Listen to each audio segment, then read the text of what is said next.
In the world of Radio Shock Jock, the biggest are Opie and Anthony. These people say shocking things that border on offensive in order to entertain their audience. I refuse to sit here and think that radio has to be nice. Why? Why does radio, out of any other medium, have to be nice?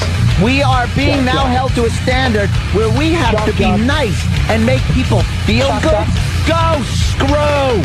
Radio bad boys, Opie and Anthony. Controversial radio personalities, Opie and Anthony. Infamous DJs, Opie and Anthony. Talk show radio hosts, Opie and Anthony. Opie and Anthony. Opie and Anthony. Radio shock jocks, Opie and Anthony. Opie and Anthony. Shock jocks, Opie and Anthony. Shock jocks, Opie and Anthony. Opie and Anthony. Shock jocks, Opie and Anthony. Opie and Anthony.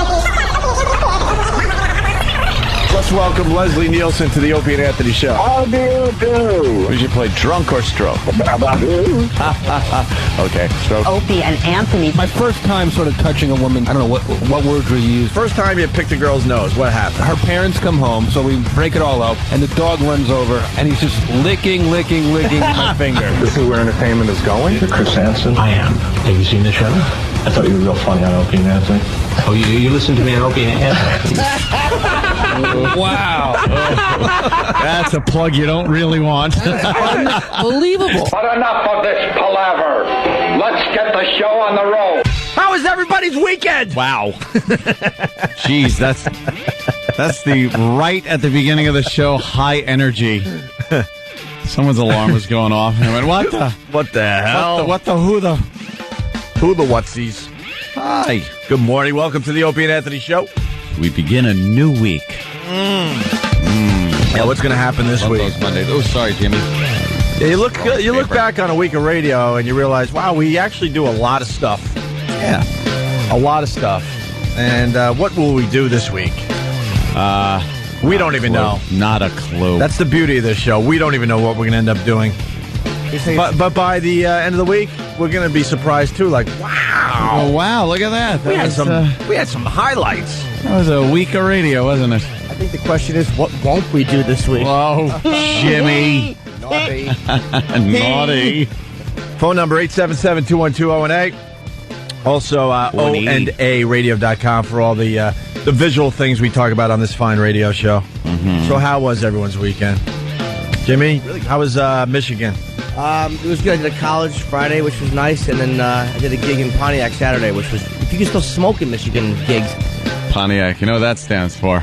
That old guy. Thought it was a what? A Cadillac. How could he possibly? Is he poor? How old was he?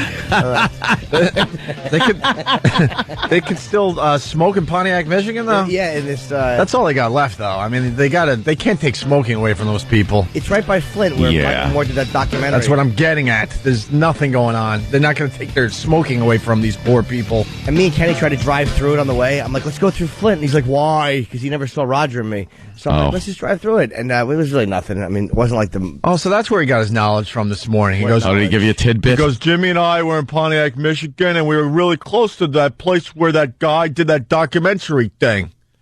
That was the knowledge he gave me this morning. I'm like, Michael Moore, Roger and me. He also went back for Bowling for Columbine, right? Right? I don't know. I think he did. A little bit. He always mentions Flint. Yeah. Did you go through Flint? We looked at downtown, but I hadn't seen the movie in a while, so it was like there was nothing I could go, oh yeah, that's that from the movie. It had just been a few years. Yeah. And it was all right. It was just kind of like a ratty, but it wasn't that bad, but I didn't maybe see the bad area. Maybe they're coming back a little bit, thanks to Michael Moore. Maybe the documentary is a big hit. Their slogan is Flint, Michigan, hey, it's not mastic. I kind of liked it. I'm not going to crash myself. We goofed on mastic. Yeah, good point. It was good. So the gig was in a church. In a church? A church that's been converted to a nightclub. Oh, I'm sure God's thrilled with that, right? Yeah, could have been pleased. Now they're doing ecstasy. It was good, though. That's the same crap, though. Eat a little wafer and pray to Jesus. I think you're supposed to feel the buzz of Jesus. Yeah. How was your weekend, Anthony? Oh, very good. Very good? Yeah. Are we playing Where the Hell Was Anthony this weekend? I think it was blatantly obvious where I was. Why was I was on the air. Really? Yes. I was on the air on the Saturday Night Virus program. On XM? On, XM. How did that go? Me and Danny did a show.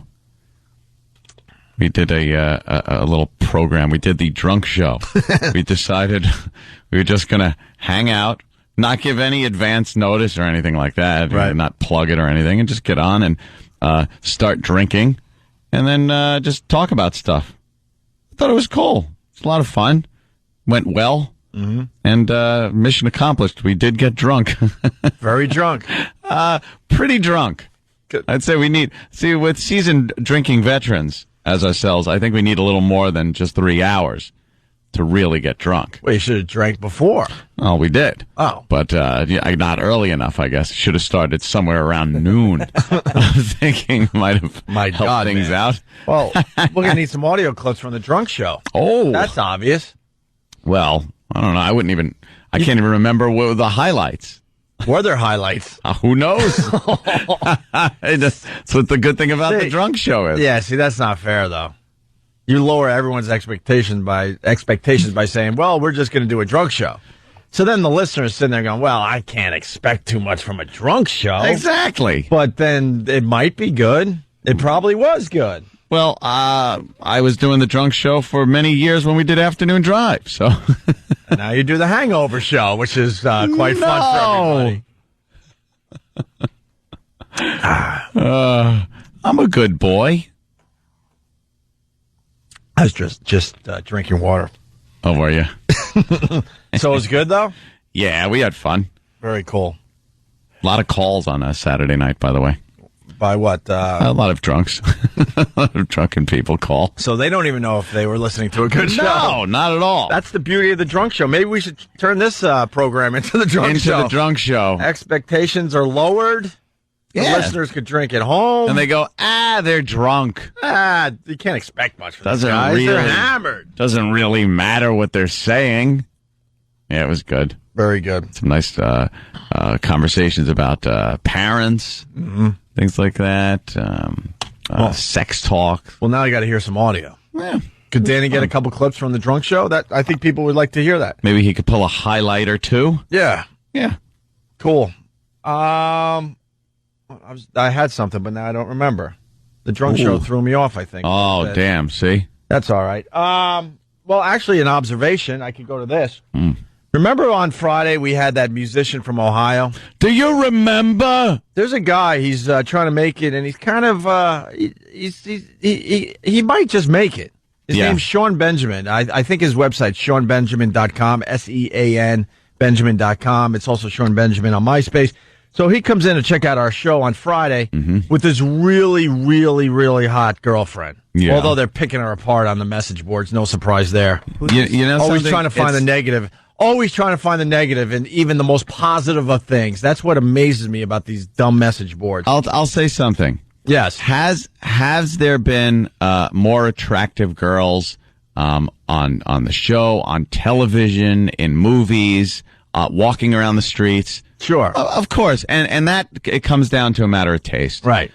But the girl that came in with her boyfriend and eventually strips down and does a belly dance. Yeah. There is no one on these message boards that have any business knocking her. That's for sure. Because you punch up some of the windows, and especially on Pal Talk or some of the other message boards, out there, you're like, how the hell are you criticizing anybody? And we're not even sticking up for the girl. She's hot. It's simple as that. She's hot. Whatever. Maybe she's not everyone's taste, but you can't deny for the most part that she's hot. I just think it's completely ridiculous that these guys have to like really look close to try to figure out what's wrong with this girl. Pick look at this every girl, little Jimmy. thing apart and. Ew. But here's the observation. So Sean Benjamin comes in. They came in just to watch the radio show, and Sean's got this hot girl, Erica, I think her name is, right? Yeah. Huge fans of the show. So we did a bid. We've done it many, many times in the past where we get the girl to do crazy stuff to get the guy to play. Right. Because he really wants the exposure. You know, we're reaching about 1 million people or so. I don't know. The numbers are weird depending on who you want to listen to. Who you talk to. Some people say we reach 10,000 people. Others say it's upwards of 2 million. So somewhere between there. Somewhere in there. So, of course, you know, being radio guys, you got a guy that desperately wants to play, and you got a hot chick. So what you do is you try to get the hot girl to do something, and she was game. So she got naked down to her panties. She wasn't completely game, I'll tell you that. It took a little bit of coaxing. It took a while. It took all of our expertise and years of experience in the business to pry her out of her clothes. Yes. Yeah, I had to tell my girl it was a tough day at work. Wow. Oof. That was a tough one. I got to tell you, this one was a toughie. This took at least an hour and a half. Usually we could get this done in minutes. Oh, my God. Mentally exhausting, I got to tell you. It was. We were like verbal roofies. Was she hot? She was all right. You know, downplaying the whole thing. That's our job too. We've become experts at that as well. You know, all of the day's work. So it took a while, but we got her to get down to just her jeans and nothing on. Oh no, and a bra on at this point, and a bra on. Yeah. And she did a little belly dancing, which drove everyone nuts, Jimmy, okay? And then eventually we got her naked down to her panties, and a lot of those videos are up on our fine website we cannot promote. Of course But not. the observation is really, really funny. So you got the guy with all the talent, and he was really good. For the most part, what the hell am I trying to say? I don't know, you're panicking. I know, I'm like freaking out. He's pulling his hair and panicking. For the most part, Ed Norton. For the It's early. For the most part, the guy is very talented, but of course, you had other people calling and trying to pick him apart as well. Yeah, it's all about picking people apart in the end. Well, this is the observation. We put 2 videos up on YouTube. Sean Benjamin with this unbelievable talent playing a song. Right? It's sounding really, really good. Yeah, sounding good. Sounding like that Jack Johnson, like maybe a little bit like David Gray. Some people said a little bit of Maroon 5 in there, but really, really good. Really good. Yeah. And then we also put a video up of his chick belly dancing in jeans and a bra.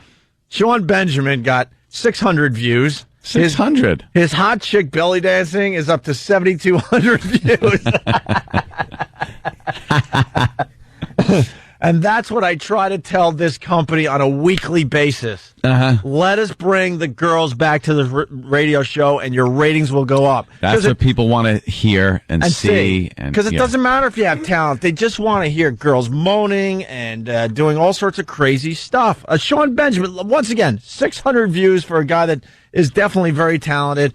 Belly dancing with Erica. Oh, now it's up to 8,000. Yeah. Now it jumped up to 8,000 just because we said girl belly dancing. Everyone went to YouTube to check it out. I'll bet you, Sean, this is what Sean should do. You have to reshoot that, but have her in the video say girl belly dancing while Dumbbell plays guitar. Dumbbell.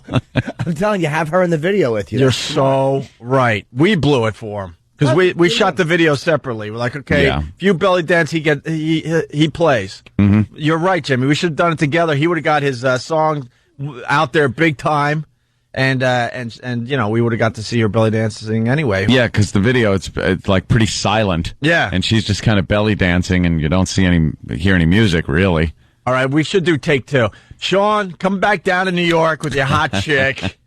And we'll do it Jimmy's way. It's brilliant, Jimmy. It really is brilliant. Well, you know what? I'm not just thinking selfishly because I was away. And I'm sexual kryptonite. Every time I'm away, the naked girls pop in. Yeah. Oh, yeah. But how about this? How about somebody redub that video? And I'm sure, is there audio over there that's really good? I haven't seen it. Wait. How long is both the videos? Sure. This might work out, Jimmy. Minute 18, and his video's about 2. So it's, yeah. Jimmy, we needed you here Friday. Because, look, the guy's just sitting on a little, like a lounge chair there, and he's playing his guitar and singing. The girl dancing right next to him would have been perfect. Who would watch him, though? I mean, it's like, not to knock Sean Benjamin. He might be very talented. But, look, you're just a guy singing into a mic on a couch. Nobody wants to see that. I want to see the girl with the fantastic breasts. But I just thought it was funny because we promoted this, that we'll have both these videos up on YouTube. So the faithful listeners, they're out there. Obviously, they follow every move we make. They knew to go to YouTube to check out both these videos, and they chose hot chick dancing on Opie and Anthony. Hot chick belly dancing on Opie and Anthony a lot more than Sean Benjamin playing his song. She's sexy, man. She's very, very sexy. So check it out. And I think it's going to start a new trend. We want more girls belly dancing on the Opie and Anthony show. See, the thing is, though, she, whether you think she belly dances well or not, she does belly dance. She knows how. She's done it so for a while. You just want girls to come up even if they have no clue how to do it? No, yeah, I think and give it a try? I think we want hot girls that know how to belly dance. Oh, that know how, okay. Yeah, to come on the radio show. There are a lot of Indian girls coming up here. Not American Indian. Well, yeah, but I said hot girls. Why? You're not into Indian girls. Sideburns and mustaches? Indian girls. Hot Indian girls, you show me one. I've seen a couple. Are we going to get in trouble for saying that, by the way? No, I've seen a couple. Really? Yeah. In a couple of movies, I think. Show me one hot Indian girl. And she's got to be 100%. I used to hook up. 100% hot? Or 100% Indian. Oh. I don't want this combo that makes them, sexy. Oh, I got you. Don't throw any of that Asian in there. You don't want something else in there that's going to make it hotter. No, Asian's a good formula to make any nationality hot. Good formula. I saw a girl, until she just was a loser in college that was half Korean, half Dutch. Oh, my God. Really? Oh, my God. Nice, huh? But she was insane. I think she was seeing me in probably half the dorm at the time. Oh. One of those girls, but... Oh. What were you going to say, Jimmy? I used to hook up with an Indian girl. Not many in my life, but one. It was good. She was kind of dirty. I met her at a firehouse white trash gig I was doing many, many years ago. Dirty like mind, or, you need a bath dirty? No, like mine. Oh, okay. Yeah, she was fun. And then I think she went off and got married, and that was the end of that. Yeah. I disappointed her sexually horribly. I really did. That's universal. Crosses all social and racial and ethnic boundaries. My incompetence in bed. All right. One common thing that can bring all nations together. Oh, booze and all different ethnic lips. Brown, black, white, pink. Every shade of lips going boo. Boo. Yuck. So check out the belly dancing on YouTube. And Sean Benjamin, give him another plug there. His stuff is definitely very good. I didn't hear it, but I just... very good. I heard he was very good because I read a little bit of the message board. That's how I found out about the girl. Yeah. A girl. Why would you knock her, though? She's hot. Well, that's one thing you notice on the message boards is there's always people that are just, dude, she wasn't hot. And then you're just begging, please just post your picture. Please post your fat ass picture of yourself. That probably, they get upset that they know that girls like that are unattainable to them. Right. Unattainable. And it angers them so much that they got to rip them apart. So why do they go after me then? Because I'm You're unattainable. Look at you. Yeah. Come on. They want some of that ass. Blonde, chiseled with a V. Who doesn't want to look like that? Stop with the V, man. You're making me work way too hard in the gym. It's not even close to a V. Never was, but Jimmy made me sound like an effing supermodel. So I'm crunching away in the gym. That's right. Gotta get that V. Gotta get that V because of Jimmy. It's the Abercrombie and Anthony show. Yeah. Terrific physique of yours. All right. Well, the first person checking in on instant feedback, they heard the drunk show. See, it threw us all off, Ed. I didn't know about this drunk show. It says, Anthony, the secret show ruled Saturday. I was partying right with you and Danny. Radio Gold. Danny has some real issues.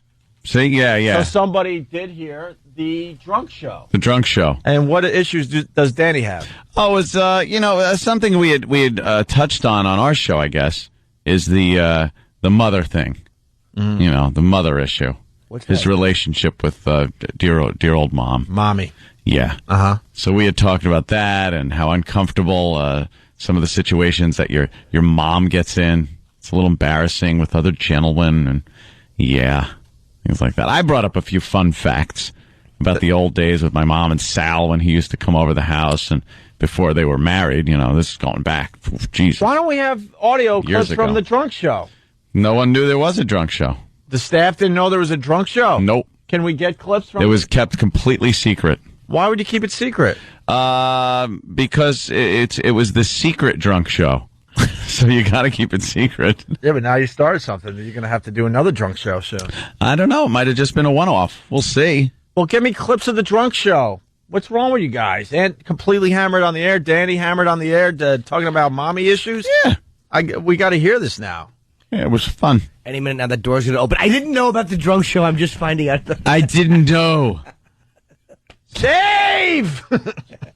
They didn't tell me. I was out of the loop. 18 minutes into the first show of the week, and we're already yelling at Steve. No surprise. Poor me. Steve, this is what you're supposed to do as an executive. No one told me of the drunk show. And Anthony's doing something called the drunk show with Danny, and they got some real issues that's going back and forth, and you got to give me clips. I also have to apparently develop clairvoyance because clairvoyance because we have a staff of 15, but we should be communicating. They all know that when something like this goes down, they're supposed to tell me. So if somebody, the first inkling I had that there was a drunk show was Anthony mentioning it on the air. Danny didn't say anything. Nobody said anything to me about there being a drunk show. I have to defend Steve. I would say that Danny or Anthony probably should have told Steve, but then again, they may not have been coherent. Yeah, because it was the drunk show. I'll tell you who did know. Why wouldn't you send an email? Sam. But why wouldn't you send an email? Oh, I was drunk. No, but tell people I was drunk. This could make for some good radio on Monday. How long is it going to take to get us drunk? Because to be on show audio. To be honest with you, I didn't know. If I had no recollection if it was good or bad or anything. Where's no, Sam? I'm kidding. Of course, Sam knew. And Derek knew, because they showed up. Danny's working on it now. So if I could throw them under the bus, Sam, I gladly would. Why don't I got clips from the Sam, you were there at the drunk show. I think most importantly because Danny was at the drunk show. He hosted the show. He knew there was a show. And so since Danny cuts up audio, I figured... Wow, you're throwing Danny under the bus now. And there's no defense for Danny. Well, wow. I'll say this for Danny. I'll say this for Danny. Maybe he should have gotten it, but... Steve, I apologize. Danny should have cut up the audio. Absolutely. But I will say this in defense of Danny. Being on-air talent is a little different, and he was probably thinking that as on-air talent, as we do, we very rarely will send emails. It's very self-serving.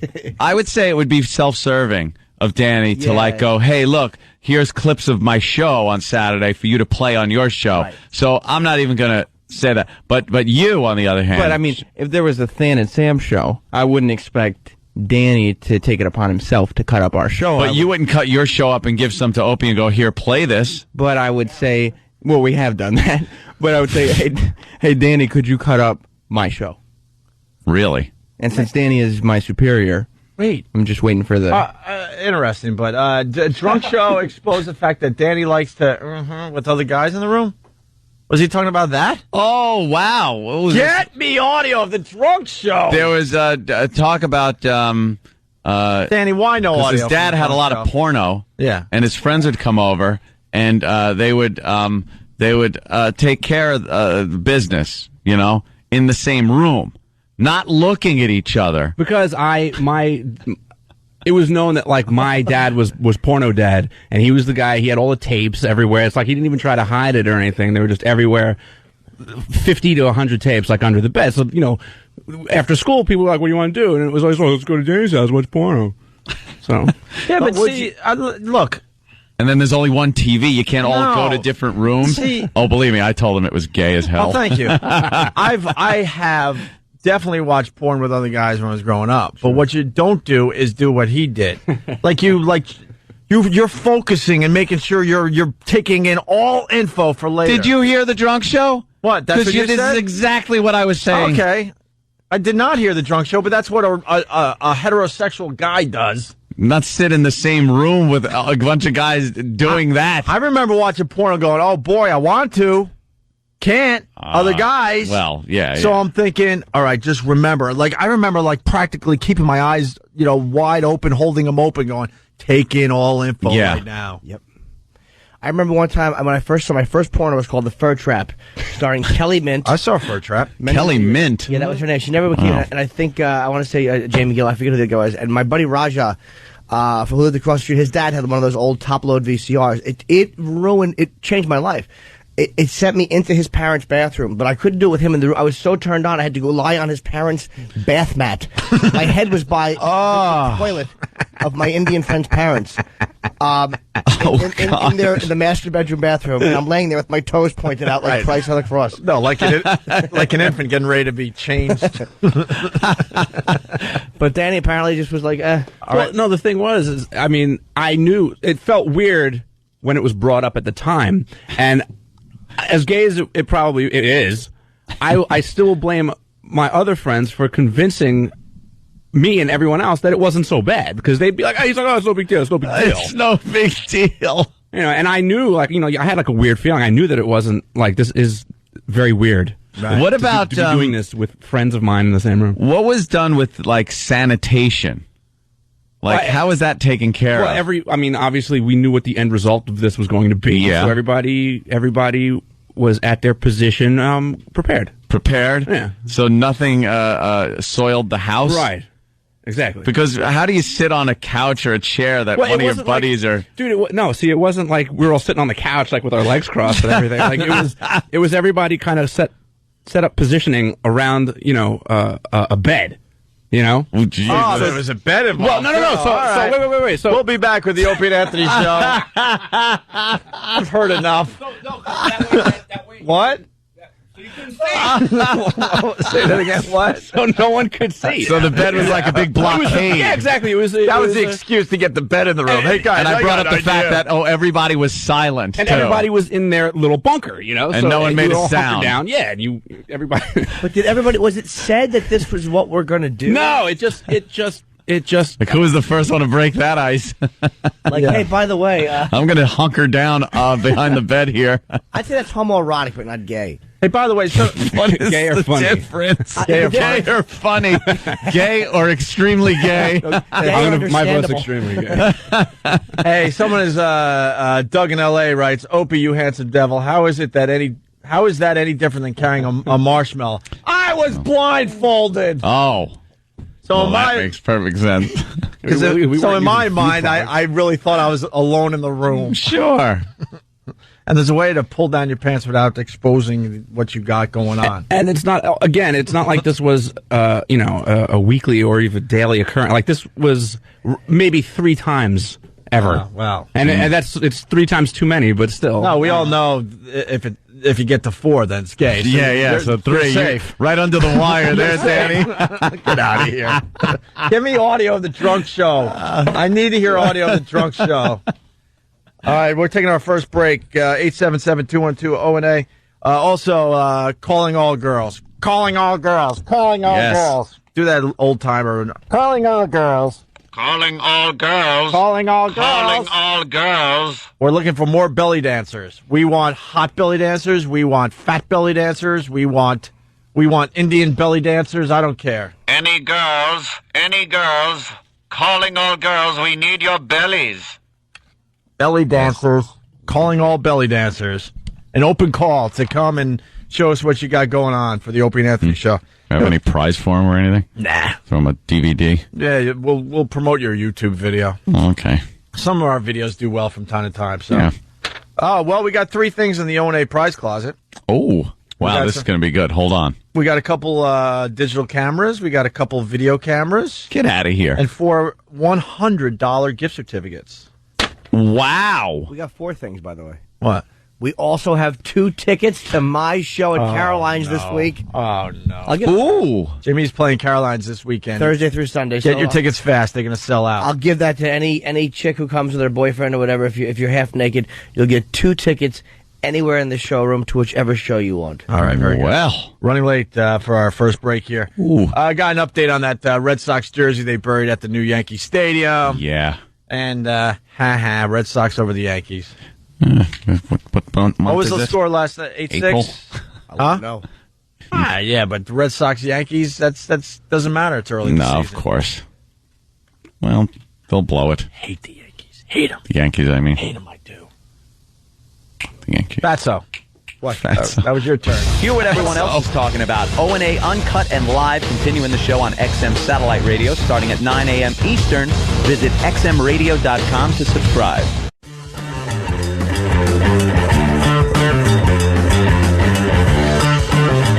Time to wake up. It's the Opie and Anthony show. Hello. More reports coming in from the drunk show that Anthony did this past Saturday night. Oh, yeah? A surprise show he called the drunk show. It was Danny's show. I was merely the drunken co-host. Blaine L. from South Carolina writes, the drunk show exposed the fact that Anthony liked his father's blank card. It was a birthday card.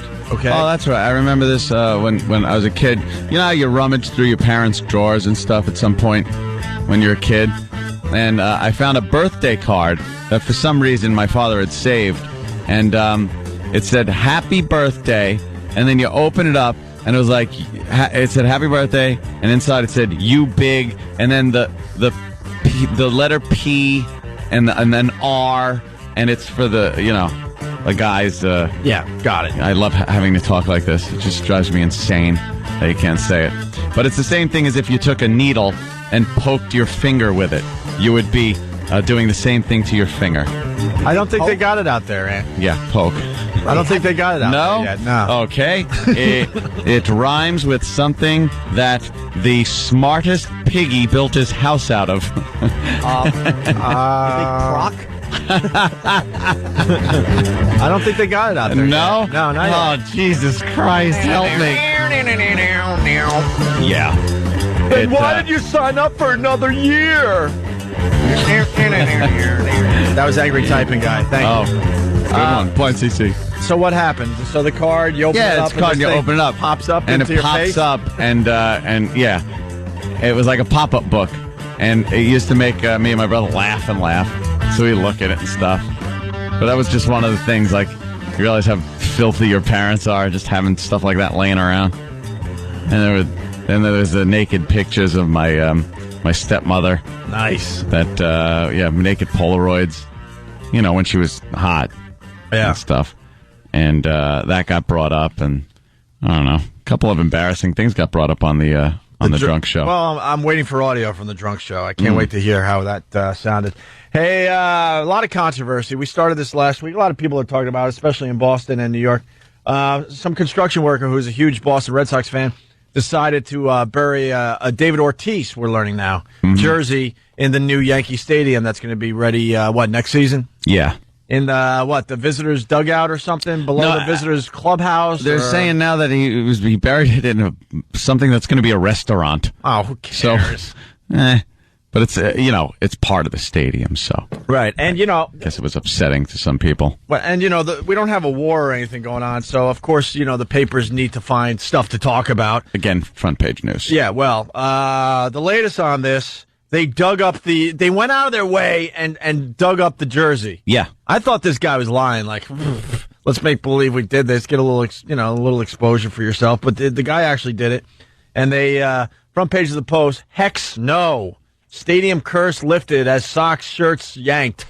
Yanked. Get it? Yeah. Get it? Enough puns in there. Get it? Yankees. Yeah. So they apparently knew exactly where it was because they jackhammered a little square hole, exactly where it was. So I guess this guy fessed up. He couldn't keep his mouth shut. You should see what I did. Yeah. Well, if you're going to do something like that, you got to tell somebody, or it's like not doing it at all. No, you tell them a year laiter after the Red Sox have won. If they've won, you tell them thank you, you're welcome, or you tell them a while down the road. Yeah. But the guy couldn't help himself. No, he had to just. There's not a person alive that could keep a freaking secret. Yeah. To all you conspiracy guys, there you go. Right. The guy couldn't even wait until the carpeting was in. Right. So they'd have a real hard time. He couldn't even wait for the first time the Red Sox play the Yankees in the new stadium. Yeah. And then go, you know what? I buried this. Also, he's got a name like he just came over on the boat from Sicily, and he's a cement worker. Gino busting apart those stereotypes. Castiglione, something like that. Yeah. I mean, you would say it better. You're the Italian in this room. Yeah. Gino Castiglione. Castiglione. And in some other news, a Boston fan attempts to curse the Yankees. The plan is foiled. Check it out. While working on the new ballpark, a diehard Red Sox fan buried a David Ortiz jersey in an area designated for a restaurant. Yesterday, look at this, the construction workers drilled through the concrete and they removed the shirt, preventing a hex on the beloved Bronx Bombers. The jersey will be sent to the Jimmy Fund Cancer Charity in Boston. Oh, they're making a positive out of it. Yeah, it's good. Like they did with us. Oh, yeah, that's right. They didn't. They didn't want our money. One of my favorite stories ever. That'll be in the book.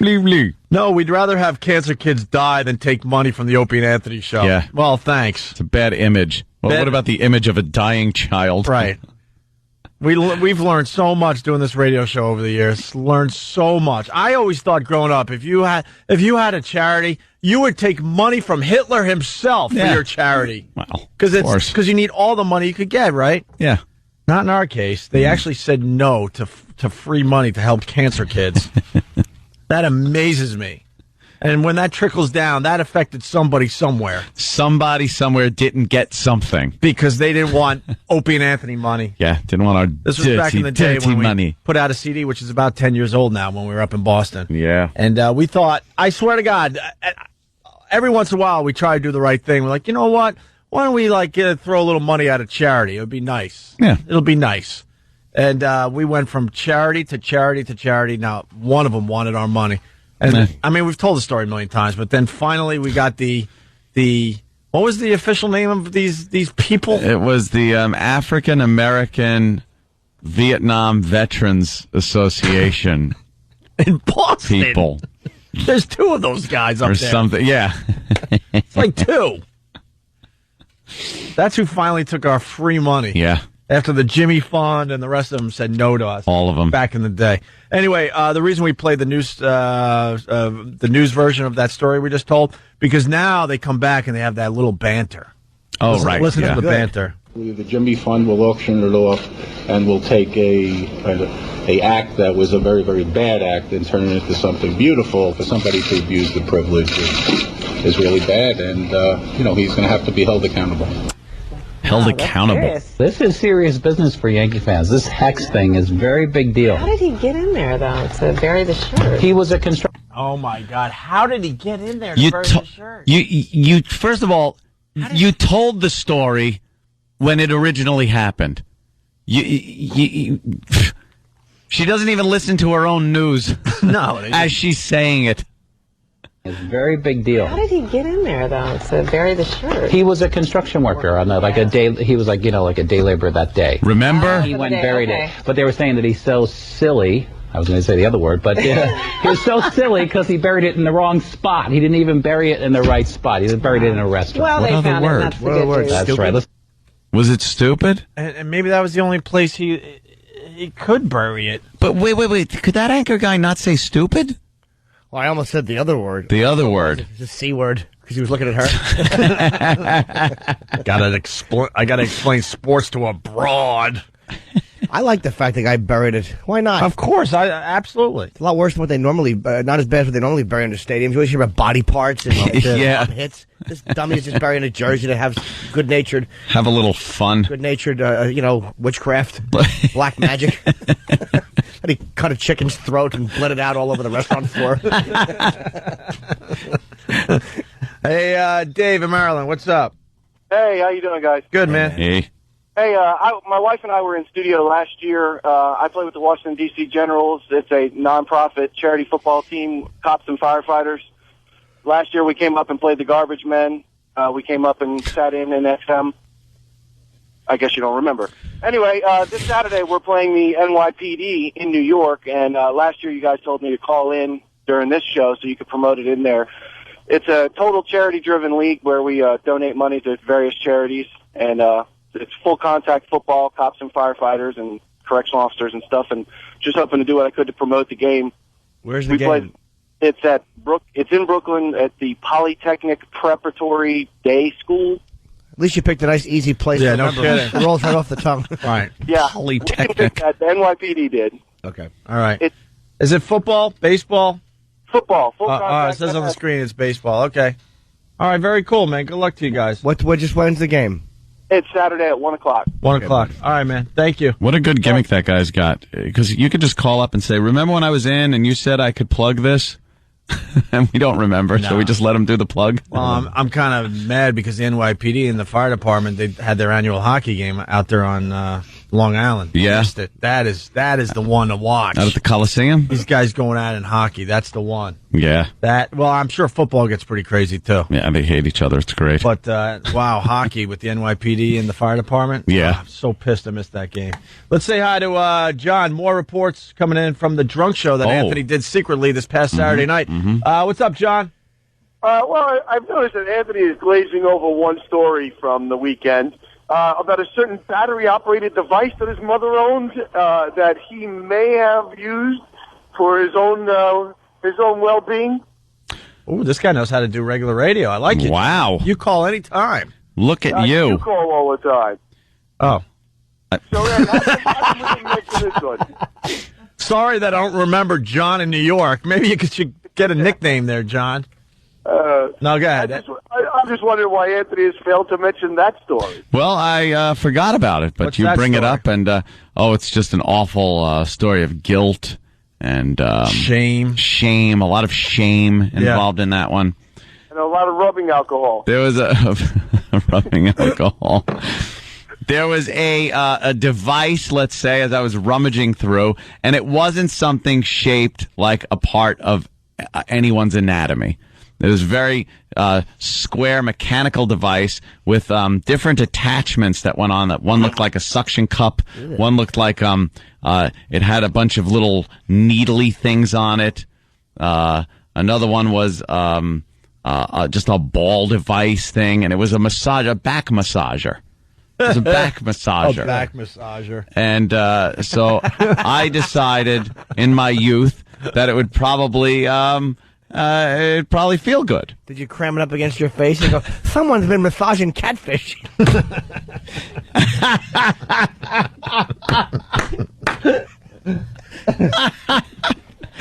Oh. So there was one attachment that was kind of like looked like a suction cup almost. So I decided that one would be best suited because I just wanted to feel this vibration thing. Sure.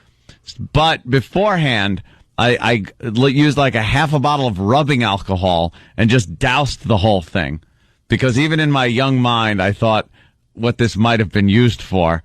So I did that, and then when I was done with it, I also doused it again in rubbing alcohol. And then the shame and guilt that I had using that device, just awful. Yeah.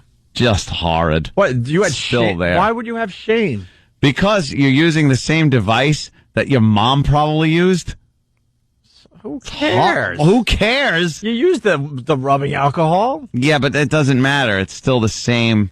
Yeah. It's ugh. What's up with shame and very shameful? What is up with shame and sex? I wish I knew. It'd be a lot easier. But where does that come from? God? Maybe religion. Is it a religious thing that makes a lot of people feel shame after they have sex? I don't know. It's weird. It's like you're taught all these weird things that are wrong and dirty, and certain feelings are dirty. And I think And that then you realize that you really need to do that as much as possible. I don't know. I don't know why it's. My girlfriend and I are watching. Her cousin has this thing on Flickr where it has all these pictures of circumcision, like her little cousin was circumcised, and I'm watching like these photos of it. It was awful. Yeah. Awful. You see like the sterile needle packs laying around, and the kid just doesn't look happy. No, of course He's got the not. blue thing around his groin, like like a medical thing. Yeah. And I'm like, what does that do to your psyche sexually? When like we have that memory of like you're going somewhere, everybody's smiling at you and happy. Yeah, they're all dressed up. Think you remember that? Yeah. I think so. When I was working at the hospital doing sheet metal work over at St. John's in Smithtown, there's a whole ward there where they just do that. And behind the glass, I'm working in the ceiling, but behind this little plate of glass, they're just like 10 little infants laid out in these little infant plastic trays that have like the image of them, like an imprint of the kid, and they strap them in. And then they pull things through and snip, and everything's all bloody. Oh, and I'm just sitting there trying to work, looking down, go, Jesus. How many hours did you watch it? Oh, you creep. I put in a lot of overtime on that job. He used to pick up the garbage bag and just rest it on his face. Stupid Mary. Yeah, I didn't even take pay for that job. I worked for tips.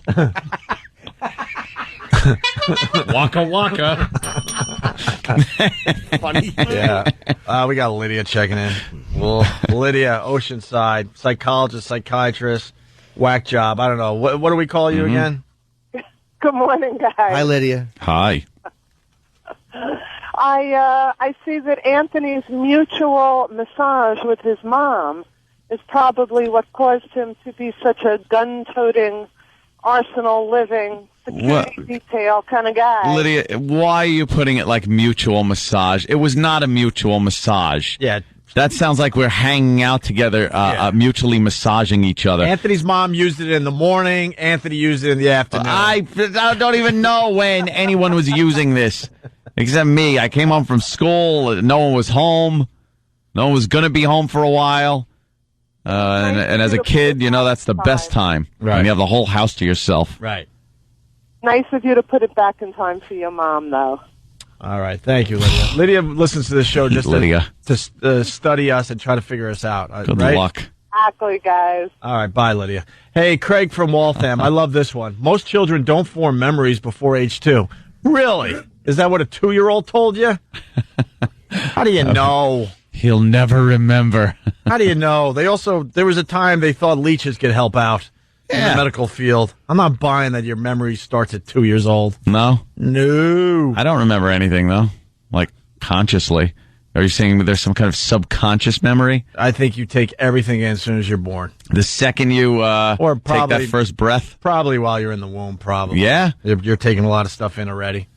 Probably. You think there's some kind of subconscious thing that you actually remember being in the womb, but it's so abstract that, it's like a Pablo Picasso. Yeah. Dream. You're just having a Pablo Picasso like dream. Maybe in a dream it comes out, or in some wacky kind of thought that you have. It's your personality footprint. They say most of your personality, I think at least Freud said, is like before you're 3. A lot of it's developed already. Yeah. Yeah, that's real stuff, man. It's all footprinting. I just don't understand how little kids can learn a language. And then, you get older and you can't just by listening. Oh, no kidding. It's a blank slate. It's just a mush brain. There's nothing on it. A mush brain. That's right. It's like a big blank sheet of paper. So everything, like the first thing's written down. Okay, mother's a whore, father hits a lot, alcohol, dog bar. It's like all that bad stuff. It's like an old VHS tape. After a while, when it's filled up and you're trying to find space on there to tape a TV show or a movie. No room left. And if you can tape over, it's not the best quality. No. That's how your freaking brain is. Oh, so you're saying a kid's like a brand new videotape? Oh, without a doubt. You're just taping all over the place. You got plenty of room on the thing. Oh, that makes sense. All right, when we get back, we got lots to do. Alicia Keys says gangster rap was created to convince black people to kill each other. She's an idiot. We also got pregnant teens drink spiked with abortion pill. Oops. We got a school suspending a kid for answering a call in class from his dad in Iraq. We got a CBS announcer calling an Asian golfer a Chinaman during the Masters. Hopefully we had that audio. What else? There was one other thing I wanted to get to. Tippy Tom. Yeah. And Sophie's Choice. Too goddamn funny.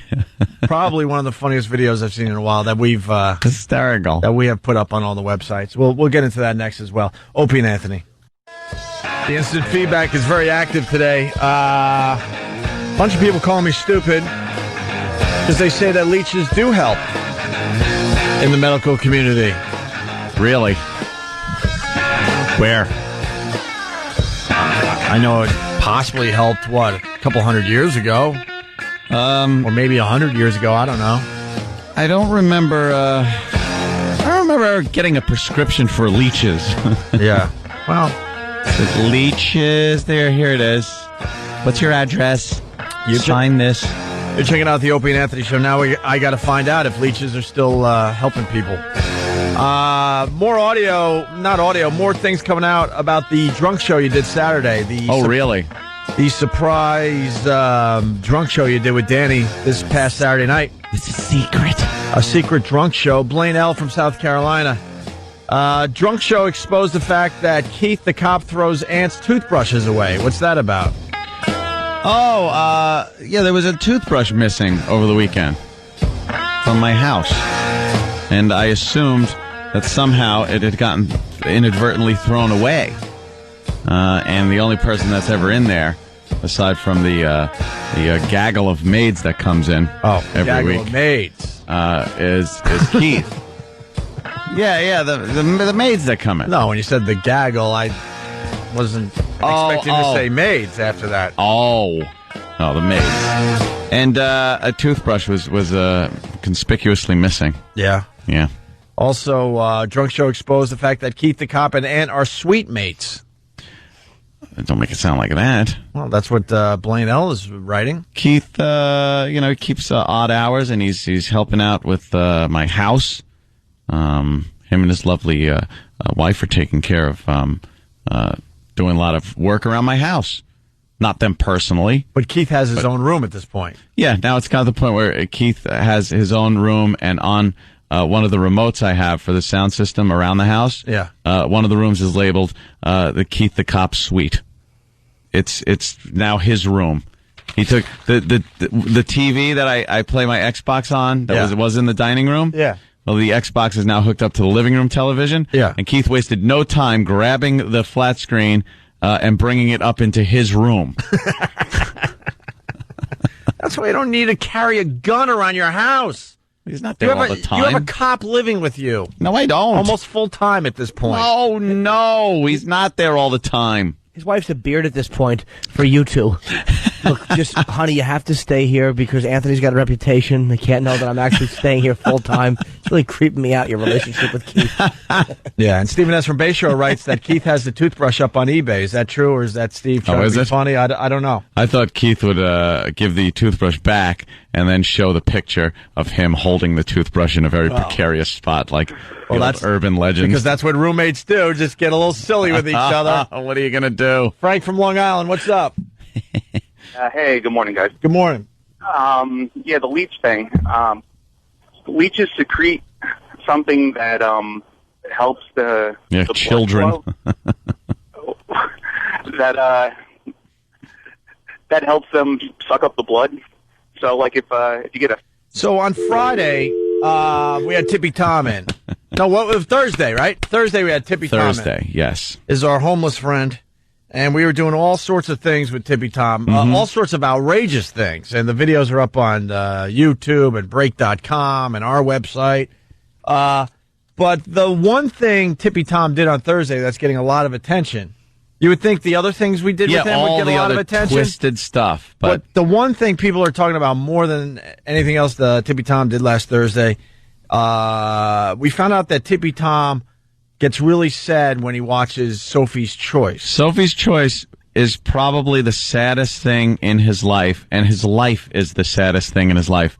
But he watches Sophie's Choice. I don't know how. I don't know how he sees this. Well, back in the day when that was probably the last movie he actually saw. Yeah, back in the day when he had his life together, I'm sure he watched it a bunch. Go to YouTube. It's I'm telling you, this video is hilarious. It's Tippy Tom watches Sophie's Choice. Sophie's Choice. It's Check the that out scene later where on today. Meryl Streep and has a daughter and a son, and the Nazis are taking away one of her children, and they take the daughter away, and Tippy Tom loses it. Absolutely. He gets so emotional, and he starts crying, and he's yelling at the TV screen and emoting to it. His hands are being thrown up to it. Yeah. It's amazing to watch. And here's a guy that can't focus for more than a half a second at any time. Yeah. But during this video of him watching Sophie's Choice, he is engaged with that TV. He is really, really focused and watching. Before we get to that audio, Drunk Show exposed the fact that Keith the Cop, more from Blaine L., and Ann have matching guns they got in a commitment ceremony. No, that's not even true. We don't have matching guns yet. Yeah, I think we're going to purchase a couple of Desert Eagle, 50 caliber Desert Eagles to go down to the range, have a little fun. Yeah. Yeah, they're completely impractical. Well, we get back to the audio of Tippy Tom. Tries to remember the name of his favorite movie. We asked Tippy Tom, what's your favorite movie? Mm-hmm. Ask me what movie I like the most. Tippy, what's the movie you like the most? Okay, I'll give you the actress name, and it broke my heart. Mm-hmm. Okay. Mm-hmm. He's rubbing his chest. Meryl Streep. What's she playing? A lot of movies, Tom. You got to give us a little more. Ironweed. No, the one where she was in the Nazi German camp. The Nazis had her. The German. I'm German, and I'm embarrassed about how Germans do this stuff. And shame on me. But I didn't do it. It'll be embarrassed about being German. Yeah, well, my name is Schultz. And so... Schultz? No, with Meryl Streep. She was in a Nazi concentration camp. And it was oh my God, help me. The Deer Hunter. Oh, that was another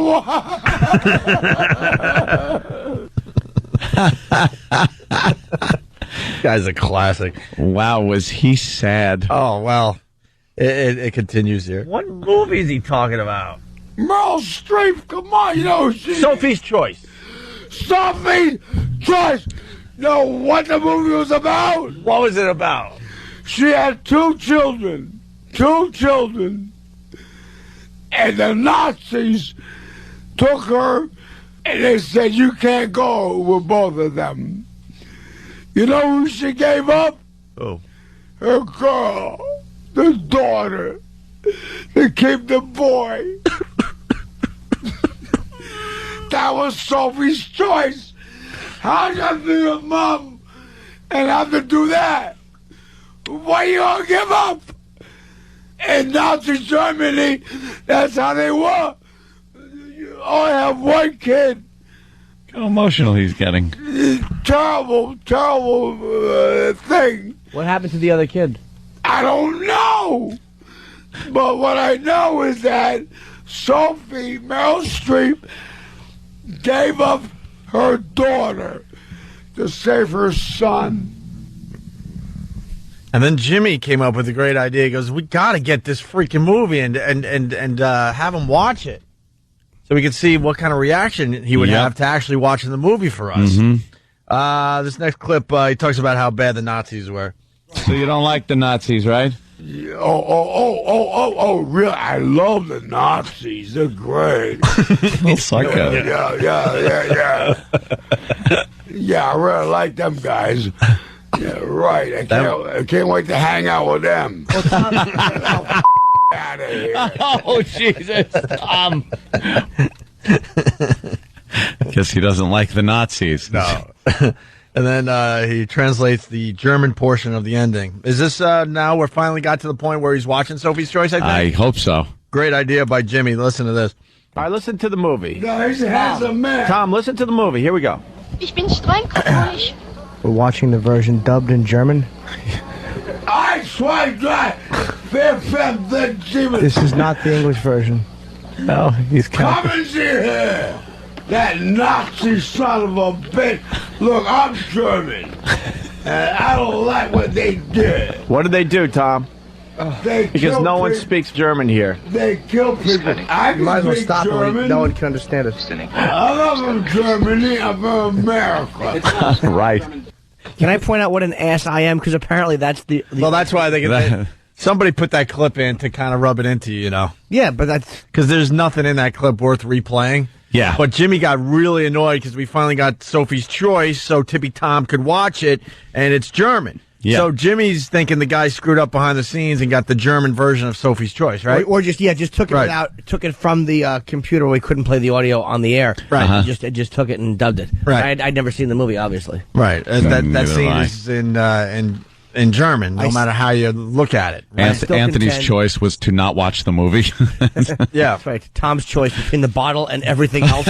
And guess what he chose? Redeems himself. Nice. And then here's the big get, and this video's up on YouTube. Tom gets very emotional watching the movie. The Germans were wrong. The Germans were wrong. What they did? What'd they do? This is your favorite movie. Explain what's going on, because we don't know German. Tell us what's going on. The only good thing the Germans did is build a Volkswagen and a Mercedes Benz. That's all they ever did right. Hey, Tippy, this is German. This is the scene that got you sad. Here it comes. The Nazis talking to Meryl Streep as she's holding her daughter. What's going on? Tell us. Ich kann nicht wählen. She's protecting her child. Here we go. Here we go. They're gonna steal her baby. It's a tragic movie. Ich schick sie beide darüber. No, this movie broke my heart. They stole her baby because not the concentration camp in Germany. No! No! Tell her! And Meryl Streep, she's German. That movie's so tragic. That was wrong. The Germans were wrong. And I'm German. And I'm wrong. I didn't do that.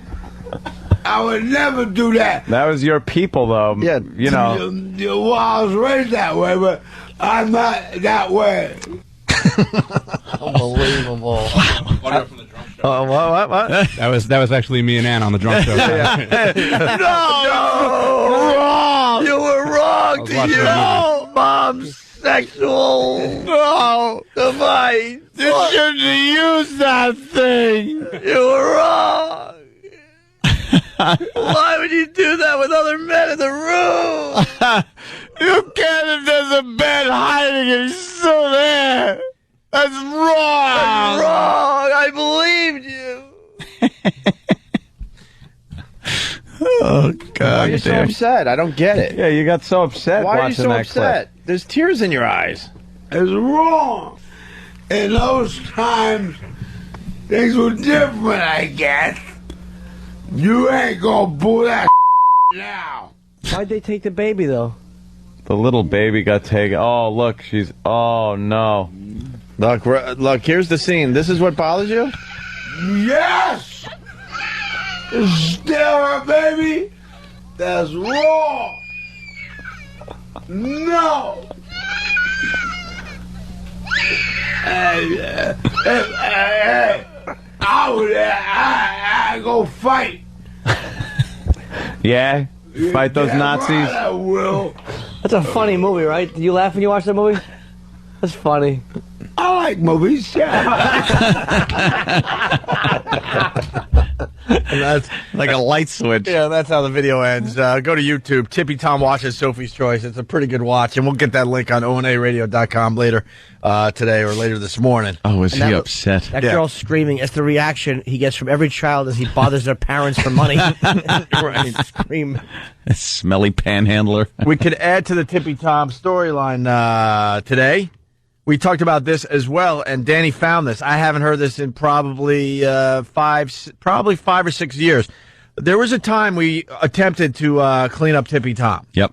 We tried to do the right thing, and we actually were quite successful. I should say Keith, really. Keith got him in the hospital or something, and they actually were able to sober him up. I forgot. I think he had an injury. I think he broke his arm or something. Yeah, it was. He injured his foot. He actually tells the story in the tracks. Right. But yeah, he hurt himself. What you're about to hear is us talking to Tippy Tom about 5 years ago when he was in the hospital because of this broken foot or whatever.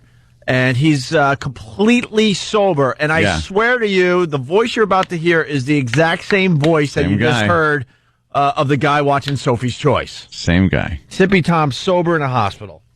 Our buddy, our pal, Tippy Tom. How are you doing, Tom? Hi, how are you? How are you feeling? Oh, I'm feeling like $1 million now. I'm telling you, everything's just going fine. Now, can you please explain to me which one am I talking to? Opie and Anthony. Opie? Yeah, you're talking to both of us. Wow, you sound even gayer when you're sober. So it's 2 against 1 here. No, we're not ganging up on you, Tippy Tom. Wow, he does. Is that amazing? That's so. Who am I talking to here? Oh my God! I gotta call my mother. Who are we talking to? It's Tippy Tom. And then a few beers. That's wrong. There's no big choice. And then Tippy explained what happened to him that got him in the hospital, which was good because he wasn't allowed to drink in the hospital. Yeah. Tom, you got to explain to us what happened to your foot. Well, here's what happened. About 10 days ago, I was having a good time. I can't even listen to this. Yeah, he's so effeminate sounding. Oh. Wow, let me tell you. 10 days ago, I was having a good time just strolling down 14th Street, right? Strolling. And, you know, I was half lit up. I was just being... Yeah. Just my normal thing. Right. But it was raining out. So I wanted to get out of the rain. And, on 14th Street side or on 8th Avenue, they got that fancy new slick tile they're putting down that. They're spending like $650 million to redo the subways. I was reading about this. Hey, Mario, can you give the phone to Tippy Tom? And the thing is this. As I was coming downstairs, my foot slipped, and I went over head over heels. Ass over tea kettle. Yeah, halfway down and I landed on my feet. Thank goodness. But the one foot must have caught the corner of the stairs. This can't be the same guy. It ripped a good chunk. Oh, it did. Yeah. So I had to get it fixed. Yeah. And then the other foot just got bruised. And, and a few other bruises here and there. So I had to spend a little time here. Yeah. Yeah, and I think I'm going to spend about another week, and then I'm going to be ready to roll. My name is Tippy Tom, and I like fingernail polish. Fingernail polish. Is that amazing? When did you say linger longer? While this audio was playing? Or Yeah. Oh. I just threw that in live because there was a Mario reference. I said linger longer. And then, of course, the same guy with a few beers. Why are you so upset? I don't get it. Yeah, you got so upset. Why are you watching so that upset? clip. There's tears in your eyes. It's wrong. In those times, things were different, I guess. I guess. How isn't that weird? Same guy. I like how he throws in, I guess. Right. In those times, things were different. I guess. No, they're exactly the same. There's so much more of that sober Tom audio too, because you guys had him on the phone for quite some time, and then you sent. But the Eddie W days were the best days of the Opie and Anthony show. That should have been a 2-minute phone call to a hospital, but knowing how we did radio back then, we probably milked it for an hour and a half. Yeah, well, you sent Tom a present. Oh yeah, we talked about it on Friday's show. We sent him a male stripper into the hospital room, just trying to take care of a pal. That has given us a lot of good radio. Help him out. And now we got Demi Moore talking about leeches. So I guess I am wrong. Well, if Demi Moore's talking about it, then it's got to be true. They're still using leeches. Yeah. All right. We'll take a break. Yeah. Okay. There was something. I can't remember. Obama. Something. I want to tease here. Something. I think I know what it was. What is it, Jimmy? This Thursday through Sunday. Oh no. No. Obama will be. He's Obama actually coming to one of my shows at Caroline's. Oh wow. 212-757-4100. By the way, the Pope's going to be in town this week. Yes. Going down to Caroline's too, right? I don't know. He called me for tickets, and I'm like, yeah, but you just don't wear the hat because people behind you always bitch and moan. He likes to sit right up front and get picked on. He's like a real. He has a few belts of booze, and he just starts heckling. He starts heckling. Yeah. Heathen. I'm like, all right, come on, we got it. It's you. We see you. Stop looking for attention. Got 8 Vatican guards around him with bulletproof glass behind him. It's a real distraction for the show. He never tips. Eats a lot of chicken fingers. It's like, could you just dress like a normal person? He stands at the merch line and bothers all the fans. Why would you wear this? Oh, bless you. It's like, all right, Father, please. We just hang on the dress. Oh, that Pope. Yeah, he's just lets it all hang out at the shows. Doesn't know the protocol for comedy clubs, I guess. He really doesn't. He wants free merch all the time. Like you see him slipping like the DVDs and the CDs into the robes. Like, why don't you just ask and I'll give it to you? Yeah. Well, if you'd give it to me, it's not stealing. All right, Rico Rizzo, I get it. It's good. Get your tickets. Get your tickets early because Jimmy's going to sell out Caroline's. I'm telling you. I hope so. If not, people there artistically. Yeah. We got 2 of the stars from Forgetting Sarah Marshall. Forgetting Sarah Marshall is the name of the film, I think right? so, yeah. I saw it. It was a very, very funny film, and we got 2 of the guys coming in to talk about the film in about a half hour. Also, maybe we could get into a little discussion about this movie I saw over the weekend, King of Kong. Finally saw King of Kong, the documentary. Very, very good film. I got to see this. Highly recommended if you've ever played the old school video games like Centipede and Miss Pac-Man and or Donkey Asteroids, as we know. Asteroids Jimmy was yeah. The champion at 4.8 million. 10 hours on one quarter. Super Bowl Sunday, 49ers and the Bengals. You could have been in this freaking movie then, Jimmy. What's the world record for Asteroids? A lot more than that. I wasn't really enough, yeah. Because this whole but you were movie, such a little lad. 13. These guys walk around and they have conventions and stuff, and they brag like, "I am the world record holder for Centipede," and that's what they're known for. Hubert, that's me. I'm the world record holder. It's a really, really good film. I think it got like 90% positive reviews on Rotten Tomatoes. Very, very good if you've ever played those games back in the day. And you hate the guy who's kind of like he for a long time has the world Donkey Kong Billy Mitchell. Billy Mitchell. You hate him, but you also really feel for him. It's like it's hard to really hate him because it's like that's all he has. Really? His claim to fame. Oh, I got to see this. He's a douche. Yeah, he is a douche. But and you got to see the film because I think we could have a lot of fun. Oh, I will discussing this film on our. If it's on on demand, I'll. Yeah, it's absolutely on demand here in New York. Movies on demand. So I think I'm going to watch it again. Even. Yeah. We'll watch it together. Ooh. We'll go to Danny's old place and sit around the bed and not look at each other. That's wrong, being around the bed. I don't want to watch King of Kong that way. That's wrong. Messing up the floor. 97% positive reviews on Rotten Tomatoes. This King of Kong, a fistful of quarters. All right, we'll continue in just a bit. Opie and Anthony.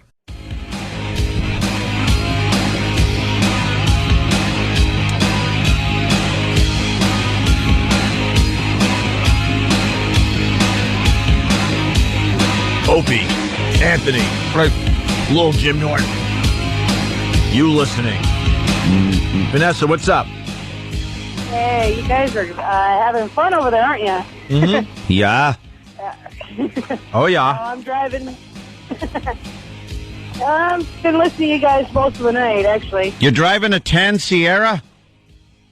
No, I am driving an 18-wheeler. That's the car. That's the car. Oh, hell yeah. Yeah. Oh, yeah. Hell yeah. Hey, I'm cooperating here. Thank you. Yeah. What the hell?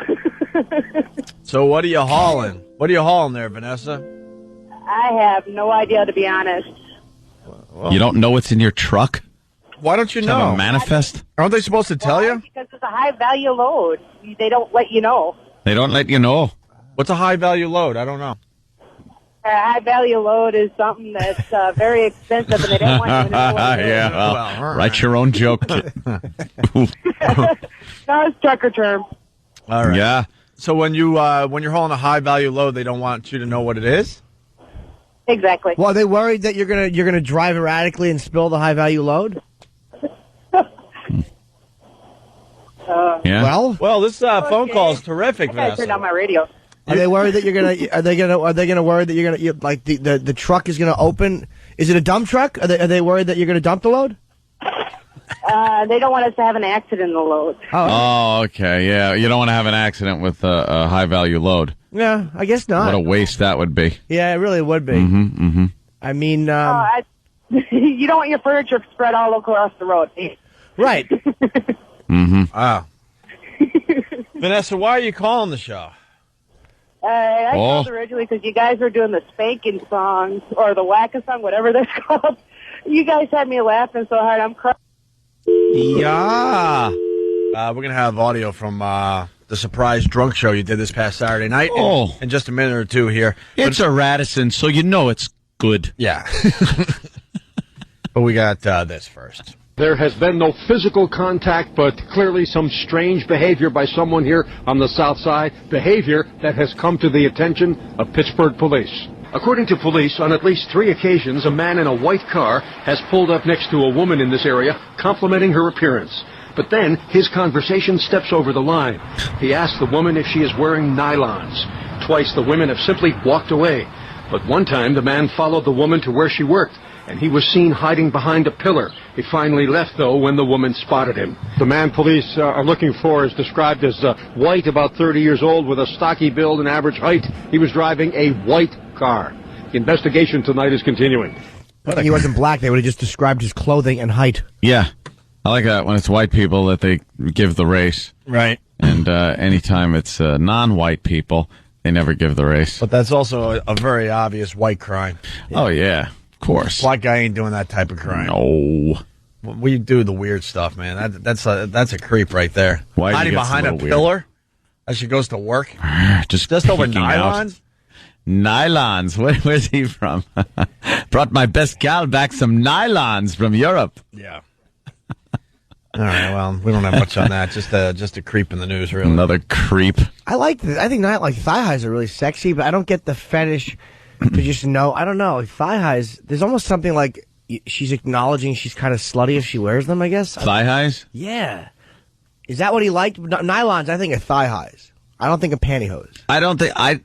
Pantyhose are utilitarian. I don't find pantyhose to be this attractive thing. They're awful. Stockings. What, you don't look good in them? No, they chafe me on the seam. Keith doesn't like them on me. Yeah. You know how many arguments him and Keith have had about Anthony? Just shave your legs already. I don't want to. It pricks me when it comes back in. It's stubbly. Don't wear the nylons. I don't like him anyway. Anthony and his painted toenails. Oh God! I bet you the way Keith and Anthony start is like Keith is laying behind him and he'll put his hands on Anthony's shoulder. I bet it starts with like a kiss on the back of Hey, why does he have to be behind me? Please, Lieutenant and you. Gee, I don't know who's the bottom in that relationship. Please, you think LT? You think LT's biting a pillow? I think not. What do you say there, Bob? Oh, God damn it. He probably put his little police hat on. He makes you play little Anthony the policeman, and he puts the hat on. He plays the big bad criminal teaching you a lesson. The hat's got to be a little sideways so I look cute. Pantyhose, utilitarian. Stockings are there for to look good. I don't know, certain stockings I don't find attractive. Like there's something I look at as old lady stockings, and those are the ones that look like Dean Wormer's wife in Animal House. The ones with the seams and stuff. That just does nothing for me. The seam down the back thing. Slutty fishnets, pretty cool. I like those with a little skirt. That's pretty nice. Or like some thigh highs with some holes in them. Yeah, something like that. Spears does rip them up a little bit. A little ripped up. That's hot. Yeah. Why did they invent pantyhose? Maybe a woman could explain that to us. There's like with a guy, we got stuff we got to keep like. And it has a front panel for support. The hell are you wearing, Kevlar? Bunt Kevlar. A front panel. It's got a front panel. Nothing takes the sexiness out of a relationship than a front panel. And nothing makes access more difficult. It's like teased by wearing a skirt and then you're wearing pantyhose. The hell you doing? Trying to do something here to you and your toes are curling. Jesus. They wear them because it keeps the shape of their legs, and it also makes their legs look probably for warmth at times. And I think it covers up any blotchy discoloration, varicose veins. It probably things like that. It covers up the cottage cheese, is what you're saying. It makes everything nice and smooth. It's a control top. Control top equals not sexy. All right. If you have control top with a panel. Well, let's get a list of and padded buttocks. Let's get unsexy terms here today. So nothing beats a great pair of legs. Yes, mediocre legs that are open. Front panel. What else do you got? Control top. Control top. We'll add to this list today. What was the other one? Orthopedic. Orthopedic for women? Yeah, don't they have some orthopedic stuff? I guess orthopedic. Anything that's orthopedic is not good. Okay. We'll add to that list today. We got audio from the secret drunk show that Anthony did this past Saturday night with his drinking buddy, Danny. Yes. You two decided you were in cahoots together this weekend. Well, the original idea was that there was going to be a 9 o'clock show. Usually. There's a virus show. 9 till noon. You'll hear Patrice in there, Laszlo, a bunch of other people, Than and Sam. Till midnight, whatever. Whatever, yeah. Or to midnight? Oh, is that what was it? Oh. You said noon. Oh, well, see, I'm an idiot. All right, 9 to noon. No, midnight. 9 to midnight. And we were going to go on at midnight. Yeah. And just do like the drunk show from midnight to 3 in the morning. And then for some reason the show canceled. Something happened. Yeah, it was supposed to be a bet payoff for the Ron and Fez show. Yeah. Fez noon to 3, and it kind of just fell through last minute. So he said it was too late to get anybody else. And so you guys decided to do a drunk show. Just a drunk show. 9. Is it true you were like making out with a girl too on Pal Talk or something? I'm getting a lot of reports. Really? A lot of reports coming. I don't know. Unless I see a picture of that, I'm not going to believe it. You don't think they screen cap? I don't know. All right. I'm just asking. There's rumors out there. What's making out anyway? What the hell? How old are we? We're 44. Well, how old are we, or how old is one of the participants? Because one of the participants, that term would fit perfectly. Oh, Jesus. Making out. Necking. Because that's what they do in high school. Heavy petting. Ooh. Heavy petting. Were you trying to get to second? I was trying for second. Now they're scrolling, trying to find a screen cap. Of course, there's a screen cap. Oh, there is? I think so. Getting a little braver, I see. What? A little braver. I think the word is brazen. A little brazen? Yeah. Now that you've been single for a while? How long? Like a month or so now? Not longer than that. Is it longer than that already? Yeah. Wow, time flies. Longer than that. Certainly does. All right, here we go. Some exclusive audio from Anthony's Drunk Show. He did Drunk with Danny. Show. Oh, there you go. There's a screen cap of Darkness. Yeah. I can't even tell who that is. Great screen cap. That's me and Keith. That's a wonderful screen cap. Me and Keith the cop. All right. Anyway, here's some audio of the Drunk Show. But, I became known as the kid whose dad had all the porno.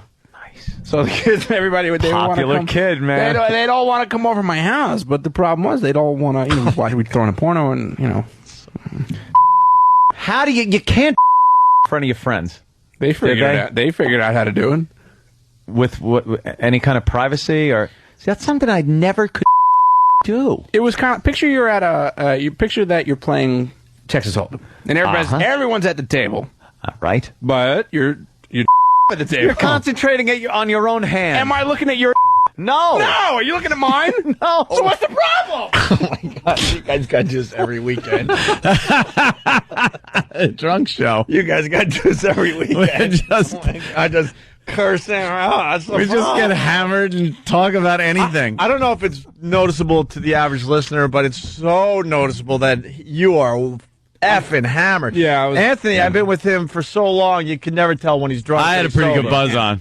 Yeah, but you, for some reason, you don't. I've only heard you a couple times over the years where you really started slurring your words. You usually are able to keep your voice the same, no matter if you're drunk or sober. One time at Bar 9 that people remember, that was a dead giveaway. And when I'm vomiting, that is a sure sign that I'm drunk. And by the way, Danny, what's the difference? Like you looking at someone's hand is when you're playing Hold'em, the King of Hearts doesn't spit skim milk all over you. It's the difference.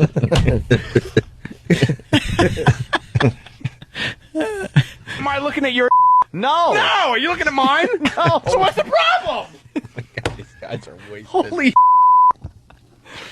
I would never have in the same room as my friends. I don't care what the was on. It just wasn't something you did. You embedded it in your spank bubble, and later that night you went to bed and kind of recalled it. But to in front of your friends it was kind of gay. Looking back on it, yes, it was very gay. But also looking back on it, it always seemed to be a certain person's idea. Oh, really? What's that person doing now? I don't know. I'd love to know, believe me, because it was never my idea. Because this happened once before when, you remember, what was that? Was it like on-demand jukebox? In New York, anyway. It was like a service. It was kind of like pay-per-view, but it was pay-per-view for music videos.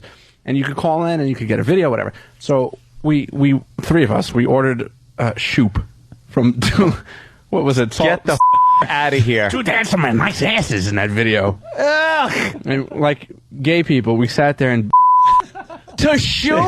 To the Shoop video. That's beyond me. All right. Let me hold on. Let me put hold on, Danny. I'm taking my out. Stop. Oh my God, we're back live. A few observations. First of all, this secret drunk show is way better produced than the Opie and Anthony show. Anyone else notice that they had the music came right up? The F, man. How does that happen? I guess we got to just get everyone drinking, and then we could get this show produced the right way. E-Rock was nowhere near the program. Look at the face he makes. Look at the face he makes. So dejected. Oh, boy. Poor aptly cheeked boy. So hungry. We got more audio. Another clip from the drunk show, the secret drunk show that these guys did Saturday night. We all wanted to at the drop of a hat for no reason. Obviously. And it was like, let's call the box or whatever. So guy come in and drop his hat, and you all just you guys. How we took your positions. friends? We all took up strategic locations in Phil's bedroom. It was in a bedroom. How big was the bed? Oh, stop it now, dude! It wasn't even. Very this big. is bad. But like one person would be on like one side of the bed, other side of the bed, and then a computer chair strategically located so there was no in line of sight. And why are you trying to look in the line of sight anyway? You just look at the. But you're in the same room as that is being We were being economical. Did you? Okay, let me ask you this and be honest. Did you ever hear a? Oh no! We all made sure to be very, very. You were quiet. We were all very, very quiet. No, we never. And we could kill the salt and pepper shoot music. Thank you, Pat Duffy. Oh yeah, he's all over here. Pat Duffy works for free on weekends too. How is Duffy not hired? He's a Duffy's trooper. great. How is Duffy not hired? He's terrific. Because he's a lunatic. Because we got 12 guys behind the scenes already. I was just noticing or thinking about your strategic bed placement thing. How many people were involved in this? Well, the shoot video is only 3. 3, okay. Only 3. But what about there the was porno? Only 3 men doing that in a room together. I think. Yeah, but what if you completed like early? Then what are you doing? Yeah, that was the weird thing. Now you have to wait for everybody else around you. You can't really finish up. Come on, I want to toss around the baseball. Right. You're like, oh my God, these guys are taking forever. Then your mouth is on cleanup duty. Yeah, the one time that I was thinking about, it was like a half day from school. Everybody came into my house. There was probably like 6 people. All right, now, if you're talking 6 people, look, you only have one TV. That's the focal point. Even if you're around the bed, there's going to be somebody at the head of the bed, let's say, that is looking and going to see man ass in the line of sight because that person's going to be in front of you. Say there's 3 people, almost like pallbearers at a funeral with the bed being the coffin. You're going to be able to look at the guy in front of you. I hear you.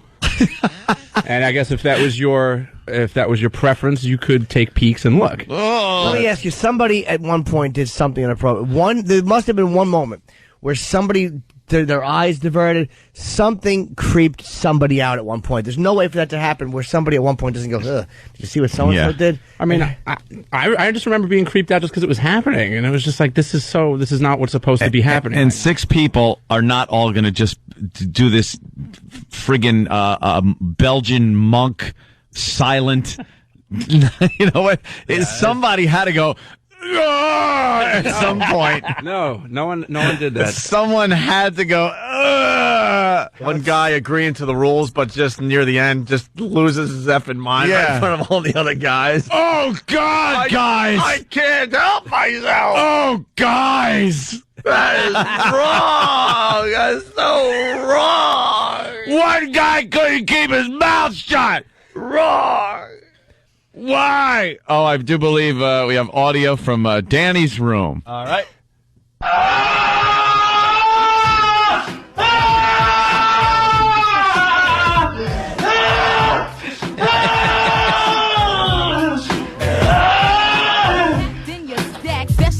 That's terrible. I'm sorry. Oh, was Steve there? Well, Tippy Tom was also there. Why are you so difficult? Couldn't hear anything but just like the gentle slapping and the occasional into the palm, the old spit in the palm. Well, very nice. You guys should do a show every Saturday. The Drunk Show. I think it's going to be a hit. You're going to have to do another one soon. Well, the Drunk Show happens anyway. It's just never on the radio. No kidding. Well, now it's on the radio, though, which is the beauty of it. Yeah. But you can't tell people when it's going to happen. It just has to be a surprise. No, it just happens. You don't know. It just happens. We don't know. Well, knowing the consistency of the drinking that goes on, it could be tonight. Monday night drunk show. Who are you kidding? It could be tonight. Hey, we got a bunch of guys from Forgetting Sarah Marshall here. Who do we got? Jason Segel and Russell Brand coming into the show next to talk about Forgetting Sarah Marshall. Very good, Danny. Very good. Forgetting Sarah Marshall, I saw it. Very funny movie, and we'll talk to these guys next. Opie and Anthony.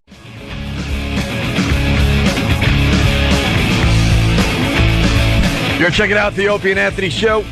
We got to get right into this in studio. From Forgetting Sarah Marshall, which will be in theaters, Friday, guys? Friday, April 18th, yeah. Oh, wait, I got to get your mics up here. Who do we got, Jimmy? We got Jason Segel and Russell Brand yes, from Forgetting Sarah. Stars of the film. I'm so annoyed because Marshall. I went to see it last night. I was online because I knew you guys were coming in today, and I didn't realize it was not coming out until Friday because you saw a screening. It was great. So I haven't seen it yet. I heard it was really funny. I went last week. The theater was packed and nothing but laughs throughout the entire movie. Very, very funny. Oh, thank you. Jason, I have to say, the movie starts with you getting dumped by your girl, setting up the whole movie, obviously. Yeah. and she's doing it while you're completely naked, and very awkward for all the guys in the theater. How'd that go for you personally? It's a bit awkward because it's something we bring up on the show a lot. Like something happened with comedies. Remember when we were growing up and stuff, every movie had the boob shot. A girl would be topless in every movie, and it didn't even have anything to do with the movie. It was just something there for the guys. A quick little, hey, wow, look at that. Yeah, absolutely. They took that out of movies, but they're allowing guys to be completely naked in movies now, which is so strange to me. Yeah, they demanded how that flipped. It. Yeah, they said the only way I could get the leading role is if I showed my my penis. So I went for it. Were you confident being naked in front of all those people? Were you trying to fluff up a little? No, well, I found out that the only way we could maintain an R rating is if it's completely flaccid. So it was it was very important work-wise that it be completely flaccid, and it was very important to me personally that it not be completely flaccid, you know? So it was a delicate balance between me and my friend, but we worked it out. Yeah, you have to get the ratings. He was like, turn the air conditioner up. Yeah, exactly. Yeah, he wanted it to be just right. I had the liquid courage that day. It was terrifying. Were you really drinking that? I was on set for I was that? completely drunk on whiskey, which actually backfired because Kristen Bell said to me, hey, I really appreciate that for once a man is doing the nudity as opposed to a woman. But that's not rare. I'm telling you, this is what's going on. Well, because I was drunk, that comment started to churn in my mind, and I zeroed in on the difference between male and female nudity. When a woman gets naked, at least she has the comfort of knowing men have all sorts of different preferences, big women, small women, big breasts, little breasts. For men, when they get naked, there's not that many women out there who just like love small penises, you know? So you're being judged on one criteria alone. Every woman I've slept with does. Nice. Well done, sir. Brando had to be naked for Last Tango in Paris, and he was saying that he was just praying that he would look presentable, and it was horrendous. He was just packing nothing. It was really humiliating on set. Yeah, that's sad. Yeah, they're dumping out a bit, unfortunately, because it's a huge part of the movie. Why are they dumping out? I don't know. Describing male genitals. They dumped out a bit. So who knows what they just heard? But that's great. And Russell is also one of the stars of the. You look a lot different in person than you do in the movie. That first observation. Really? Yeah, you got your hair all teased up and stuff. In the movie, it's kind of down and playing a rock star in the movie. That's right. That was like the main thing for me was to have a different haircut. That's what I was accepting the fee for mostly. Is that like once I've got to have a slightly different haircut, there has to be a financial aspect to that arrangement. So what? Some of that we won't have been able to listen to some of those things that we just said. On satellite radio, they'll hear it because it doesn't get dumped out of, but on terrestrial. So yeah, a big audience will hear it. Interesting. Well, he was discussing something that every guy goes through when they're going to be naked. They wanted to have a nice presentation. Nice. And it was very sensitively handled. I thought it was. Oh, I know. I thought he did a great job with it. Yeah. He handled it like an animal, but the topic was sensitively handled. I thought so. I went with the P word. They've gotten so ridiculous with the rules. Did you say ridiculous? Yes, I did. Damn, you're right. That probably got dumped out of. Blimey. How many dumps there? E-Rock 3? Oh, stop. So we lost. All right. They probably had kind of figured it out. A big part of the audience heard it. Yeah, hey, so you're a stand-up in England? Are you still doing stand-up? Yeah, that's right, mate. You just did for a while. No, I still do it. I like it a lot. I'm doing it in Los Angeles at the moment while I'm living over there. Doing it in at the Roxy on Sunset Strip, doing stand-up there. Okay. I do it when it's shut. It's just in front of the people that are cleaning mostly. They've asked me to stop it, but I'm pretty determined. I didn't know the Roxy. I did a stand-up at Roxy one time when Dice was taping an album, and I opened for him. It was Filth. He was taping Filth, right? That was at the Roxy. I think in LA, it's my whole Roxy story. Yeah. I had a payoff. I just said it with words. It's nice though. I feel a sense of connection. Even though the door in the back you go through. Yeah. Oh, the door. Yeah. The guy's always there. Takes me back. And Russell, you're a former heroin addict? Yeah, the old heroin. I couldn't get enough of it, mate. Yeah, that bloody stuff. It was the ruin of me. But now, of course, I don't have any heroin, so you don't need to dump that out. This is not an endorsement of heroin. Right. Were you snorting or shooting or both? I'd like to. What I'd do is I'd put it on my cereal of a morning, lick it off a cat's back. Any way of getting it. I used to look for novel ways of taking heroin, mostly. Put it on my eyelids, Used it as eye makeup. Yeah, I had all sorts of ways of taking the stuff. People like if you don't say that you shoot it directly into like an artery, people seem to think you're a coward. Yeah, like you're not really doing it. Still heroin, still dangerous. I nearly died. Come on. Plus the cat didn't like having its back licked. I'm only asking because of the needle sharing aspect. There's so many guys who are just in that moment, man. You do things that you'd normally not do, which is just share the needle. It's just so dangerous. I mean, well, this is a responsible bit of broadcasting. Yeah. So is this just in case people are thinking of sharing needles? oh no, I don't care what they do. Please, I can care less. Condoms are for sissies. Do what you want. Use separate needles. But have unprotected gay sex at the same time you're doing it. No, I was only asking. Sounds like a lovely morning. Sounds like a plan to me. Right, what are we doing this radio show for? We should be using our own needles and each other's willies. Now you're gonna feel a little prick. Oh, jeez. Oh, you had to go. You had to go back there. Did they dump that? They probably will. Yeah, they get panicky. No, I don't know, Jimmy. They're just panicky down the hall. Yeah. Russell, you have something in common with Jimmy. Prostitutes. Jimmy used to do the prostitute thing. Jimmy! Oh! Yeah, I was reading your bio, and you, it seems like prostitutes, Russell. Well, not all of them. There's still plenty of them left, but like as many as I could afford. And this was when I was a drug addict. I call it my drug-brella. While I was using drugs, I can't be condemned for anything that happened during that period. And yes, whilst on drugs, I did see prostitutes. You seem like a man who doesn't need prostitutes, though. That's right, but I was insatiable, and a lot of the time you don't want the conversation after. But that was a terrible, terrible time, and I do not endorse prostitution. I saw Russell walk by a woman the other day, and as he walked by, he just said, "Hello, mystery woman," and she nearly got the vapors. It was like old man. time. Yeah. Yeah, she was a prostitute, that woman, I should point out, who I'd paid in advance. So you have at least you did it like you said, like when I was doing drugs. I did it with 18 years clean.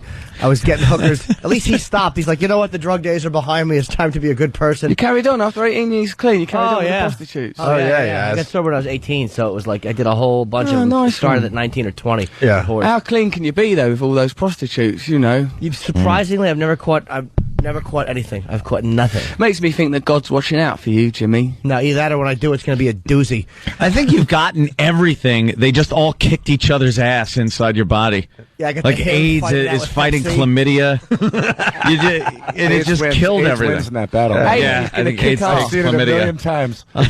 Don't go up against AIDS in an inter-STD war. No. Only gonna Even be if one all the winner. other ones like gang up on AIDS, No. Even you got then. like I don't know, gonorrhea, chlamydia, AIDS is syphilis. I'd rather have all of them than even 10 minutes with AIDS. AIDS is like Bruce Lee in there, just kicking ass. What about just a little bit of AIDS? No, you can handle a little bit.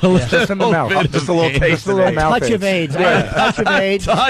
Just a little mouth AIDS. Hey, Russell, you ever go to Rio for prostitutes? No, it's not like I didn't go on the old sex tourism thing. It wasn't a hobby. It was just like occasionally of an evening. I did go to Thailand. Oh, did you? Yeah, one reason to go there. No, very Young much. boys. Now, come on.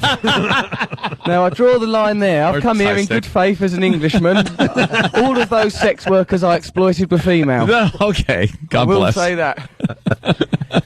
So you, what got you clean eventually? I don't mean the program. I mean, like, what incident just finally drove you into like this? Enough is enough. Just kept getting sacked from all my work. I had a show on MTV, got sacked to that. I had a radio show, not unlike this one, but I used to bring homeless people. I used to score a lot of drugs with homeless people, and I put these like a couple of homeless lads in with me, and we were all hitting the pipe in the studio together, stinking the place out with crack. And like, I did an item on the radio show. Oh, we've got your homeless agony uncle, homeless James, for all your homeless problems. Call in now on this number. But homeless people don't have radios. Oh, or phones. Or phones. It was flawed. The only person that did phone was the controller of the radio station to sack me live on air. So that was the end of my tenure there. And the homeless people had to be given a cab back home, which is difficult because they haven't got one. You just give them £20 worth of cab. Say get out when you feel like it. Drive as far as they can. We do a lot of radio with homeless people. We just we just did a bit last week with a homeless guy watching Sophie's Choice, just like Russell did with his. Yeah. How did you like it? Actually, he started crying and just went hysterical. Why did they do that? Why did the Germans do that? He started crying and everything.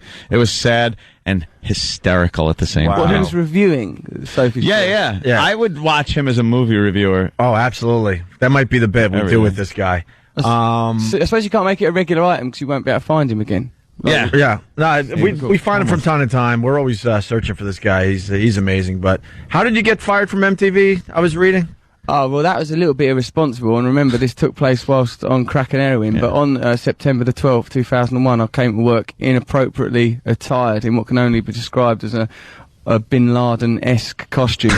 Now, remember, I would not have done that had it not been for crack and heroin, and I'd like to take this opportunity to apologise for that costume, not only to you and the good people listening to this radio show, but to Kylie Minogue, who I interviewed that day, while dressed in that camouflage jacket. That's some poor taste. Very poor taste. Wow. But I was fired, you know, so in a way I paid a high price for that. How'd they let you do the interview, though? Like, why didn't they just say you got to change wardrobe? Like, why'd they let you do the interview and then fire you? I was already harassing. They did make me take those clothes off, but I was harassing Kylie before the interview had begun because me and my drug dealer Gritty and his young lad Edwin emerged from the disabled toilet in a fog of crack, very keen to do the interview. I'm stressed that the little boy Edwin, he ain't done any crack. Children don't need crack; they're quite upbeat naturally, aren't they? They've got a lovely sense of joie de vivre, most children. So just me and Gritty had been doing the crack, and then I came out. I was wearing those silly clothes. It was a silly day, and I was acted quite right. You showed up naked somewhere too, didn't you? I did show up naked, yeah, that was May Day protests. I showed up and I didn't take the precautions you took to make sure that my genitals looked so wonderful. Mine looked preposterous and embarrassment. They looked like they were trying to retreat back into my body. Best place for them. It was a ridiculous token of masculinity. So, well, there was a comic in England. It's not you that was running around trying to get into the palace. Was that you or no? Oh, good Lord, no. That was a young man called the Comedy Terrorist who got into Prince William's birthday party. I did work with him, actually, on several occasions, but often, you know, when people drink too much red wine and it's like they've got red wine lipstick on, I used to have that, and, it made me feel uneasy. All right, kind of creepy. Yeah, it's weird, isn't it? You know, kidding. Very creepy. Well, the movie's Forgetting Sarah Marshall. We should talk about that for a little bit. What's the movie about for the people that are thinking about seeing this on Friday, Jason? Yeah, the movie's about a guy who finds out his movie star girlfriend is cheating on him with the biggest rock star in the world, played by Russell Brand. And he goes to Hawaii to clear his head, and there she is with her new boyfriend. So it's the three of them trapped at a little Hawaiian hotel together. Incidentally, I should say that the part wasn't originally written to be a rock star. It was a young Hugh Grant British writer type. And Russell walked into the audition, and he said to me, "You'll have to forgive me, May. I've only had a chance to take a cursory glance of your little script. Perhaps you should tell me what it is you require."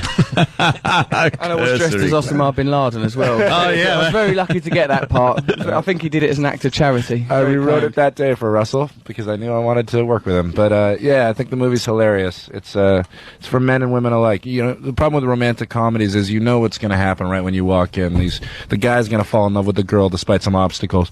But right away from this movie, I come out and I show my junk right from the beginning. I think you have to throw out your expectations of what the movie will be like. I quite enjoy it. Yeah. Pretty cool marketing campaign, too. Like, all over, like, on buses and stuff, you see something Sarah Marshall. It's not just the title of the movie. I hate Sarah Marshall. I hate Sarah Marshall. It's really cool campaign. Cool. I feel terrible for the real Sarah Marshalls out there, though. Well, no. I mean, they're doing a thing in the paper here in New York, all the real Sarah Marshall. Are they? And they're getting pictures taken right next to the billboards. Oh, that's fantastic. Yeah, so... And it's like, of course you expect that from the newspaper. Is this your first feature film? Yeah, it is, mate. I've done one in England, a little film a while ago, but mostly I do stand-up comedy and, like, my own radio show and writing and things like that. It's the first film I've been allowed to be, and I really enjoyed it. It's a proper laugh, in a way, with him. He carries on. He's good entertainment, good at acting and everything, good company, a fine gentleman of the world. So it's lovely. It's like holiday, really, tell you the truth. Titles. Quite a ringing endorsement for you as a man. Yeah. Have it. Have an endorsement of him. Pleasure to be around, from what I understand. He's a joy, this bloke.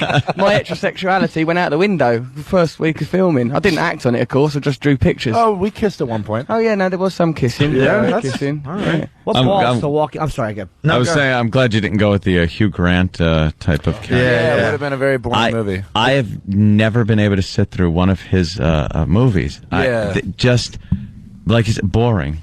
Yeah, he's so charming, it's boring. I hate men like that. There's just, no real action or person. I don't even mean action like in an action movie sense, but just no personality from him. Yeah, no. Until he did that hooker thing. So yeah, no, he's just kind of, he lulls you into acquiescence. It's just pleasant. Yeah. Lulled into acquiescence. Yeah. That's nice. Sounds alright, though. To be lulled into acquiescence. Although, the hooker thing, that's a shame that weren't filmed, because I bet that would have been alright. That would have been his best role. Yeah. Ever. Just seeing him with that hooker. What does acquiescence mean? Acquiescence means sort of you're forced to agree. You know, just I submit. Compliance. Compliance. Yeah, I'm a writer. I don't know if you guys know that. Yeah, he wrote this film. I write too, but I certainly didn't know what that word meant. Nice. I write very small words only. Quite a lot of them. It's more or less the same. Yeah, absolutely. Know what I liked about the film too? There's a running joke about CSI in the movie, which I thought was brilliant, man. Oh, thank you. We make fun of that CSI. Yeah, I was on CSI for a while, a few years ago, and I just remember thinking they just shamelessly mix the sexuality and the violence. Yeah. You know? Yeah. And it doesn't usually apply. I was watching one the other day, and they said, she had a sad death. Look at all the genital scarring. What does that have to do with anything? Right. Yeah, that could have been part of her hobby. She might have got that genital who knows if scarring that in life. might have had nothing to do with her death. Yeah, she might have enjoyed them genital scars. Absolutely. That could have been. Perhaps her genitals were the scene of a war between AIDS and all the other STDs. It's cultural differences, is I think what we're Right. zeroing in on. That's what we're learning today. And then E-Rock found something from Russell's Wikipedia. Did you? We know how accurate Wikipedia is. Anyone could just go in there and... Well, I think this is great, though. On February... tell me if this is true, Russell. On February 23rd, 2006, he hosted the 2006 NME Awards show. I don't know what that is, but something in England, I'm assuming? It's like Rock and Roll Magazine, the NME. Okay. Upon reaching the stage to receive his award, Bob Geldof began his speech with Russell Brand, "What a C." Yeah, Can't say the word He here, didn't obviously. say just C. He said the word in its entirety, which was offensive. Right. He said the actual word. We could say that much. Russell Yeah. Brand, what a C. Which later prompted Brand to strike back with, really, it's no surprise he's such an expert on famine. After all, he's been dining out on I Don't Like Mondays for 30 years. Yeah. I put him back in his box. Do you know what I mean? Wow. Yeah. You can't say things like that when I'm trying to host an award ceremony. Why did he say that about you?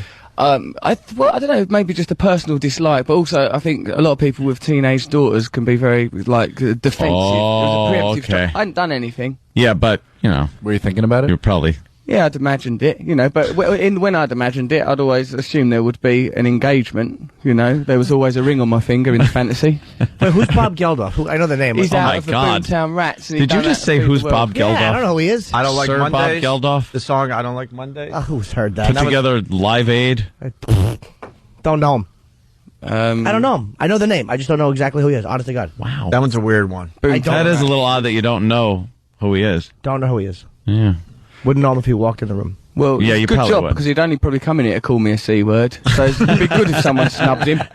So what, you were hosting this award show, and he knew you were hosting it, and he Came on to get an award, but it's my fault a little bit because I'd thrown to but the award was announced by Bono, right, out of U2, and but it was it was a video message, and it goes, here to announce the next award is Bono, who is currently a message beamed from a satellite that's orbiting his own ego, right? and they're mates, so I think that's again, that's probably a bit cheeky. That's a pretty funny line. That's funny, though. Thank you. Of course, no one has a sense of humor anymore. Yeah, but it wasn't meant offensive. I didn't mean to hurt no one's feelings. That's just funny. Yeah, I mean, Bono, I'm sure, could take a joke like that. yeah, no? of course he could. He's a laugh, isn't he? A good fella. You're taking the piss out of him. Yeah. I'm with you. I've been to England too. With that accent, you're going That's to a fit bad right one. in. Yeah, not bad. Oi, governor. Nice. Do you see? It's not governor though. It's governor. Yeah. Do you do the American accent? Are you able to put one of those on? All right, I'm from America. Hiya. All right there, stars and stripes. Okay, you guys. That's an American, isn't it? That's how you chaps talk. Give us a goddamn donut, why don't ya? Is that the impression? Because That's not only me. That's how everyone in England thinks that you are. That's it. There it is. Yeah, America, red, white, and blue. I find that when you limeys try to do American accents, it always sounds like a country person. Yeah. What, like a rural Southern. American. Yeah, it always sounds southern to me. Yeah. What, you gotta be more New York? I'm walking here. It's New York City, you ass wipe. Like that more. Yeah. Forgive my language. I like that. English always seem to sound like they're fags. Wow. Like in the American sense. Oh, boy. Hold Now on, we got mate. a problem. Come on, no, I'll show you the statistics. They're very impressive. It's really not something you can query. It's just a haircut. I may act a little bit gay, but that's just so that women feel comfortable around me, feel relaxed around me. That's Bang, pregnant. That's only because the rules are different. In England, having sex with another man is not necessarily gay. That's not considered gay. That's just boarding school. Absolutely. It's necessary. They won't even let you in the royal family if you don't try at least 2 or 3 times. Damn. Right on. And Jason, you're in How I Met Your Mother, which is a huge show. I've never seen it, though. Yeah, Sorry. yeah, that makes... Is that the one that Brittany was on recently? Yeah, she was. Yeah. How was she on set? She was great, man. Oh, he's got so many lovely stories, you probably can't tell them, can you? No, I think she was fantastic, man. She was very professional. She had a lot of bodyguards surrounding her. The trailer one, are you allowed to tell that? That's funny. Well... Yeah, give us a good one. All right. Give us a good one. It'll help promote Forgetting Sarah Marshall. Okay, sure. Oh, you're forgetting Sarah Marshall. Well, yeah, that's why you guys are here, even though at this point, who cares? I mean, the movie is good, but I'd rather just talk to you. Oh, thanks. Well, yeah, I didn't get to talk to her very much because we didn't have scenes together, but so when I was leaving the set, I wanted to go say goodbye, you know, but her trailer's like surrounded by bodyguards. So I went up and I said, hey, I just want to say goodbye to Brittany, you know. And they're like, all right, just give us a minute. And they go into Brittany's trailer and they're in there for maybe 10 minutes. And then they come out and they say, sorry, Miss Spears is asleep. But she did say she had a great time, and she was nice meeting you. How would she spoke if she was asleep? It took 10 minutes to concoct that lie. I mean, it's great. Like, he's in a hit show, and he's just a dude when it comes down to Britney Spears, like anyone else out there. Say goodbye. And I see right through your story, Jason. You're thinking, she's a little drug crazed. I'm thinking I might have a shot at her. Yeah. I'm leaving. I don't have to work later on. Right, that's the only reason you're going to her trailer. Just pop in the trailer and innocently say goodbye. You just want to say goodbye. In the international language of orgasm. We all saw the videos and the pictures. You're thinking, you know what? In this stage of her career, I think I got a real shot at this. Let's go say goodbye. Just say goodbye. You know what I mean? She's vulnerable. It's worth saying goodbye. That kind of makes me hate her even more than I do. Although it's like you don't know if she was just being the snot that you think she'd be, or maybe she was passed out, or like doing something, and the bodyguards like she was just incoherent, and they're like, they just said that. Yeah, she might have been exhausted from her amazing acting.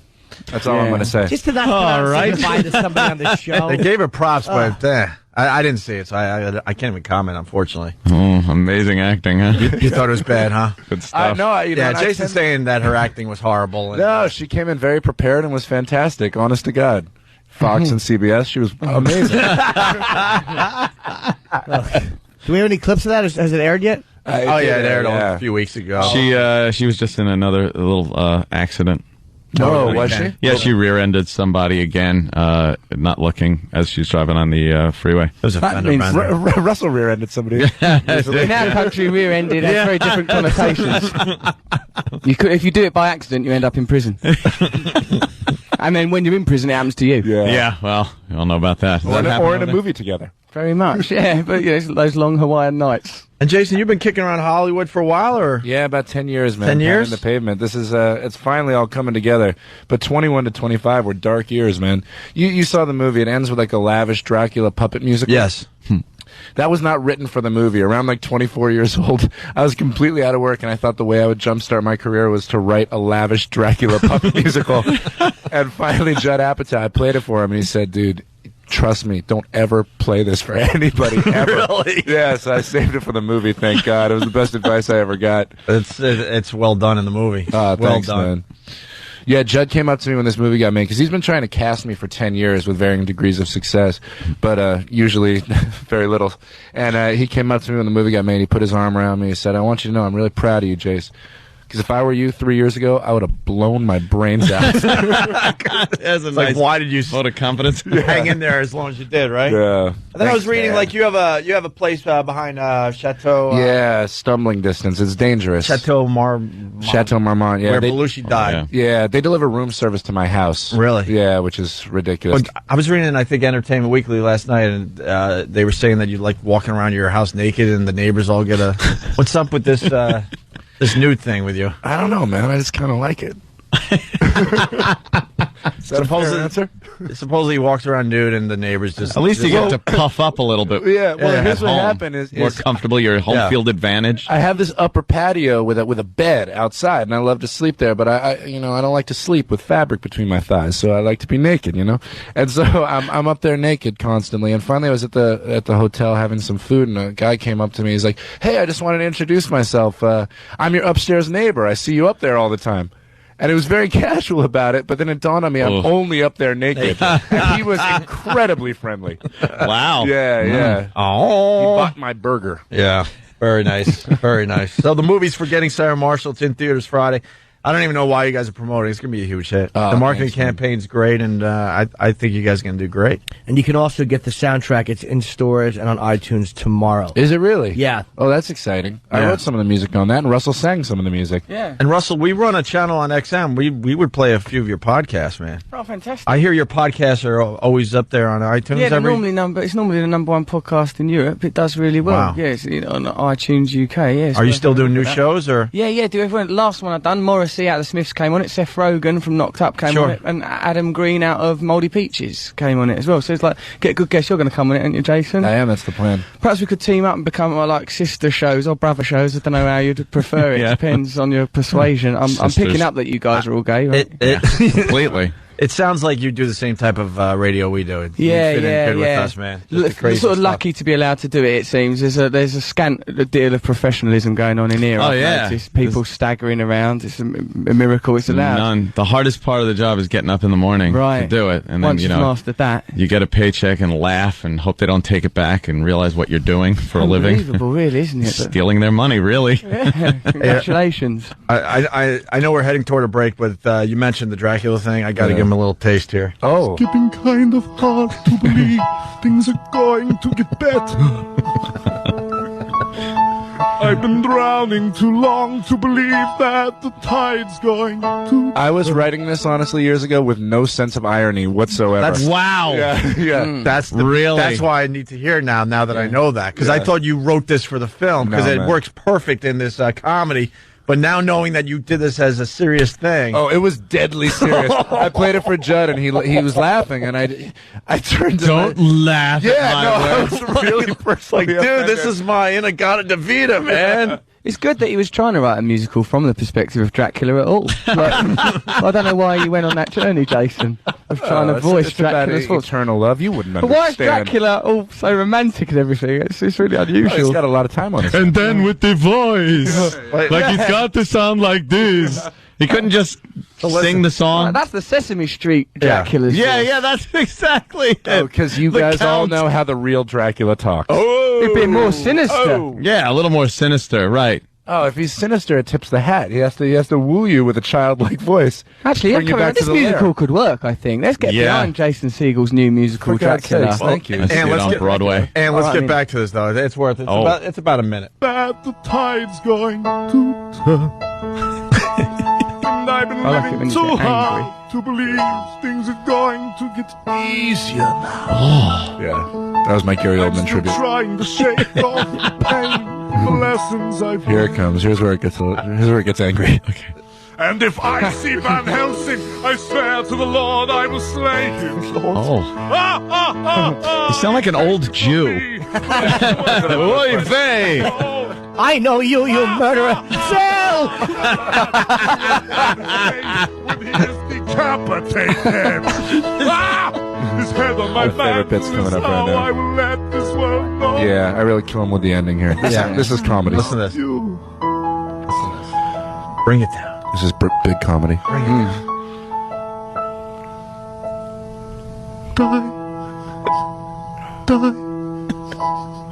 Die.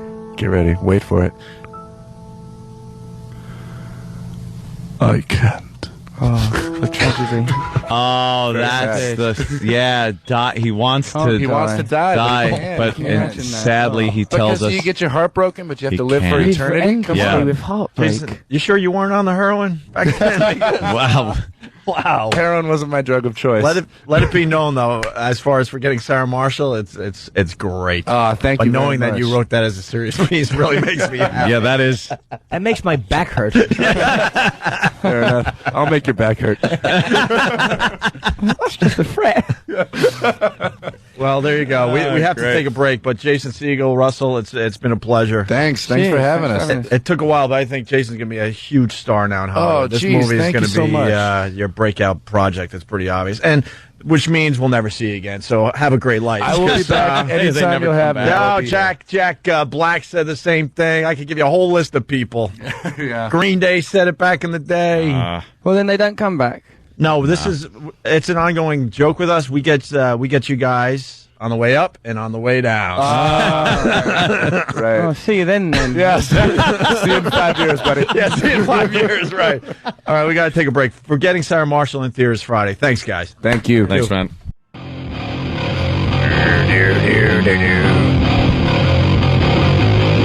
It's been a pretty good show today. Opie and Anthony on your radio doll. On your radio doll. I want to hear that at some point. I'm trying to come up with different ways to bring us back from commercials. That's one of my favorites right now. Yeah, I like that one. On your radio doll. Hey, I need a favor from the pests of this fine radio show.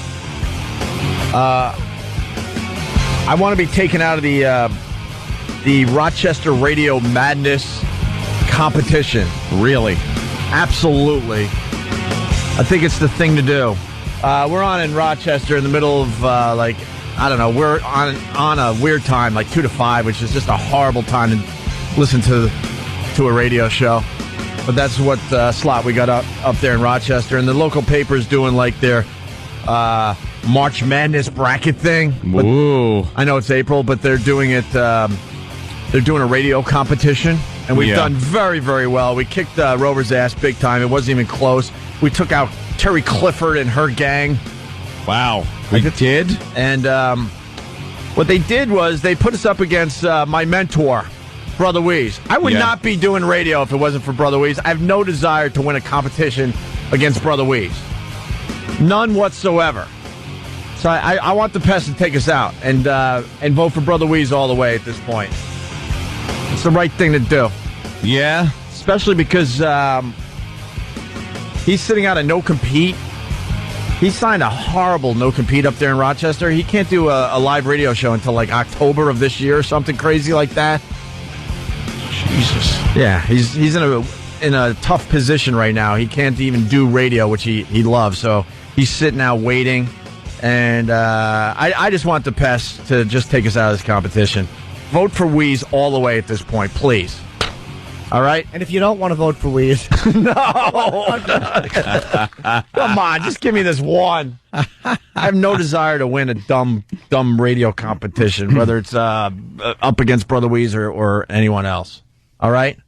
And it's tie right now. It's like 50-50. So you're saying serious voting only? It's no! Oh. Stop! Damn, I forgot. Just do me this favor. I have no desire to compete against the guy that actually showed me how to do radio the right way. I was a hack. Well, some people would say I'm still a hack. Ooh. Dopes. So a little request from me to the Pest. Just take us out. It's 50-50 right now? Take us out. Wow, that's rough. Take us out. No, it just started, though. They probably have like 2 votes in. So is that what they do? They start off. Yeah. Of course, it's even, so. Yeah, take us out, please. Just take us out of the competition. Come on in for the big win. Take us out. I'm serious. I'm serious on this one. Sick joke? Come on in for the big win. Got your head, your ass wired together. Love that guy. Technically, we're not even. I'll say this though. It's not even really a competition between this show and Weeze, because Weeze is off the air for so. It's like he's got to sit for a year. Son, all I've ever asked of my Marines is for them to obey my orders as they would the word of God. Of God. Word of God. I like Jimmy's way though. Yeah. God. That guy's. By the way, I just want to travel the country with that guy. What's that supposed to be? Some kind of sick joke?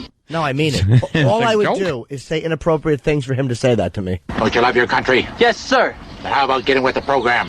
Why don't you jump on the team and come on in for the big win? Jump on the team. He sounds like he's always congested. Come on in for the big win. Cranky old general. Had enough. And see, it doesn't matter what you talk about. You got the haters all the time. So what you're saying is Weeze can win on his own. I'm not saying that at all. I don't even controversy. I just don't even want to be a part of it. That's what I'm getting at. Who wrote that feedback? It was Brother W. From Rochester. What do you think? I can't beat you without help?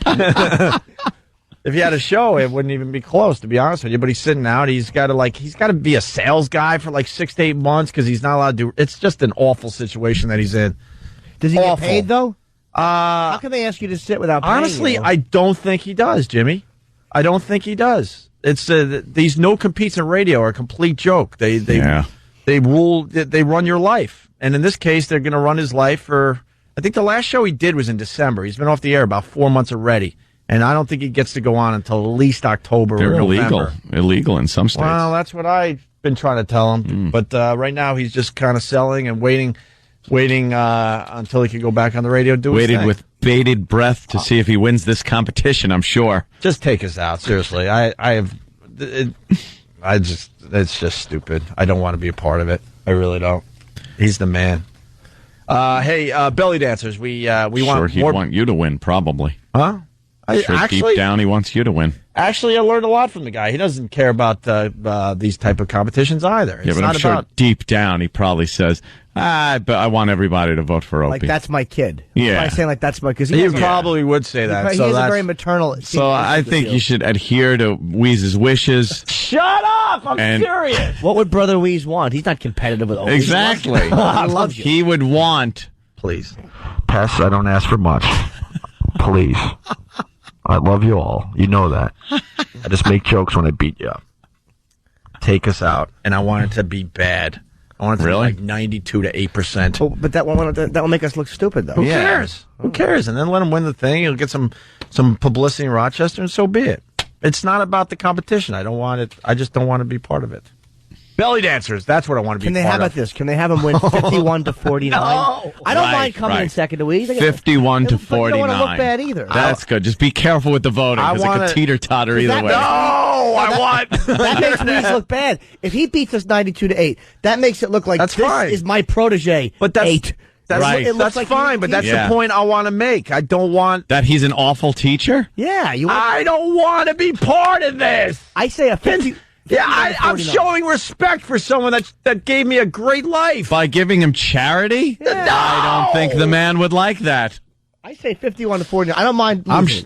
No, because in the end... I like 51. But I want it to be close. No, in the end, I want it to be perfectly clear that we stepped aside for a great broadcaster. Out of respect. Out of respect. Look, it's we beat the hell out of everybody. For once, I'm saying, you know what? Yeah. Let's just get out of this competition. I'm not saying we should be bloodthirsty and the pest should... Bloodthirsty! Pest! Bloodthirsty! Yeah, let's kick some ass. Yeah. No! I thought you meant that. Destroy I thought you us. had a change of heart. It'll feel good for us to be destroyed for once. I say destroy What do you mean for us. once? When have we ever gotten respect? I remember back after something called the St. Pat's incident. Opie and Anthony always win in the end unless it's up against Brother Weeze. That's my motto. Oh, okay. Destroy us. I'm dead serious. Destroy us. We're going to look bad, though. Who gives a crap? I don't care. Belly dancers. All right. Oh, belly dancers. Belly dancers. We want belly dancers. We got a great belly dancer video up on YouTube. Oh, very hot. We talked about it earlier. We don't need to, but it's going to start a trend hopefully on the show. Yeah. And we got the official promo. Belly dancers. Calling all belly dancers. Calling all girls. Calling all girls. Calling all girls. The Opie and Anthony Show is looking for belly dancers. Any girls. Why? Any girls. Why not? Calling all girls, we need your bellies. The truth is, we had a young lady come in studio and wiggle her belly for us the other day, and now we're totally fixated on belly dancers. We're looking for more belly dancers. This is, of course, until the next stupid thing happens to distract our ADD-prone minds.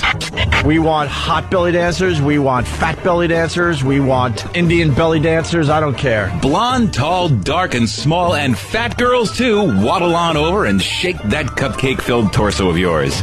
We actually have prizes this time. Calling all girls. Calling all girls. Calling all girls. So if you're a young lady or an old lady and you can belly dance, get in touch with the Opie and Anthony Show. Interested? Call 866-FU-LINE-1. That's 866-FU-LINE-1. Call now. Call now. Call now. Steve. What was the word? What was it? Oh, the what was that clip from? Why not? Why not? But it's funny, he's trying to use it now, but it's not the same fervor. Why not? Fervor. I love that word. Fervor's a fantastic word. Fervor. I couldn't use it in a sentence, though, I don't think. He did it with great fervor. Oh, then I could. Oh, how old are you? 40 fervor. 40 fervor. I've been laughing about that all weekend. Absolutely. Can I whore myself one more time? Of course. This Thursday? I don't know if you can, Jimmy. Are you in agreement with what I want to do in Rochester? Not by the volume you want, but with the end result, yeah, I'm fine with that. All right. I understand respect for a guy that taught you and loved. Sure. I just don't want us to look silly. I think a close one is good. No, because they'll know. They'll know that we threw the competition in a positive way. In my opinion, they'll know. They'll know in the end. Wink, wink. No. Oh, sorry. I keep saying the wrong thing. Mother effers. I thought I asked for one lousy thing. For once in my life, I want to show a little respect and that I might have a little heart in the middle of this chest somewhere. Ooh. And you guys are like messing me up. Yeah, it's tiny and it's beating black, but it's there. Yes, Jimmy. Jimmy's going to be at Caroline's this weekend.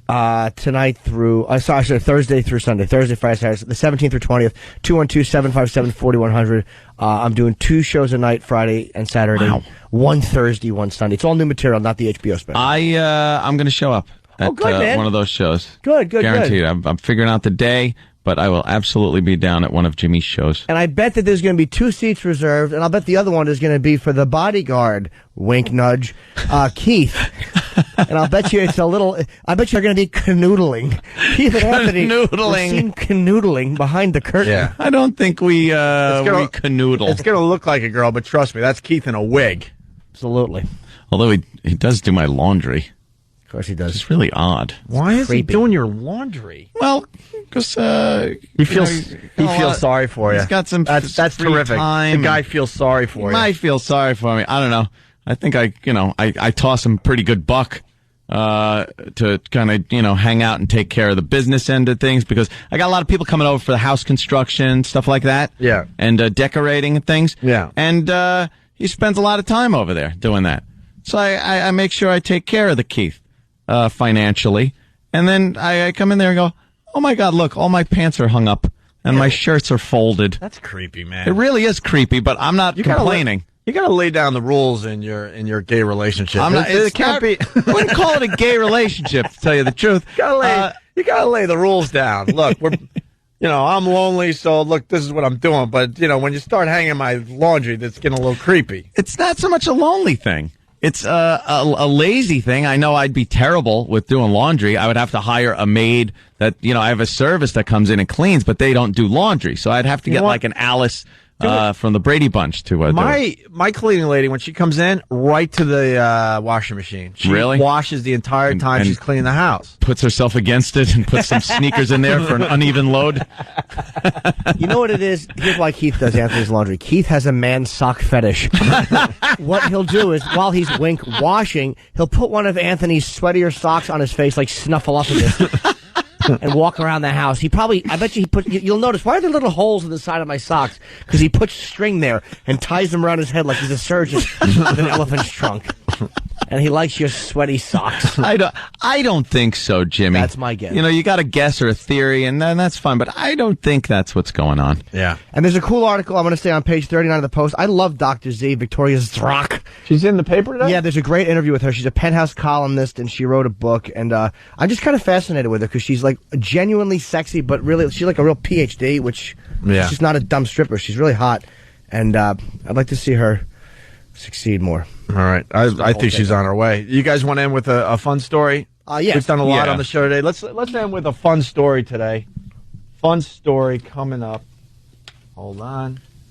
Oh, this old gag. Is this really a fun story? Yeah, it's definitely a fun story. This is about as senseless a murder as you can get. Police contend the motive behind the murder in Northeast Philadelphia. What's wrong? The opening sentence. Opening sentence. It wasn't not even a little tease that it might be a happy, fun story. But why don't you give it a chance? You never know. It opens up with a senseless murder. I guarantee by the end of this, there's going to be a lot of laughter, and people are going to go, you know what, you were right. This is a fun story to end your Monday show. This is about as senseless a murder as you can get. Police contend the motive behind the murder in Northeast Philadelphia was an argument over dirty dishes the 64-year-old victim had with her 20-year-old roommate. That roommate is now locked up on murder charges. Police say Jocelyn, who moved to America from Haiti about 30 years ago, suffered blunt force trauma to her face and multiple stab wounds to her neck, which caused her death. And which also made one more knife to have to be cleaned. Right. Counterproductive. See? A fun story. It's fun now. It's fun now. If you're going to argue with the dishes, you don't stab her, you beat her with a shoe. Because now who's going to clean that knife? I suspect you are. Who was right? Who was right? You were correct. Which caused her death. Her grieving brother struggled to find the words to describe her, saying she was a and he came up with one. Dead. See, more fun. Lots of fun. Jimmy's going to be doing a lot of this at Caroline's. That's right. I have a whole bit on the lazy dead lady who didn't want to wash dishes. Wash. Get in there. Wash. Or maybe I could be wrong. Maybe her roommate was smart and picked up a used steak knife. All right. With that. Still dirty? She dirtied it up. I made it dirtier. They're changing Keith's name to Keith the Queer. Oh, no. He's not going to enjoy that. No. Are we allowed to say it on the radio? Yeah. All right, good. That's good that they haven't taken that word away from us yet. And then someone else is saying that Keith the Cop is your Ralph. If he starts doing your hair, that's when I'm going to have a problem. He doesn't have that the talent. He doesn't have that gene. Doing that. He doesn't have that gene. No, he's the gene of the gay.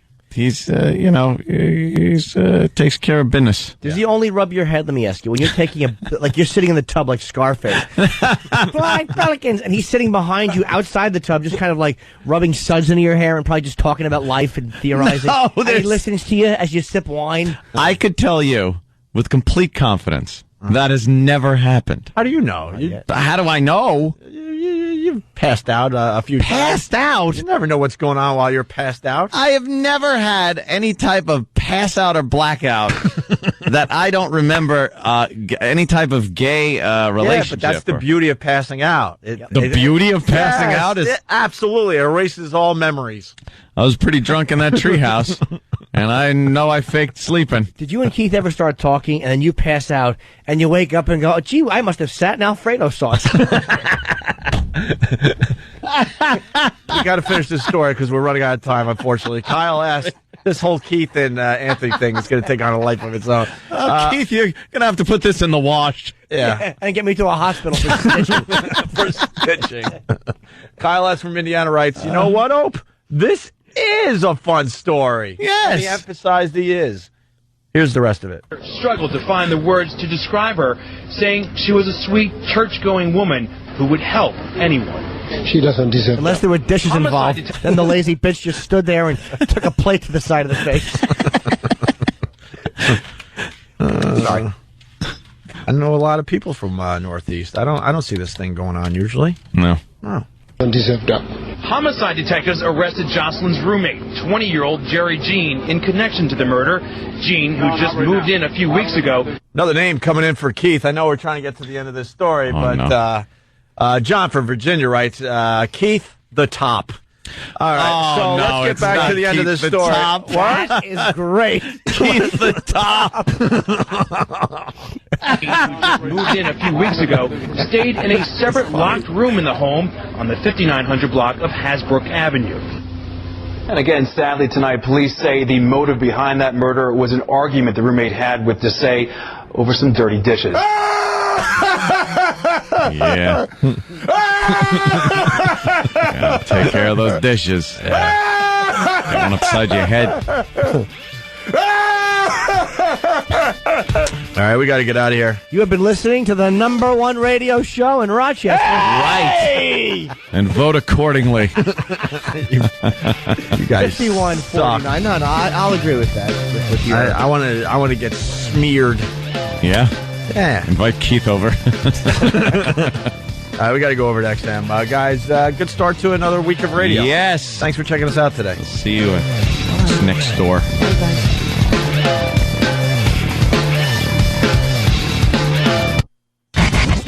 The Opie and Anthony Show.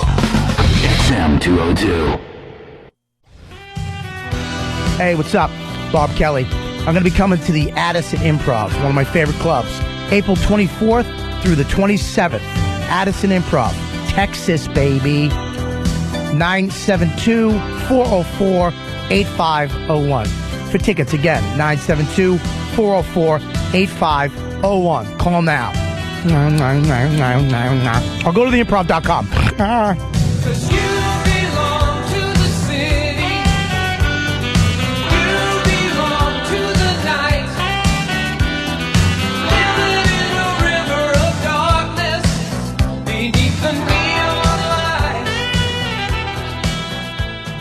Are you a talented person or group of people working on an animation for the Opie and Anthony Animation Festival? You know it's going down on Thursday, June 5th, 2008 at the Roseland Ballroom in New York City. Why don't you share your progress with us? Call us up. Let us know what bits you're working on. Remember, the deadline to get your animations in is June 1st, 2008. So hurry the fuck up if you haven't already and get your animations rolling. Right now we have $10,000 to give away. That's a lot of greenbacks. Yay! The Opie and Anthony Animation Contest is coming Thursday, June 5th, 2008. For example, sound clips and all kinds of other useful information, go to opieandanthony.com. There's a link right on the front page. April 18th and 19th. This is the one I really, truly want to pack out. The Cinema Draft House in Arlington, Virginia. What's that? I guess I want to pack them all out, right? Yeah. Kind of fucking dumb to say this one I want to pack out. The rest I want empty. This one I want crowded. I don't know. I just like the D.C. area. And those, it's a big O&A fucking constituous or whatever the word is. You know what I don't have no fucking idea. I'm tired, man. I'm in pain. I'm tired. But April 18th and 19th, the Cinema Draft House, Arlington, Virginia. It's going to be a lot of fun. Ugh.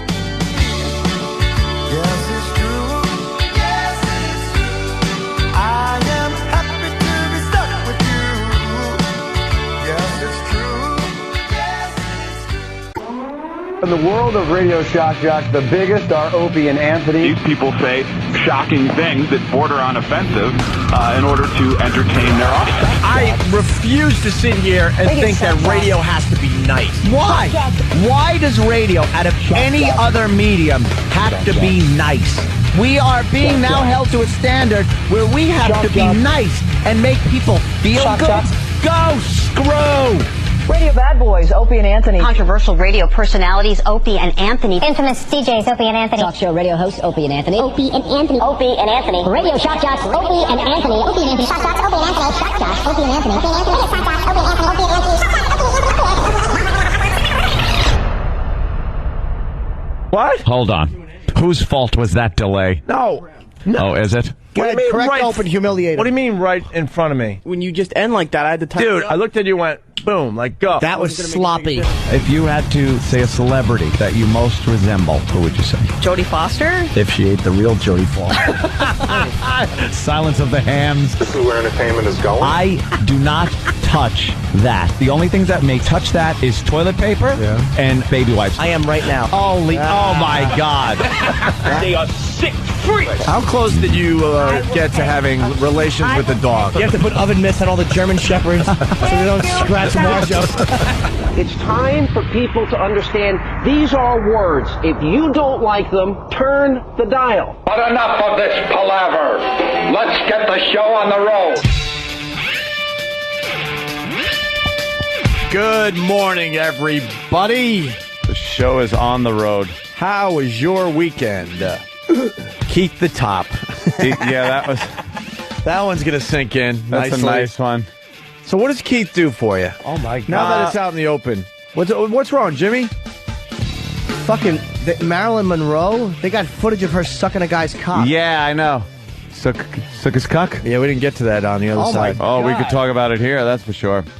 And they're trying to, I guess, what, Hoover? Yeah, Hoover was trying to. That's a coincidence. Yeah, Hoover was trying waka. He was desperately trying to prove that it was JFK's cock, but he couldn't do it.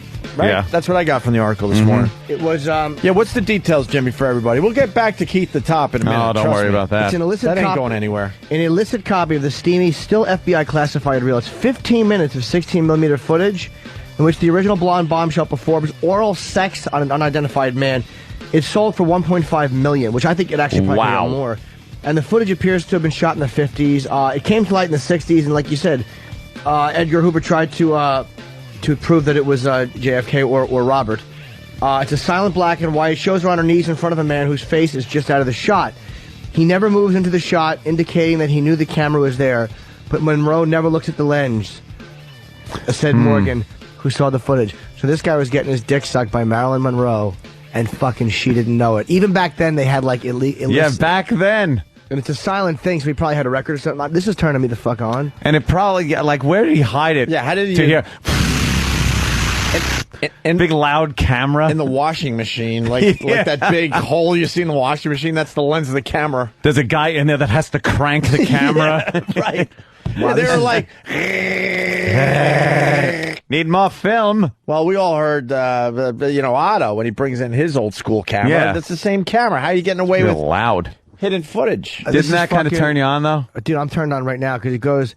The feds eventually confiscated the original footage, but not before the informant made a copy of it, which is what was sold by his son, Morgan said. So that the informant had a copy, and that's why this is on the market. This has got to hit the fucking internet. This guy's got to figure out a way to make money off it. If you're going to spend that much for the you got to film, make money. DiMaggio was trying to buy it at one point he offered $25,000 for it because it would embarrass his wife. He wanted it off the market. Oh, really? Yeah, I guess it wasn't him in the. Wow, man. The film. It's amazing. I love this. This would turn me on. Showed Monroe on her knees in front of a man whose face is just out of the shot. He never moves into the shot, indicating that he knew the camera was there. Yeah. But Monroe never looks at the lens. She was sucking this guy's cock, and she didn't know she was being filmed. Fucking dirty girl. Nice. Fucking she was a dirty dirty pill girl. popper. But I want to see if she gave good head. I gotta see this. What does head look like back then? Damn. Just wrap your lips around. You know there wasn't like spit and drool and you never know. Some nice You never fucking know. cranking. Maybe back then. Maybe now it's acceptable. Maybe You ever see pornos from like not even that old? It's from the 50s. It's more like It's more like just all just stiff. Yeah, very stiff and just God. fucking her head bobbing up and down. Of course, it was very stiff. She's not. She's not fucking teabagging and licking balls and shit. I don't think they did that in the 50s. You don't think? Oh my fucking god! I don't want to get a bad reputation. This. God damn it! Happy birthday! What, Jimmy? This fucking. Let Jimmy have his moment. He's really turned on over there. This fucking asshole that bought this. Yeah. He said he's just gonna lock it up. He said, I'm What? not going to make a Paris Hilton out of her. I'm not going to sell it out of respect. It's probably a gay guy that is worships Marilyn and God, can someone fucking steal it? What the fuck? yeah. How do you keep that a secret? You look how pissed Jimmy is. It's He wants to annoying. see this so bad. The fucking FBI classifies it's a chick sucking a dick. Yeah. Is that national security too? Like the fucking names in the JFK case you keep secret, you cocksuckers? How do they know it's Marilyn Monroe in the... They said it's immediately recognizable. Wow. She's radiant and charming with a mouthful of fucking dick. Maybe it's God, fucking that's sexy. Maybe they don't want to show because it's like Oswald she's blowing or something like maybe she's really awful. out of the ordinary. Maybe she's awful at it. Maybe teeth. maybe she pecks a lot like a fucking chicken blowjob. God, I want to fucking see that. Yeah. Filling up, Jimmy? No, I wasn't when I first read it on the knees, though. I'm enraged about whoever fucking bought this. How about the FBI fucking throws us a bone? How about that, guys? And Freedom of Information Act. Why can't we get that? Well, I don't know. It's a great question. Could somebody sue them? But I don't think the FBI could just, come out and go, I'm going to just Give throw away everybody porno? a bone. We're going to throw everybody a bone. Here's Marilyn Monroe sucking a cock. I don't know what the Freedom of Information I'm with you, Act Jimmy, says but I don't know about if they could just openly porno. say we're throwing you a bone. And whoever, by the way, whoever sold this copy, maybe there's another copy they made. Of course there is. Wouldn't you make another copy? Of course Holy you do. shit. If you're selling the only one you have, stop it. And maybe they made the, but then again, maybe it was part of the deal is that this was the exclusive copy. Yeah, but you don't know. How do you not make a fucking You copy? make a copy Yeah. and give it to a friend, and then, Everyone's got a and copy. let him put it out and go, look, I always thought there was only one copy of this. How is Yeah. this kept secret? Look at the fucking body on this dirtbag. How do you not? Let's go to Yeah, let's go to Keith the top. Keith. Oh, my God. So I get a couple phone calls at my house that I need to tune into the radio. Yeah. And I have no clue what we're talking about. Well, Keith, I just brought up the fact that you do a lot at the house with supervising the construction and whatnot that's going on. You got your own room. You got your own what? The Keith Suite. The Keith Suite has been. You took one of the flat screen TVs for your own room. Brought it upstairs. You got for the room, and then I brought up the fact that Keith I pay Keith because he's very professional and does a very good job at what he does. But I brought up the fact about the laundry. And that turned into you are now my gay lover, and they call you Keith the Top. A little play on words there. Yeah, a little play on words. Yeah, you can downplay it, but the listeners are already loving the new nickname. Keith the Top. Why are you doing his laundry? I understand the other things. Well, let's put it this way. If you were at his house and he would live in squalor. He doesn't just put dishes away in the dishwasher or the laundry. I got to put the guns away. There's a lot of things involved in this. I'm getting better with putting the dishes away. Yeah. See, I'm quibbling. Listen, he's a man about town now, and he needs somebody to be there. I don't think it's any different Does than Keith have Close like to Kenny. neat tendencies? Is that what I'm getting at? Keith is neater than a lot of guys I've known over the years, my friends and stuff like that. Keith is a neat guy. Mm-hmm. He doesn't like things being messy. But that's at your house. My house is probably a mess compared to that. No, you're also the guy that bought a lifetime supply of bibs so his white shirts don't get messy when he eats lunch. Listen to me. White uniform shirts. What is that about? Hold on, Keith. Because he wears white uniform shirts now. Right. So he bought like online, like wholesale, a shitload of bibs that he then puts on so he doesn't get like sauce or anything on his white shirt, and he looks professional and presentable throughout the day. There you go. Lobster bibs. Right. Wow. Nothing the matter with that.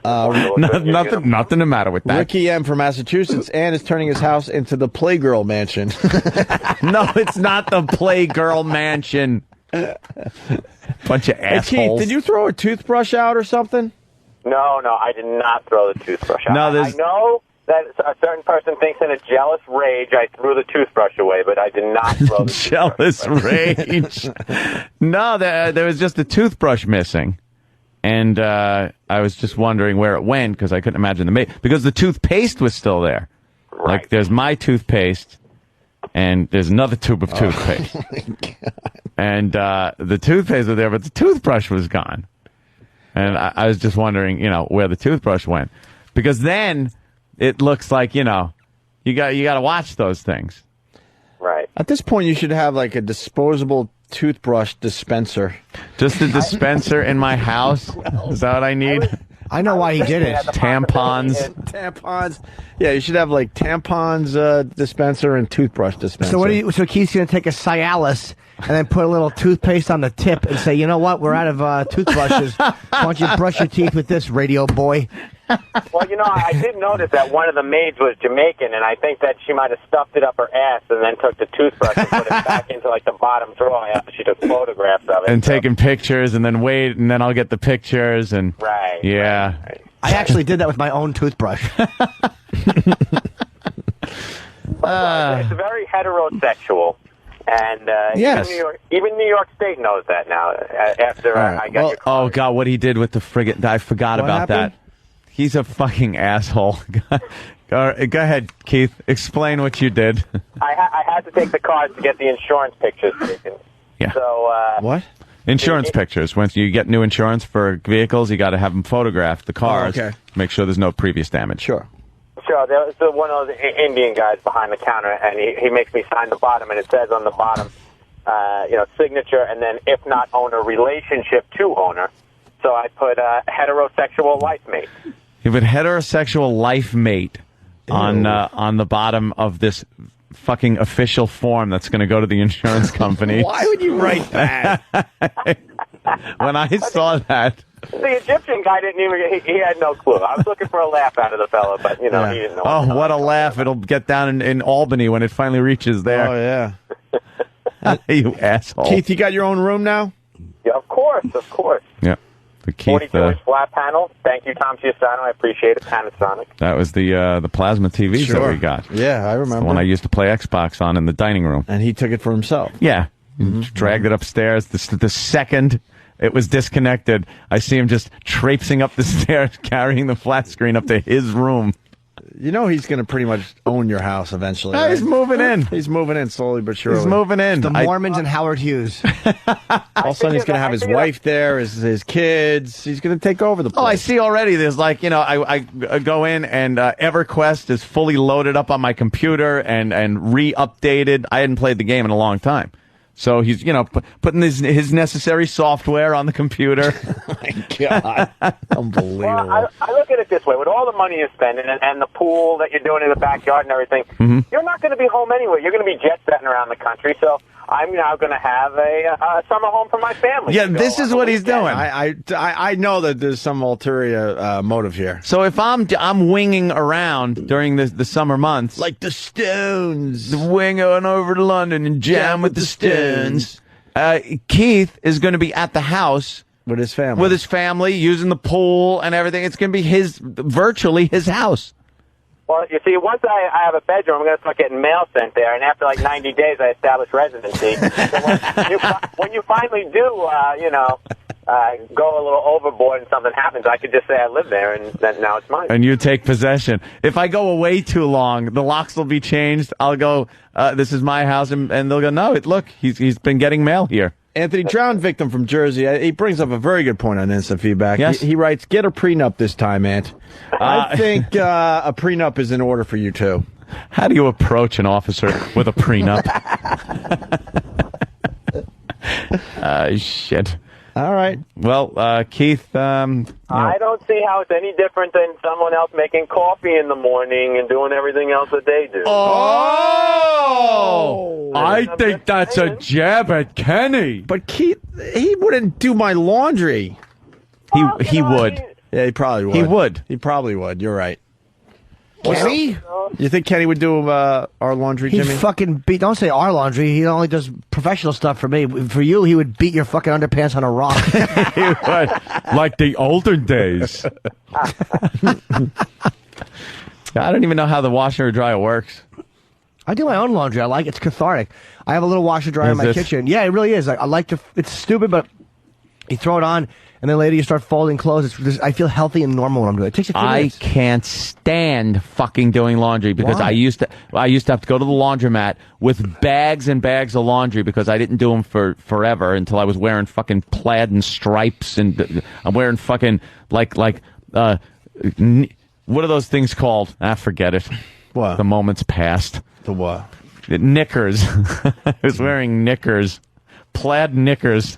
Why don't you just fucking do it a little load at a time, like some underwear? You don't have to do a. Why? Why But I can't do things like that. Yeah, I walk mine up the street, comes back all folded and You nice. walk your laundry up the street? Well, actually, I jump in a cab, but. Just have them pick it up from the front desk. That's what I do. No, I go for to dry my cleaning. I go to the old. This is Who Gives a Shit radio, but No, it's not. But people are fascinated by our socks. They really are. No, there's a laundry place I used to go to when I was living in the hellhole, and I like those guys, so I still go there and give them the business. Don't they pick it up? No, it's out of their range. But I just, I like them. Oh, you're crazy. I know. I can't comprehend that. I know. Just fucking send it to the people up the street that I use. They're great. I'm a pretty loyal guy. I used to send it out to a place They and actually they burnt appreciate it. Loyalty is good Really? for fucking... Yeah, they What's that? burnt all of my fucking clothes where my underwear was, all the elastic was melted. So I had to buy all new underwear because it would just fall off of me because there was no elastic. Oh, my God. Fuckers. Anyway, real quick before I hit the road. Yes. April 26th, Anthony's birthday, coming up in 2 weeks. And we're going to have a little fiesta over at Smith's Bar on 8th Avenue. Mm-hmm. 2U is going to be performing. We're looking for young girls, of course. And all the details are up on, I don't know if it's on ONA.com yet, but it's up on the one of the fan sites. So if you want to take a look at that. I think the band's going on 11 o'clock, Smith's Bar, 8th Avenue, 43rd. I thought he was throwing you a birthday party at your house, and it was a surprise to you. Because, Oh, no, you know. no. No, we're not up to party mode yet at the house. We're working on it. No, working on it. Hey, check on those motherfucking fence permits. I'll do that today, sir. God, thank you. Okay, enjoy the day. All right, there goes Keith the Top. Are we going to the range later? See? Oh, You wait guys a minute. got little play Later dates and today? stuff. Yeah. A little play date with Keith the Top? I got to go to the gym. But, What do you mean we're not going to the range? I What? thought you said we were going. Can you go tomorrow? Yeah, but you said today. Yeah, I know. Something came up. I'm uh, sorry, sweetie. Why can't you both go? Why can't you go to the gym first? You look at each other's muscles, little tight tank tops. You fucking Tight tank tops. Fast forward 3 months, and Keith the Top will be doing your reps for you in the gym. Yeah, Keith puts on white spandex shorts and stands over Anthony and spots him. Wink. With the cock in my face. Exactly. But it's kind of half hard in the white spandex. All you see is like the fucking shaft crown and then Keith's nose. From your point of view. Yeah, I have to go. I could go to the range tomorrow. I can't go today. And how old are you going to be on the 26th, Ant? 44th. When's your birthday? It's my 44th birthday. When's your birthday? April 26th. We have to do something for that. No. I say we completely act indifferent and no one gives a shit. All right. I'm with you on that one. We have a party for Anthony. All right. Oh. Thank you, Keith. All right, have a good day. Here goes All Keith right. the wait. Top. Let's go to Bruce the Trucker. Bruce? Hold on, Bruce, 1 second. Well, I'll do it after Bruce. Yeah, Bruce. Bruce, go. Hey, Anthony shows up from winging all over the country. Coleman? There's no Coleman here. Punching out. Trading Places. Oh, okay. Because I saw that movie very recently. Very or recently. I would have never got that one. Let's go to John in Wisconsin. Hey, Jan. What's going on? I was just wondering, how the hell does Keith have more time to do stuff than Anthony when he's got a regular job and Anthony just works a couple hours a day on radio? Well, Keith works nights, so he's got all day. Look, I know what's going on here. Keith, like it's been suggested, Keith's not stupid. This mansion, this estate of Anthony's is just sitting there waiting for Keith to take over. Is it? You think he's trying a coup d'etat? Oh my God, yeah. I'm gonna have to break out the weapons. Oh my God, he's gonna be. He's got him too, though. That'll be a gunfight. Jesus, that'll be a good firefight at the front door. Let's say hi to John in North Carolina. and he's got something called backup. I'm in trouble. Someone is saying, Fast Freddy, somebody. It's Fast Freddy. He's good for one. You must play Joe Rogan's It's Not Gay weightlifter bit. Could you get that? Do we have that CD? John, North Carolina. Hey, guys. Hey. Anthony, down here in the South, we call Keith a squatter. Ah, squatter. We got squatters up here, too. Okay, well, be wary.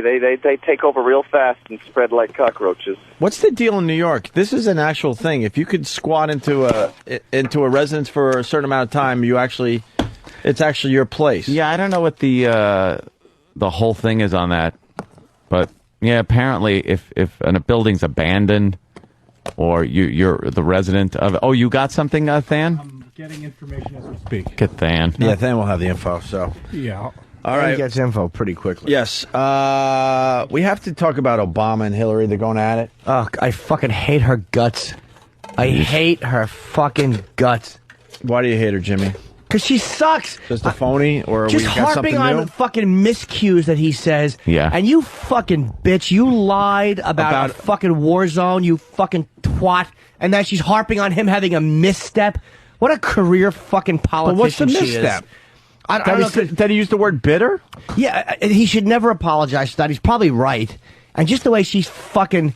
she's jumping on every little thing. How about the fact that your husband's a proven liar and you're a fucking proven liar and you do have your daughter out there pimping for you? That's what you're doing because you're getting your fucking ass handed to you by Barack. Yep. So irritating.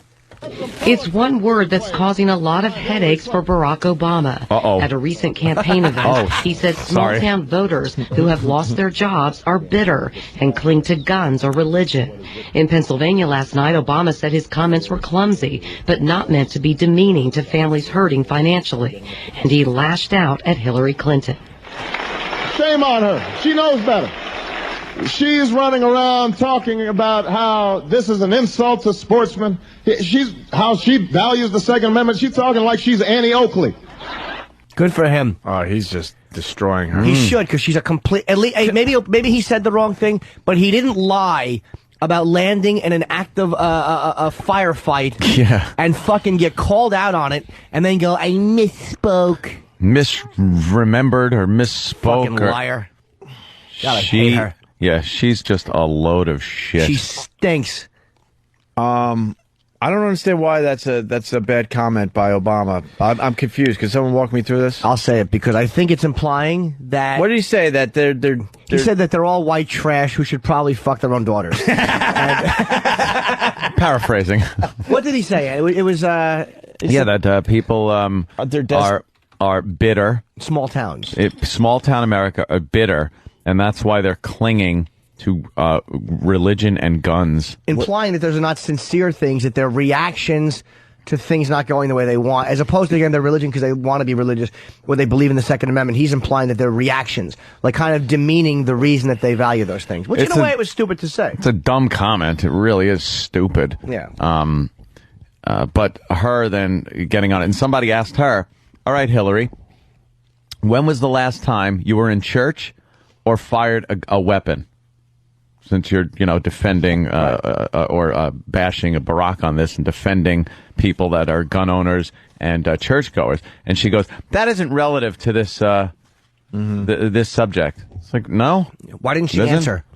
Because she never fucking She doesn't answers. answer anything. She doesn't answer. Yeah, shit. I really don't know what she stands for, and we're following politics a little closer than usual this time around, and I really couldn't tell you what she stands for because she doesn't commit to anything. She's a fucking disgraceful phony. If she gets the nomination, the Democrats should all throw themselves into the fucking ocean. Ain't happening. Should anyway, but ain't happening.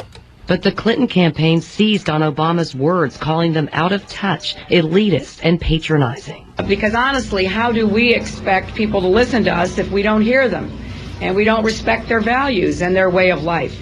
Clinton is hoping to undercut Obama's support in Pennsylvania, where polls show him gaining ground. She's also eager to distract voters from her recent claim that she braved sniper fire after landing in Bosnia. She later said she misspoke. She had a huge lead in Pennsylvania, and Barack is really nipping at her heels at this point. Look at her now. They're showing her drinking a beer. No, but she hasn't even taken a sip yet. Hanging out. What's she doing? Shots? Yeah. Oh, she took a little sip off the shot. What is this? Do it like you did when you were a dyke in college. She is just repugnantly phony. She's repugnant. Yeah. Look at her sip the beer. Watch. Look, she doesn't even know how to hold a beer mug. The shots. And watch. She doesn't even do the whole shot. No, what is that? This is the lips. first time I've seen this footage. It's to show that she's a regular guy. No, but she's in Pennsylvania doing this? Yeah, of course. Meanwhile, Barack's just smoking a blunt with some of the brothers. Yeah. Wait, so she's in a local bar in PA.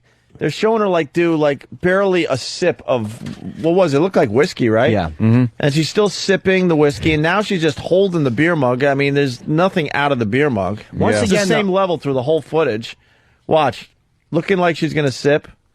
God, she is a phony, Jimmy. Just another example of this fucking disgraceful fraud trying to pretend to be something. Because she thinks everything she does, you think a campaign strategist just kicked her in the ass and said, go do this. She's fucking horrendous. No, what's weird? Maybe if you put the beer in something that resembled a vagina, she'd put her mouth on it. No, she doesn't know how it is to be just a regular human being. No, she never has been. Like, people are telling her, well, if you go into a local bar and do this, and then she can't even make that look like it's normal. Yeah, fun or normal. I hate to do this to you, but... What? 1, 2, 3, 4, 5, 6, 2008, Wisconsin, Ohio, Texas, and on to Penn State. She's gonna do it. Give her just a chance, she'll make it. Any glass ceiling, she'll break it. She's gonna be your president. Hillary Clinton. Nothing's gonna turn her back now. Straight ahead and on the track now. With plans to make our dreams come true. Hillary Clinton, there is nothing she can do. Never heard the word impossible this time. There's no time for change. She's gonna do it.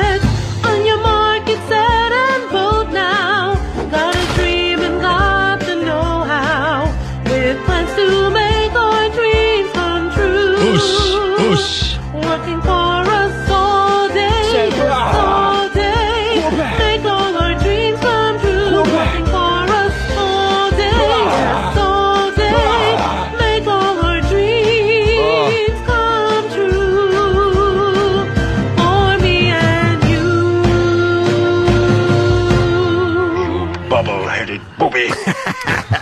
And MSNBC is so fucking, they're very, I think, pro-Hillary. Yeah. They're saying that she's doubled his numbers among the working class in Pennsylvania. Who gives a shit? If she gets the nomination, if they allow her to run against McCain, she's gonna get slaughtered. Yeah. Yeah. She has no shot against John McCain. You think Obama does? Yes. Yes. Because she's associated, it's another Clinton name. Nobody wants another Clinton in the White House. Yeah. And she's so fucking phony. You can't, at least with him, you could go, all right, let's give it a shot. It's something different. It's a different vibe. With her, it's just the same fucking nonsense. What about this Condoleezza Rice as vice president thing? I don't think she would do it. Does it have legs, or was that just a quick little rumor? I don't know, because I've heard all these weird things about her personal life, and if any of them are true, she'll never run because it'll be brought out. But if she becomes the vice president nomination, whatever, then it takes the whole black thing out of the equation. And the woman thing. And the woman thing. She's too attached to Bush. I don't know about that, man. She is, but she's a Bush crony. She's Secretary of State. I mean, I don't know about you. Might be right, but I don't know, man. She's to me almost above it. And yeah, she's Secretary of State. What the fuck has she accomplished since being Secretary of State? Like she does nothing. What do any of them accomplish? I don't know what goes on their record. Hank Kissinger did a lot. Okay. Wait, do you know him that closely that you could call him Hank instead of Henry? I met him. You did? Well, I saw him. Went to high school together. You did too, remember? Yeah, we didn't meet that him. Hotel. Nothing on that. You just had. I didn't hear you, Jimmy. Oh, went to high school with him. Oh. I don't think he's 40 flurf. Anthony 70 flurf. 70 flurf. Yeah, who are you kidding? You're at least 50 flurf. I'm not. Still 40 flurf. I've never seen your freaking birth certificate. Back in the day, you told me you were 30 flurf. I'm thinking you might be 50 flurf. You were telling everybody you were 20 flurf. Well, that's pretty accurate. Not really. No? No, not even metric. I love when Opie says things like, because they're probably looking at me like, who is this college kid? That was probably the funniest thing I ever heard. Yeah.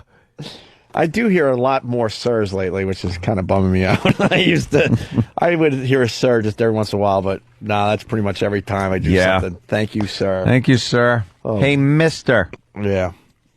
What were we saying? Da da da da da. I don't know. That song is just fucking stuck in my head now. Yeah. Give us any. Ugh. All right. Let's say hi to Steve in Pennsylvania. Steve, what's up? Hey, good morning, boys. How you doing? Pretty good, man. Oi. Pretty good. Yeah, living in Pennsylvania, I've been getting hammered with these ads, and Jimmy was just talking about, and you guys are talking about how fake, phony Hillary is. She does this goddamn television ad about how she grew up in Scranton as a kid. Her grandparents lived in Scranton, Pennsylvania, and she enjoyed all her time in Pennsylvania.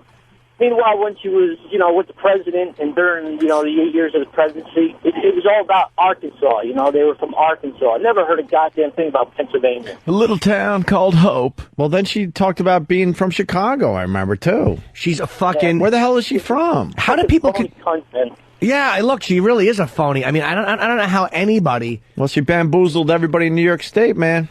I remember back in the day, I'm like, there's no way she's going to win this. And she steamrolled right to the position. Just a seasoned veteran, slick politician.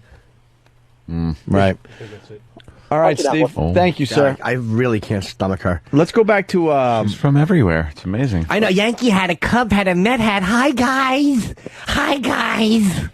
Fucking tube of toothpaste legs. Beat it. Tired of your whole fucking family. I'm tired of all of the Clintons. Can they fucking shut up already? You've had your moment in the spotlight. Enough. Yeah. Enough. Go away. Go away. We don't need your family Just anymore. go home and bang your husband. I want to get back to Keith the Top. We found the Joe Rogan bit that Freddie from Jamaica, Fast Freddie, is suggesting we play. Okay. About weightlifting not being gay if you're doing it with another guy. This could really?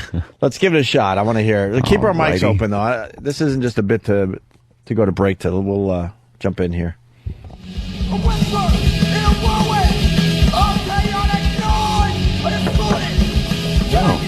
Mom, Mikey's coming over, we're gonna lift, all right? So I don't want you coming down the basement bothering us. Well, the only reason I came down there the last time was that I heard screaming. Ma, we're lifting, all right? That's what happens, you get pumped up, we scream. Yeah, When I came down there, you had your pants down. Look, Ma, if I want to take my pants down, I'll take my pants down, all right? We're men, you know? We get pumped up. We get crazy. All right, if you say so. Yeah, I do, okay? Look, that's him now, all right? So leave us alone. Fine. I'll be upstairs if you need me. All right, I won't. Hey, Mikey, what's up? Hey, how you doing? What's up? All right.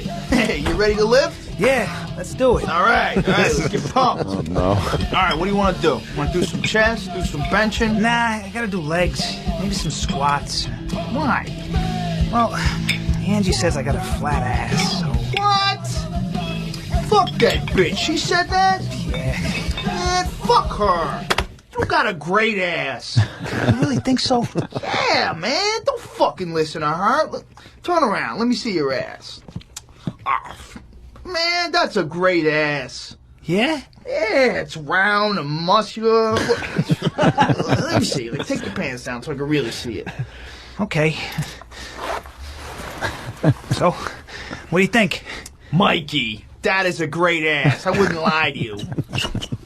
Look at yourself. You're tripping over yourself here. Standing there with your pants down by your ankles like a fucking moron. Just take them off. Yeah, I guess it looks kind of stupid, right? Yeah, you're gonna trip and break your fucking head open. All right, let me see again. Fucking Rogan. Mikey, I'm telling you, as God is my witness, that is a great ass. Really? Yeah. Yeah, it's round and muscular. It's like a rock. You know what? I bet I couldn't even fit my cock in your ass. That's how muscular it is. Come on. I'm serious. I bet I could barely get the head of it in it. Oh, Jesus, your fucking ass is tight. Oh, it's fucking rock hard and tight. You really think so? Oh, yeah. Oh, it's fucking tight as a drum. Ow. Hold on a second. Oh, don't move. Oh, yeah. Oh, fuck yeah.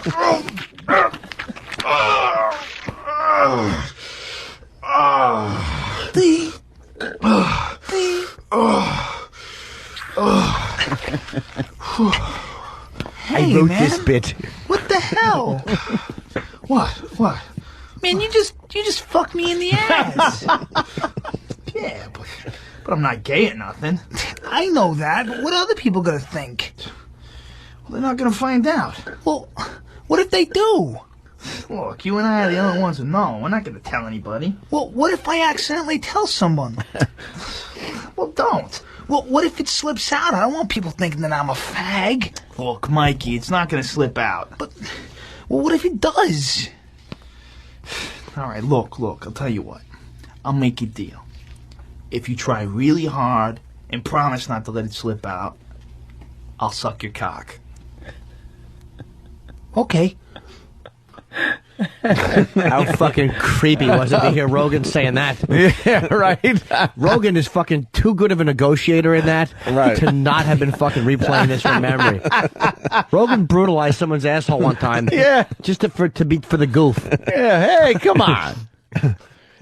A few people saying Howard played this like 5 years ago. No clue, to be completely honest with you. And 5 years ago, he played this, really? Regular radio? Yeah, right. But somebody's giving us the heads up. Thank you, Eric S. He goes, Houston, he goes, just a warning. I can almost hear the haters. Stern played this years ago. It's when I first heard of Rogan. Anyway, be prepared for the Stern tools to sound off. No clue, man.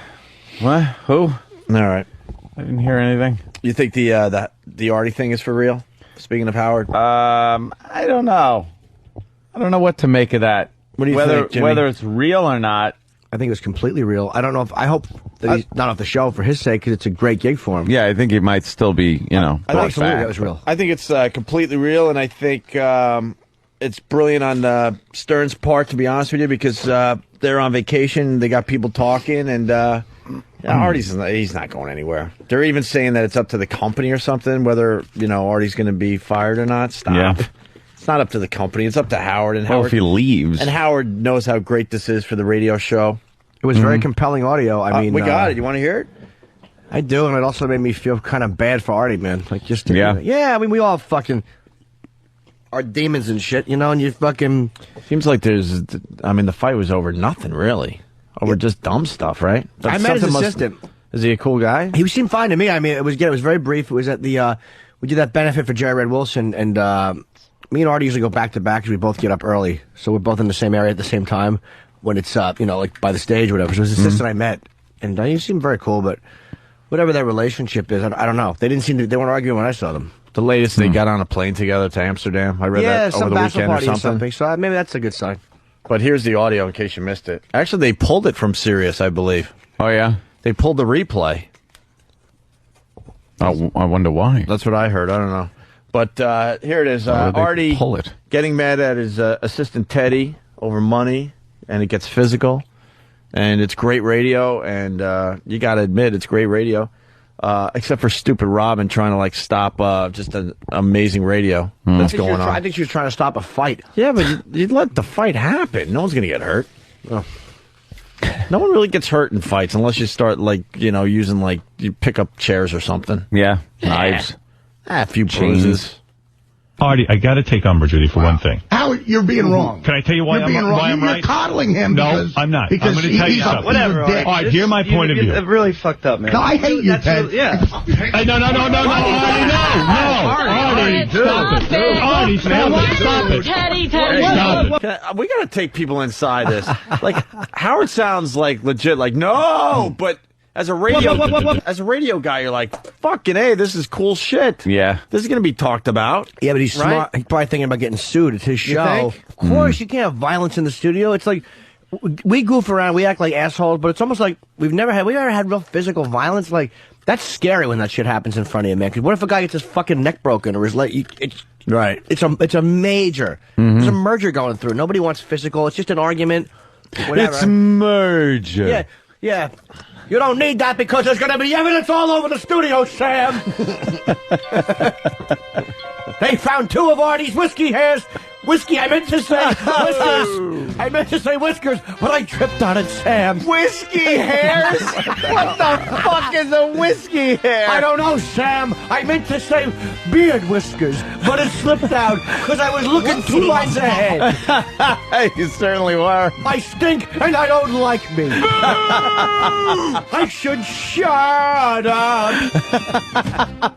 All right, Jimsy can fuck himself for a few minutes. And someone's pointing out that XM pulled the Opie Jimmy fight after that happened. We had nothing to do with that.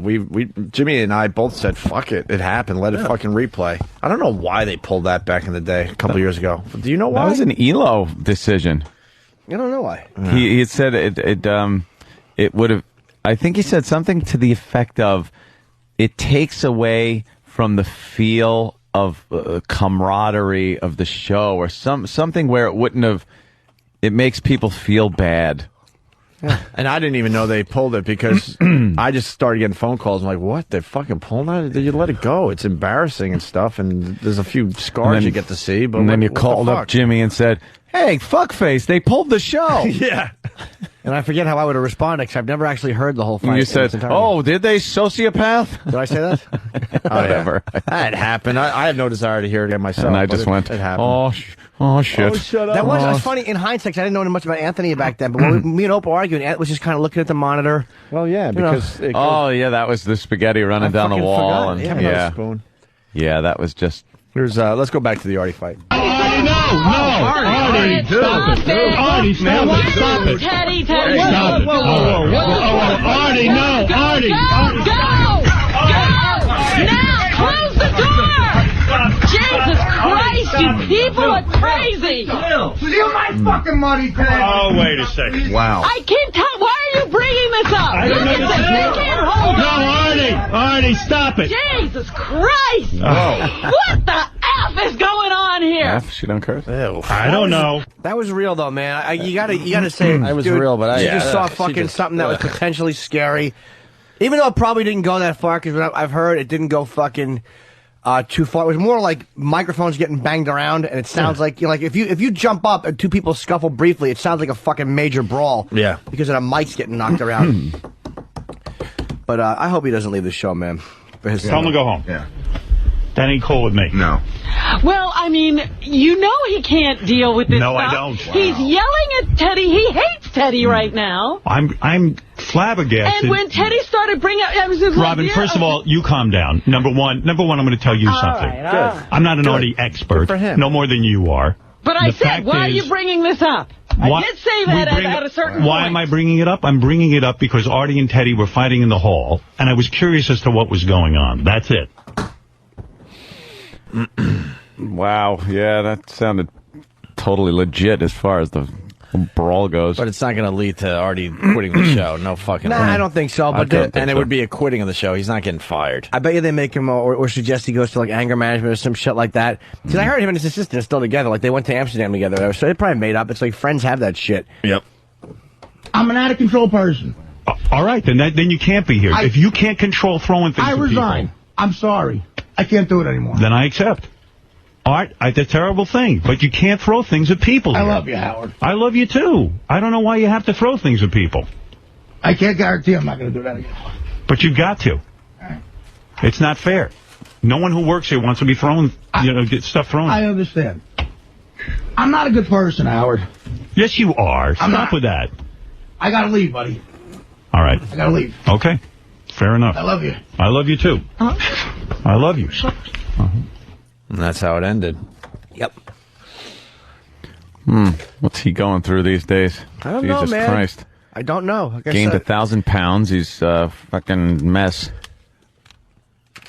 They showed pictures of him, from even not all that long ago and now. And It's the difference. you don't blow up like that without having some kind of fucking issues going on. It's almost like, because again, he and I have seen each other a lot lately because of benefits we do. The night before that, I think it was a benefit at Gotham for this guy, Chris, we know has cancer.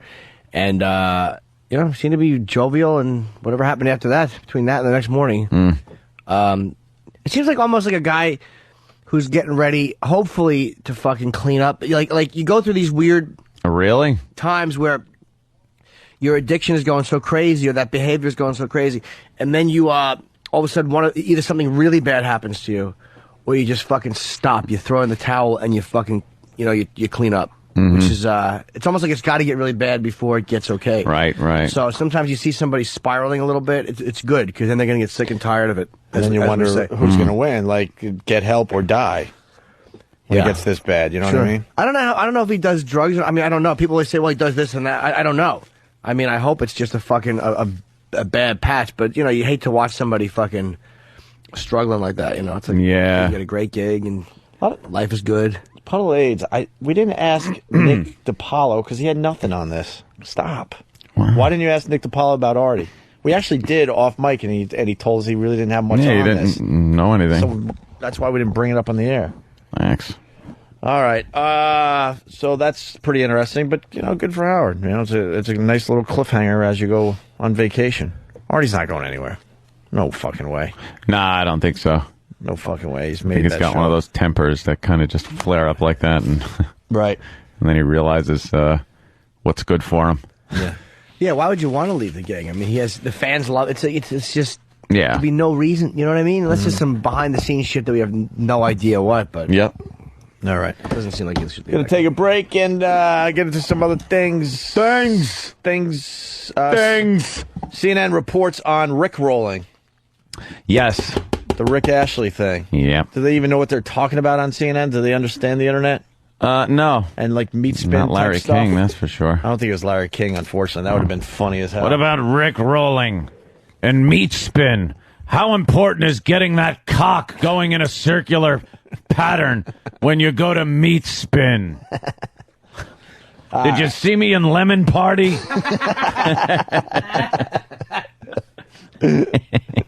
Larry. What's up? This is Joe Rogan. You listening to Opie and Anthony? Too loud? Sorry. Lovely Nordic nymph, jiggly Jimmy Norton. No, that pulchritude is real. It's real. Smooth amoeba-like skin. Smooth where it counts. Shaved like a buxom baby. As hairless as a toad. Too much for one man. Without apology.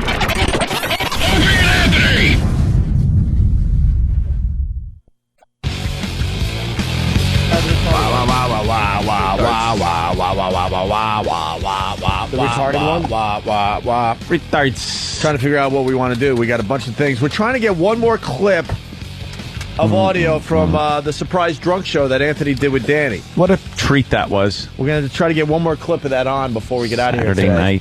Saturday night out of nowhere. I didn't even know. Doing the radio. No one knew. Not that Ant tells me what he's doing, but what? But no, I didn't even mean that. I just was. Yeah, you caught everyone by surprise. Did a little radio show Saturday with Danny. It was called The Drunk Show.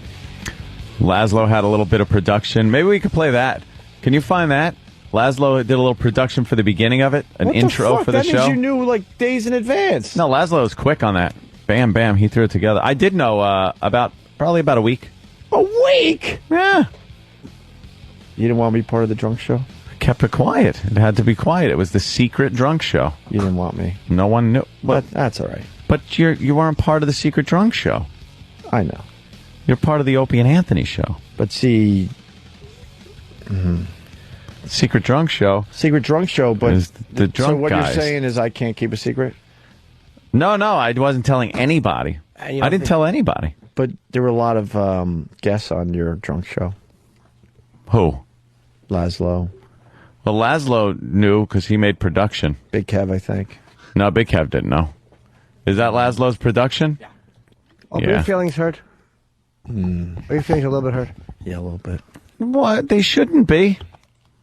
Huh? I'll tell you what. If your feelings are hurt, how will it make you feel if we win that Rochester radio competition? That'd probably boost. That's a morale booster. A great pick-me-up for poor Hope. I want to lose that competition. I know now I'm fucked because you guys have fucked with my wishes. I'm not stupid, but at least the thought got out there, and that makes me happy too. I'm sure Weeze will win. No, he's not going to win now, unfortunately. Of course he will. Dude, we're winning 65-35. It's 50-50 when I put the request out there. Yeah, but if you didn't put the request out there, it might be 98-2. Because his fans aren't being talked to right now. Like they're not. He's not on the air, so he's not saying go to the site. We don't need to win some dumb Rochester radio competition. No, we don't need to. But I'm showing respect for a guy that showed me the ropes. You're right. We don't need to win a guy that's not allowed to do radio until October or November. I have no desire to be in this thing, and that's the point I'm trying to make. No one needs to win things. You're the worst. Well, they say it's not whether you win or lose, it's how you play the game. So winning is not always the issue. That's true. But I don't even want to be playing the game is what I'm getting at. Because other people are like, well, how do you know Weeze can't win on his own? It's not even about that. I'm trying to say that I don't even want to be in that position. Yeah. And the guy is forced to, like... chug around Rochester and sell for a radio station because he can't do his show yet. He's in a bad place. Fucking, he wins the thing. He gets a little boost in the paper, a little coverage, and that'll help him out a little bit. Yeah. Yes. Or us, who are going to be booted from Rochester. Well, and maybe we'll be picked up by Weeze's station. That's what I'm hoping. Oh, that'd be nice. That's what I'm hoping. So, do whatever you want. I got my wishes out there. I got a 3/4 rod right now for no reason. Oh, love say Alice. Love it. Jeez. For no reason at all, your dick just says hello to everyone in the room. It's wonderful. Does it just feel good? Oh, dude, you just feel like a man for once. I need testosterone shots. Yeah. Yeah, no invite on the drunk show. But I guess because I don't drink a lot or something? Yeah, it took... You need, like, heavy drinkers? Make me feel good that you completely blew me off. It took drinking. It hurts a little that I'm finding out that he knew a week in advance. And... A little bit. And maybe I could have at least called in. Maybe I was drunk Saturday night. Then you should have been listening. I was in Philly. So the virus... XM doesn't go to Philly. I believe it does. And if you listen to Laszlo's intro, it's Danny's show. I am merely the co-host. I am a guest of Danny's show. Because you weren't like sure the show was going to be good, and you lower everyone's expectations if you're saying it's Danny's show. I want my fucking name on it. Teasing. Laszlo's intro. This concludes our broadcast day on XM 202.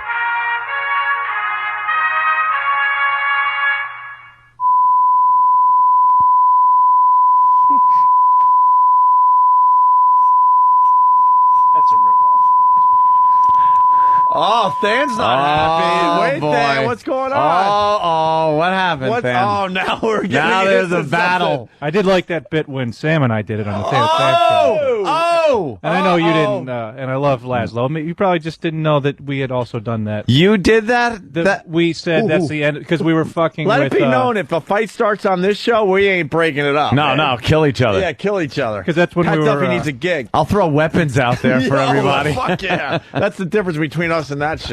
We were having a battle with homeless High Society Radio. Oh, High which was Society, coming- right. And they were coming on right after us. Yes. So when I remember now, when they ended their show, they would end it with that. They wanted to clear the audience out. Yeah. We did a nice 30 seconds of tone. And Danny had to know that because that clip was played on this show, and I would expect a producer of Danny's caliber to know what's played on this show. Right.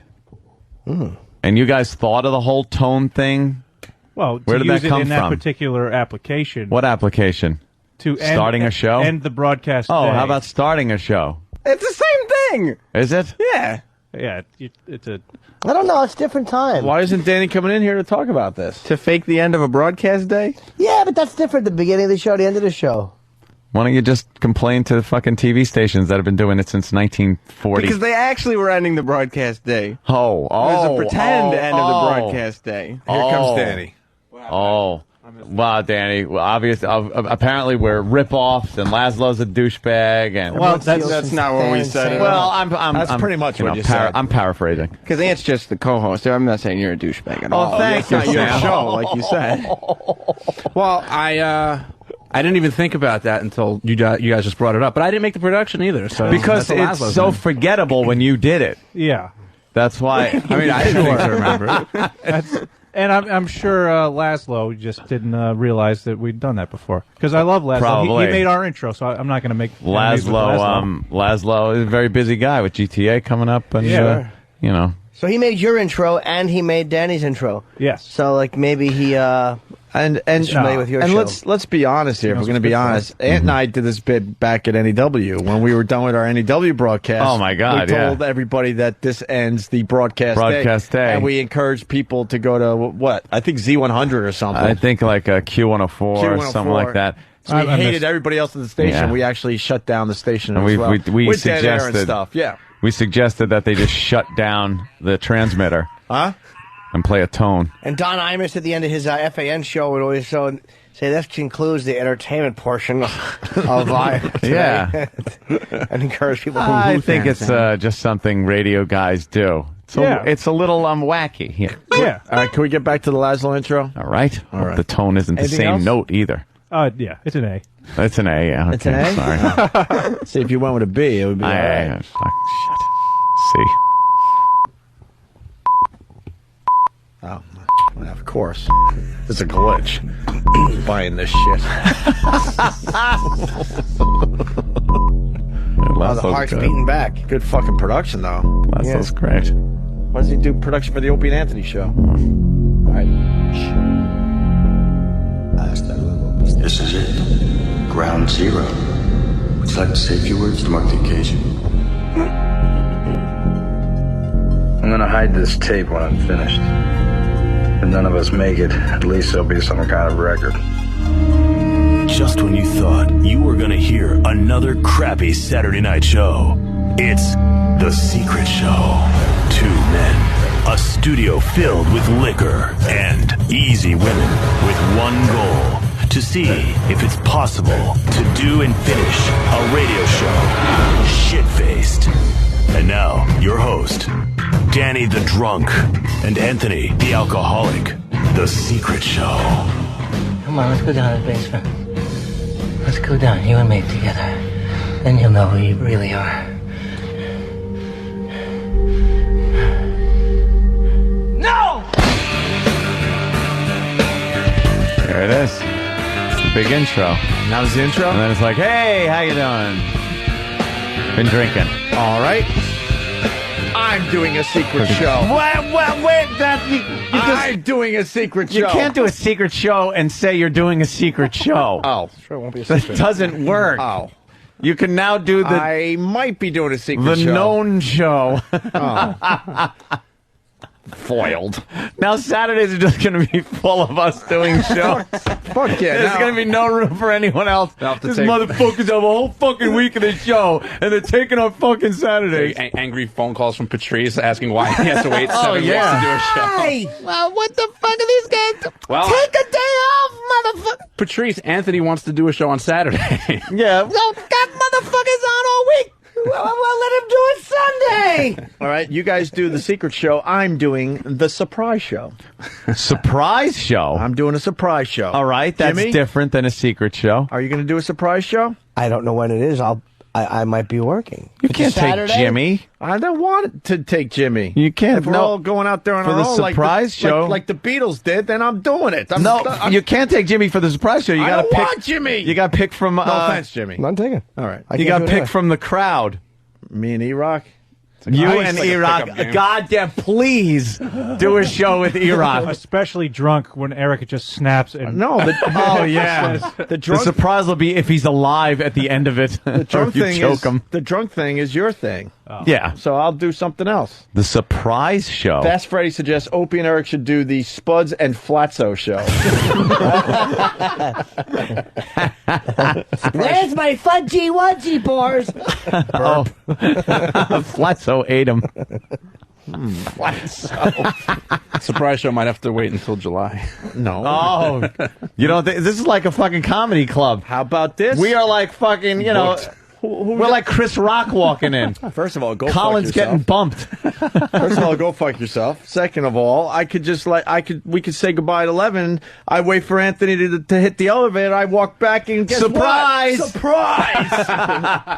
That's right. Who said it has to be on Saturdays? That would be the biggest surprise ever if the Saturday Night Virus show wasn't on Saturday. That's right. No, that's Monday. That's your thing. On Monday. That's I don't want Danny anywhere near anything I'm going to be doing on the side. No? No. Why? Danny was a very professional broadcaster that evening, even drunk. But that's your thing. Maybe I tell Ronnie and Fezzi to take the day off, and guess what? Surprise! Surprise! The Monday midday virus?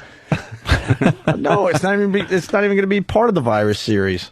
The Saturday Night Virus series. This is a surprise. What is it? I'm just going to be peeking out the door. All right, is he gone? Is he gone? All right, good. All right, good. I'll go on. Now I need a theme, though. Yeah. Is E-Rock going to be part of this? No. Fuck. Jimmy, you could do a mysterious show. Mysterious? You could just do a... That sounds almost evil. Yeah. Nah? You don't care? Yeah. Nah. No desire. Nah, I'm fucking... I'm happy here. Just fucking... Maybe I do a surprise show with Pete from around the corner, huh? Whoa! Absolutely as longer as you could. All right. Top 5 list coming up. I'm doing I am doing a... Not a... Wait. I can't be... You're doing the surprise show. Yeah, I'll do a surprise show. Surprise. Now you got me thinking. Let's see. Wow. Who could you scoop up for that one? Maybe I just go like by myself. Solo? And just like the old days? And just babble. Wow. Yeah, maybe I do a music show. Nighttime attitude? Yeah. Maybe I do a little music show. I want to do a music show. I'd love to. Yeah? With Tony Iommi. Tony Iommi. Oh, God. Nice. You two just fuck each other already. Get it over with. Well, Tony fucked me. He played lead guitar in Sabbath. I don't do the fucking. I'll just take it and hum Iron Man. Well, aren't you supposed to be working on the last clip? Yeah, and then I was told to come in. All right. Oh. We want to get it on before we get out of here at 10:47 today. That's right. Oh. Because I have to go Very home good. and prepare for my mystery show. Oh. Very mysterious. And It's going to be very mysterious. And I wouldn't walk out first like you usually do today, Ant. You No. never know. Today could Surprise be the show. surprise show. Damn it. Well, you know something? I think I'm a big enough guy that I would like to hear the surprise show from my car. So I would tune it in. No, but no. Who listens to this channel after we're here? You're not going to know when it happens. Oh, but I have to tune in all the time now to see when it's going to happen. Yeah. It's almost like a... I just need a tease. concept. I got a couple of concepts. I already actually. know what I'm calling my show. What? What the hey? Oh, what the hey? Tune into What the Hey. And now, What the Hey? What the Get hey? Laszlo to do some production for it. Sure. A tone. You put a tone at the end. Beep. It's a proven success. Dan comes in angry. That's mine. It's my tone. All right, we got... Can I have a tone, Opie? No. That's your thing. Or you could, and it would surprise everyone because you said no. Part of the surprise show. Yeah, maybe I will.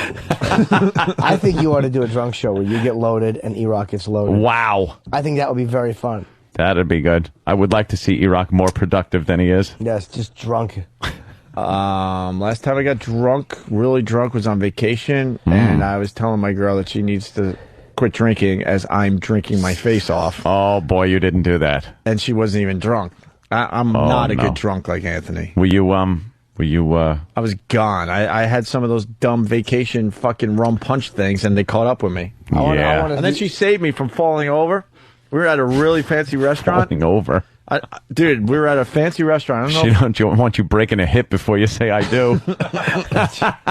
I'll be doing Maxwell commercials. Is that what the commercial is, Maxwell? Well, I thought you meant, Maxwell House? Yeah, I fucked up. Yeah, Maxwell. That'll be the show. I should have shut the fuck up there. We went to a nice restaurant. I was hammered from rum drinks from being on vacation. They caught up on me. I like to know where I'm at with my drinking at all times for the most part, and these drinks caught up with me. And we're at a really nice restaurant, and I'm sitting on a ledge, just picture like a ledge behind me, and the chair was about 2 inches from the ledge. Whoa. So you move back, you're going, and you're going. I mean, it's a good drop. I would definitely hurt myself. Yeah. Kill myself, no, but I would probably hurt myself pretty good. Maybe end up like Christopher Reeve. I don't know. I probably would have taken one to the back of the head really hard. And so I'm like, I decide I'm wasted, and I'm just like tilted back on my chair. Now I'm on two legs, and I start to go. She reaches from across the table and actually saves me. She grabs me, and I just cause a scene. Like, what the fuck are you doing? Oh no, you didn't. And she goes, I'm just saving you from falling backwards, you ass. God, you'd be great if you drank a lot. Yeah, and then I look. Oh, and then all I the look time, back, just fucking fuck. Then I look back, and I had to be like, oh, thanks. Like I was just embarrassed. Whatever. Oh no. I want to hear the drunk Opie and E-Rock show. Oh, would that be great? Yep, they both just have a few belts. Because E-Rock gets fucking like obnoxious too when he gets drunk. He gets this fucking superiority complex or some shit. Does? Yeah. No, but the drinking thing is your he's thing. horrid. You're the drinker. Yeah. Here. I'm not gonna deny it. I do enjoy my beverages. So I got to come up with something different for the surprise show. Surprise show. Maybe I'll get drunk and do a show. Oh, that'd be good. Off the wagon after fucking 18 years. Bottle getting thrown through the monitors. Jimmy's up to like 20 years. 20 years? 20 some odd. 21. Yeah. Could you have the cops come in because you called the FBI and you have a butcher's knife? It would be such a fucking problem. After the first show, Elo would call me and go, what was that about? I'd go, what do you mean? I don't remember. He'd go, I can't believe you did that with a merger happening. What did I do? Just look, we're going to send you a severance check. I wouldn't remember. Yeah, it'd be awful. The lawyers for XM will not be taking your case on the rape. I'll rape. Now, my dick would never function when I was drunk. Oh, really? No, it would hang like a fucking... whiskey dick, they call it? Like a chimp thumb. But smell worse. Coke Logic comes up with the name for the E-Rock and Opie show. Loaded and bloated. Oh, man. Thinking. I mean, I wanted to do the feedback show, but that's boring. This has to be over the top. Yeah, something. I don't know. It's tough to come up with it. That's why I didn't come up with the concept. That wasn't me. I thought about doing heroin. Yeah? You want to try some experimental drugs? But, now, wait a minute. Than and Sam... Travis. Travis. Yeah. What? Dan and Travis have already come up with an idea for a show where they do acid. They drop acid and do a show. I would do heroin once and then do a radio show. Yeah. I don't think you can do heroin once. Yeah, I think you just hear thud and then... Yeah, but that's the beauty of it. Then people will stick around waiting for me to wake up. It's not the. Nah, they wouldn't believe it. It would sound fake, even if it was real. They wouldn't believe it. They would just think, this is a gag. It should be something that they would know is true. Like, you guys taking acid is cool. At least just mescaline, because that makes everything funny. All right, and hope the audience takes it, too. I haven't smoked pot in... Trying to keep the illusion that I'm younger than I am. The pot show. I haven't smoked... seems like 20 years. Right, very good, Jimmy. It would seem like I haven't done pot in... Seems like... Wow. Oh, my God. Seems like 17 years. Wow. Oh. That is actually 23, but it seems like 17. That is the God's honest truth. I haven't smoked pot in 17 years.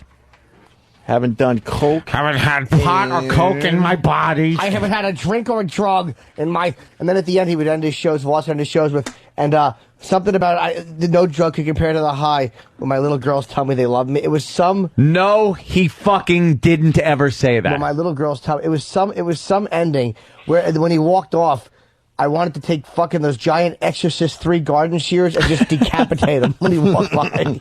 I say that too. There is nothing like my little girls telling me they love me. That's no drug in the world can compare to the high I would get when my little girl puts her arms around. It was some fucking cheesy ending like that. I wanted to fucking brain him. Oh, is that... Ugh. But I couldn't, obviously. Yeah. By braining Voss, I don't mean hitting him. I mean putting one in. Doing an installation. Oh, dummy. The Man with 2 Brains, and then Voss did the sequel, The Guy They Took It From. All right. Oh, shit. Oh! Hey, we got another clip from the drunk show. From the drunk show. The surprise drunk show. And what clip would this be? Oh, by the way? Yes. This is your thing. I'm not going to be doing any surprise shows. I'm not going to be doing any surprise show. No? Is that the surprise? No. That's your thing. So I don't want to jump on your thing. It's not my thing. It's your thing. You came up with a pretty good concept. Everyone just does a Saturday show. I'm not doing it. I will not be doing any surprise shows. Oh, Jesus. I think I just touched Jimmy's ass pen. Oh! I know, that's what I think. Is that the pen you shoved up your ass? No, I was using... Wait. I think so. Smell your hand. Is there a cap on it? Yeah. Smell it. Is it chewed? Yeah. Yeah. Jimmy's ass pen. As I'm playing with it, because I'm all fidgety, so I'm looking for something to grab. I'm like, I think this is the one that he shoved it in his Don't butt. chew it. All right, here we go. We got a clip from the drunk show. Yeah, Danny's mom's voicemail. Yeah, I was told this was a clip that somebody wanted. Yeah. Yeah. This is an Anthony request. Yeah. I liked this one. I mean, it's a voicemail that Danny's mom. We talked you about. actually played the voicemail? Or just talked about it? It was I saved the I saved the voicemail? voicemail for over a year. And you don't bring it to the show that pays your fucking... I didn't know what to do with it. Oh my God! What's for the drunk show? Everybody, No, you know what it is? The No, it's problem not with this that. show is that all the guys have radio shows. So why would they bring hoarding. stuff to... They're hoarding. Why would they bring stuff to the actual show that is paying their bills? Wait, what's the voicemail?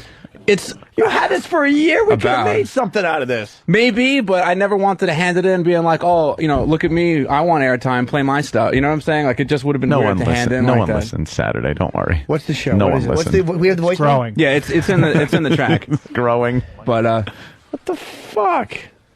Let's hear it. I got into an argument. Well, I was busting my mother's balls when I was still talking to her. You don't talk to her anymore? No, this is the last contact I've ever had with her. Was this voicemail being But played? she used to hang out with us. Yeah, she used to. We talked about this on the drunk show. Wait, how? Yeah. Oh, a lot of these questions can be answered in this clip? Probably not. When was, Probably the, last, just when the was the clip. last time you Saw her? Yeah. Probably at an event somewhere. F.H. Riley's, I Maybe. remember the whole family was there. You, your little brother, your mom was trying to pick up people at the... Oh, boy. I know. Yeah. I think I know why the guys save stuff, to be honest. I think that we don't use our resources well enough and go to them enough. Like, why would Danny think she should say that and bring it in when we haven't talked to him about his personal life in a while? He might think, like, I don't want to be a burden. You had that, though. You're getting on the air right away. It's not even a bridge. It's just like, why? Like, who the hell's going to give a fuck about this message that my mother left me on my voicemail? Like, But if it was an ongoing theme and we've been talking to Danny more, then it would be like something like if it was Than's mom, then it makes sense to bring to the table. He's got that whole bit going, so I'm not gonna I'm not gonna jump in with my. What the hell's wrong with you guys? We hate our moms. Just alienated we don't from like your our mommies. mommies. We like our guys that work for us to hate their moms. That's pretty much almost across the board. Yeah. Wow. Yeah. Does Travis hate his mother? I know they don't have a good. Yeah. Wait, yeah. Why? Well, they don't have a relationship. All right, hold on. Everyone with a mommy issue. Hold on, Travis. Everyone with a Wow. mommy issue line up. Yeah. We Well, got Dan, we got Danny, we got Travis. Who else? Sam's fine. Sam's got to be Oh in my love, God, and his she makes him fish sticks Mother or of the whatever. year, this Sam's chicken mom. nuggets, Where's whatever the fucking fuck E-Rock that and infant Steve? eats. E-Rock, mommy issue. Steve's got No it. mom issue. Steve's got mommy issue written all over him. Steve, mommy issue. Yes, I want to be one. Travis, mommy issue. So what's the mommy issue? She left 7 years ago. Oh, I haven't boy. spoken to her since. Oh, Why? Why'd she Jesus. leave? In my opinion, I think she Because just had like a midlife. She had a homosexual son. She saw that. She saw the Don't cat talk about my picture. brother. Wait, how old, Travis, are you now? I'm 27. So she was 20. You were a grown man. Do you have Yeah. younger siblings? Yeah. Yeah, How old? He's a year younger than me. Okay, so you're both grown up. And you haven't talked to your own mom in 7 years? No. Why? Why? Do you know where she is? No. You don't even know where she is? No. Why'd she leave? It can't be just a midlife crisis. She never wanted you in the first place. Huh? Oh, No. Jesus. Has she tried to contact you? Oh, no. I was, when she left originally, I was the one keeping contact with her. Oh, okay, so she left, and then you were still kind of keeping contact. But she cut off contact with everyone. Oh, okay. Like me, my brother, her brother. Wow. Did she Everyone. start up a new family? Yeah, well, what happened was she married a Jewish guy who A Jew. who I think his level of faith is to cut off your previous life. Make my day, Jew. When you Did she convert? yeah, and when you convert, I think you cut off that Oh, part of your wow. life. All right, Yeah. fuck her. Whoa, Yeah, that so I is haven't something. spoken to her in 7 that years. doesn't sound very Christian. Oh, it isn't. He obviously has a huge cock. Oh, yeah. Jesus. He's fucking... Yeah, that's what Jewish guys are known for. They're giant dicks. No, He's I fucking- know. That's what makes it even He's more amazing. knocking that fucking Goyim pussy into fucking next week. They're all high-fiving him behind the Oh, scenes. yeah. This guy must be a The stud Jewish in bed prize. that she's given up everything for. She pretty loves much the cock, Travis. I guess so. She changed gods. Yeah. She changed She God's, denounced Christ. denounced Christ, got rid of her previous family, all for the Or cock. renounced. Yeah. What did I She say? fucking, Renounce, Never denounce. looked at it that way. she fucking I gave like up. denounce. How about pronounce? Yeah. How about wow. pounce, like she did on that fucking Jewish fucking clipped piece of meat? That fucking... I bet his cock is so fat it has a yarmulke. Fucking sweaty cockhead he has, a little yarmulke. His pubes are curled like payas around his balls. That's right, he fucking puts a little briefcase with money, and he fucking handcuffs it to his cock shaft. He's fucking... I don't mean to be disrespectful to your mother. Oh, none taken. But for 7 years, she has been taking fucking kosher seed on the fucking... on the face and in the hair. Sorry, man. I became a little childish when I said this. Oh, it's his mom, dude. Oh, he hasn't seen her in 7 years. And you know what it problem with is? it. He's You only went too fucked far. religious You went women. too far. So when he got a hold of her, and the way she he never had a finger in his asshole before. No. But fucking boy, when that fucking Christian hand reached around, Yeah. he's like, why are you putting your finger in your mouth? And she went, hold on a second. Keep your hat on and I'll show you. She's wetting her finger. Oh, fucking A. She's the first one to ever pull the sheet down and expose her big tits. So I want you to come on these, Morris. Oh, my God. Morris. Oh. He's never had that before. Ever. Well, let's ask Travis. Travis, did your mom have big tits? No. Oh, damn. I bet you she got implants. I'll bet you Morris likes big tits and she had them Morris. blown up. Fuck. She's like fucking Colonel Kurtz. Yeah. Fuck the kids. Fuck that cat. Yeah. My faggot son. I got Jew dick. Anything for you, Morris. Whatever you want, Morris. Shoot. Tell the husband, tell the kids, I'm never coming back. Are you a rabbi, Willard? I'm a costume. She likes that, huh? Wow. Is your Jimmy's basically saying your mom's loose. No, I'm saying truth to that? No, she was so taken. I don't She know, was maybe. so taken. Yeah. Like, so, like, you know what I mean? It's like a lot of times your mom and you fucking, you know, you go through that crisis. She's probably never had it like that.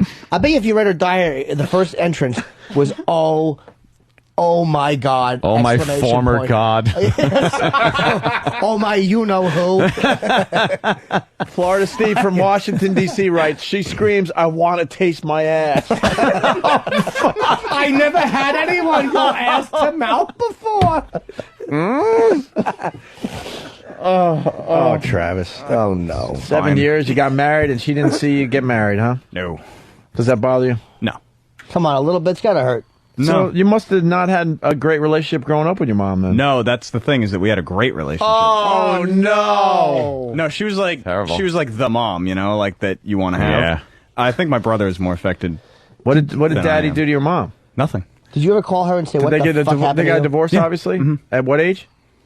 I was 20. Wait, divorce and then gone? Yeah. So she, like, disowned you guys before she, hooked up with this guy, unless she was seeing this guy. We don't know.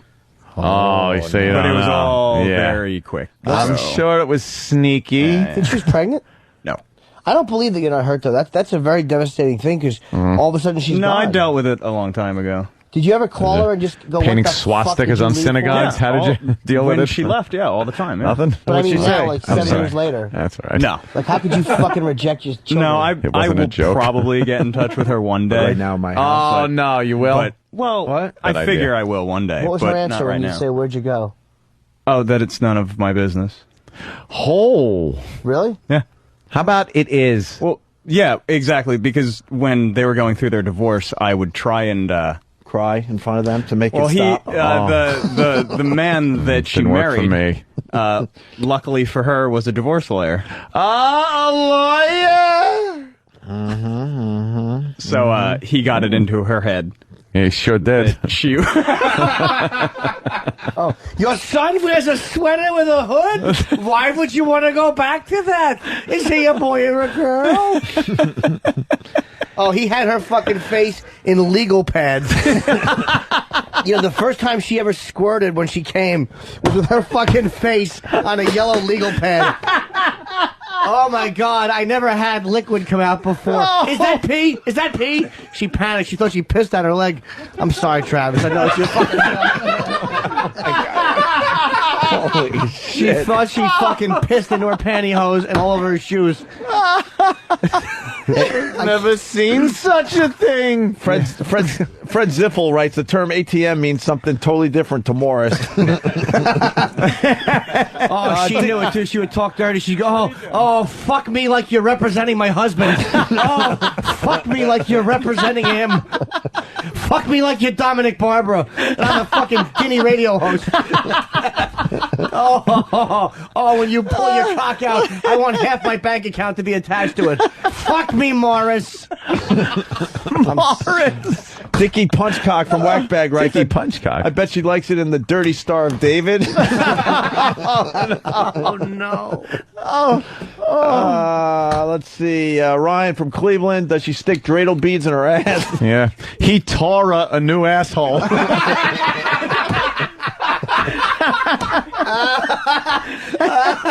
Oh, no, he pulled his dick out of her ass, and there was a little menorah on the... Stephen S. from Bayshore writes, they're coming in too quick now. Oh, good God. So quick, I can't find it anymore. Oh, well. I guess Travis is wishing the tally had been 6,000,001. Oh! Now we're getting into the gray area here, aren't we? I guess we're going to have to fire Stephen S. from Bayshore. Sorry, Wow. Steven. Sorry. Wow, Travis, what the fuck? You think your dad did something that was pretty wrong that made her go like this? No. Really? Yep. What's your dad, What's your Rudolph dad Hess? do now? What does he do now? Right now, he... The head of the Ku Klux Klan? Yeah. No. He's looking for Simon Wiesenthal. He's the head of the Nazi Party of America. Yeah. My dad, Ivan Demyanuk. Oh, he's a Detroit auto worker. Travis's dad is in radio? Did we know this? Really? No, what's he do? Travis Stern.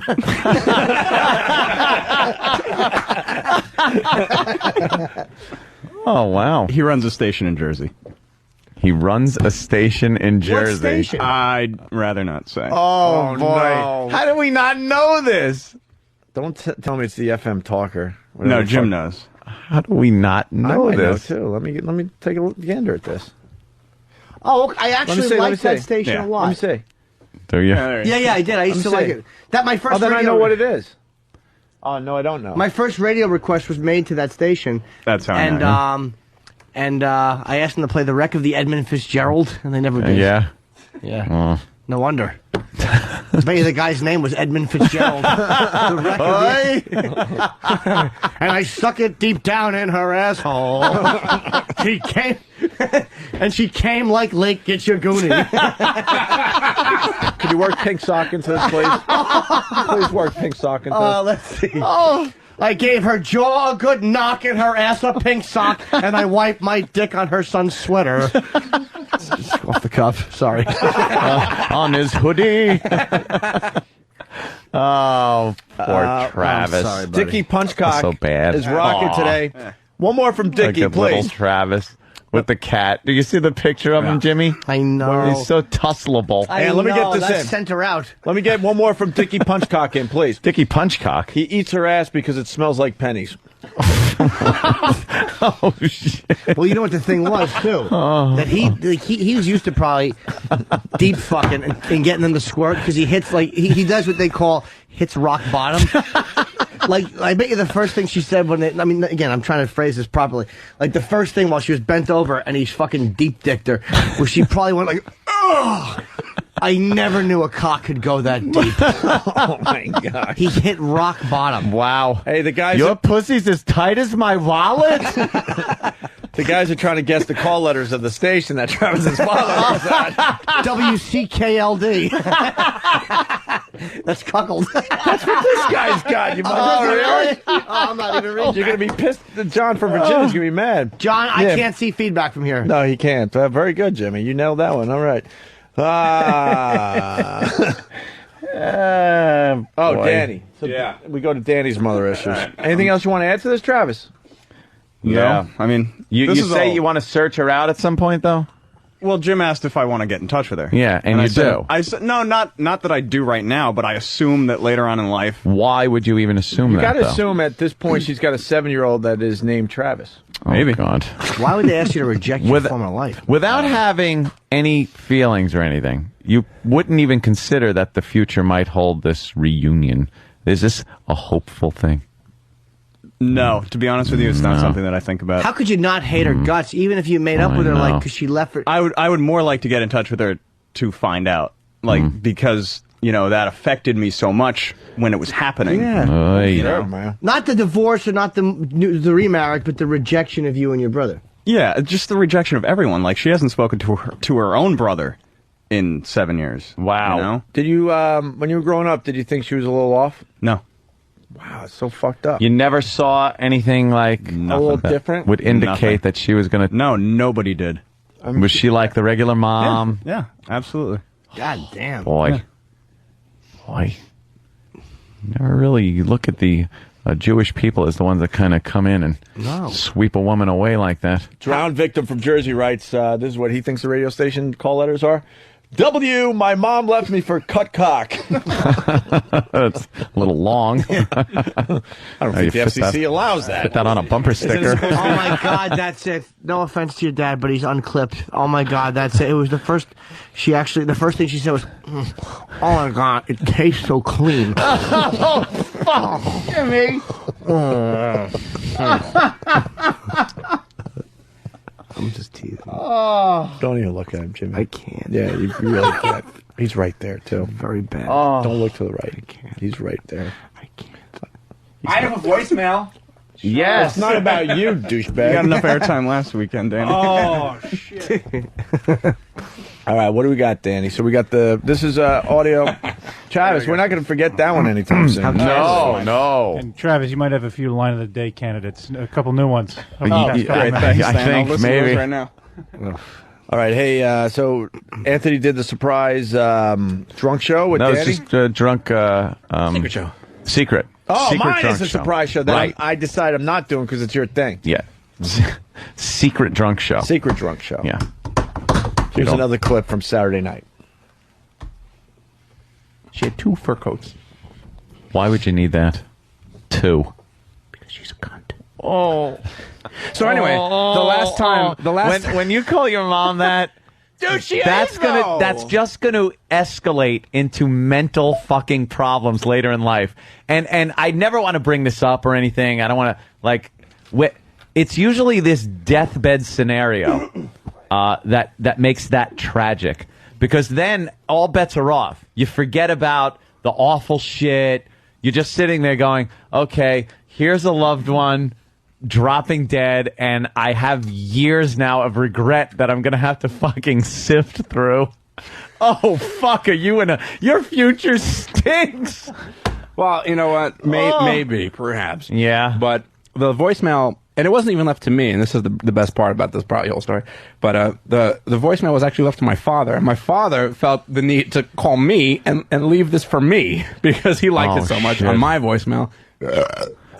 Nice one. Fits more beer. I'm almost done with this bottle. It's a little pissy at the bottom. So I think we have that queued up. Hey, Dave, it's Sue. It's about 1:45. I know you're in school, but when you do get a chance, please call me back, because I had this conversation with Danny, and I told him to fuck off. And I just want to tell you about it, because he's the cruelest, heartless, cold person that I've ever known in my life. I can't even believe he came out of me. I really can't. Goodbye. Holy shit. Dude, where's the tears behind that laughter? Where are the fucking tears behind that laughter? Dude, that is probably the worst message you could hear from your mom.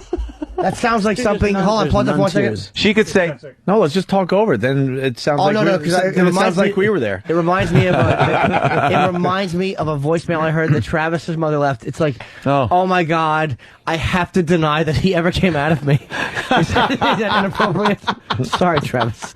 I feel fucking bad. Oh, and you should. I love poor Travis. Poor such a little innocent boy. That's why he's hiding behind that beard. Know what I noticed on that the wife clip? Is that what you call it? The beard. What I noticed on that clip is that your mom sounds very hot, Courtney Love hot. No, she's not. She's got like a Courtney Love hot to her voice. No, well, she was very emotional because she probably left that message for my dad maybe no more than 5 minutes after me and her just had a huge blow up on the phone. Like, it was just done. And I was like, what does a son and a mother argue about at this point in your life? Well, it had a lot to do with just the cuntiness of the divorce process.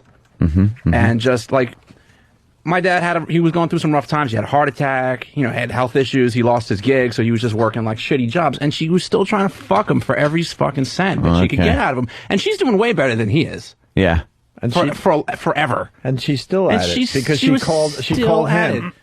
She was still at it. Yeah. And I tried, and I wasn't being malicious, I guess, when I brought it up with her, but I was just busting her balls, just kind of kind of having fun with it, but it was kind of like a half, not passive aggressive, but I was just kind of, toying with her a little bit because I felt like I had the right to, because, she was trying to fuck my dad, so.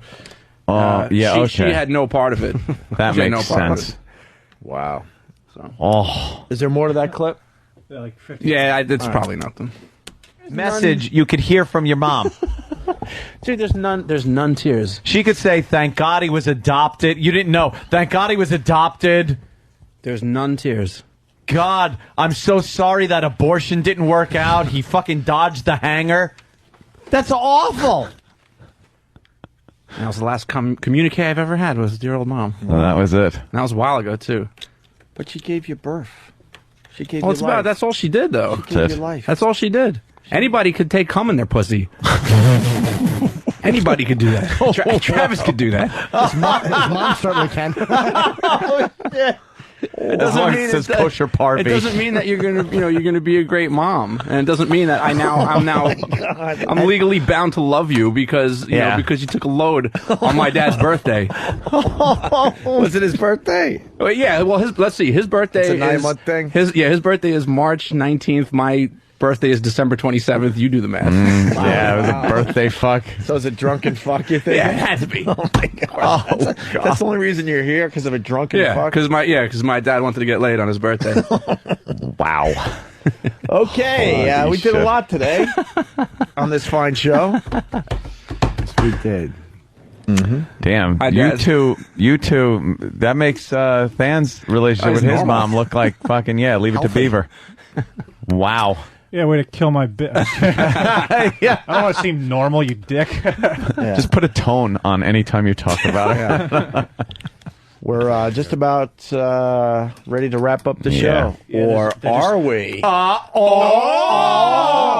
surprise show. Mystery and intrigue. Or neither. Line of the day is brought to you by AshleyMadison.com. If you're looking for a little something on the side. Travis's mom sure was. Oh, jeez. And don't want to get caught. Do yourself a favor and check out AshleyMadison.com. Wow, we got some fucked up mothers. Yeah.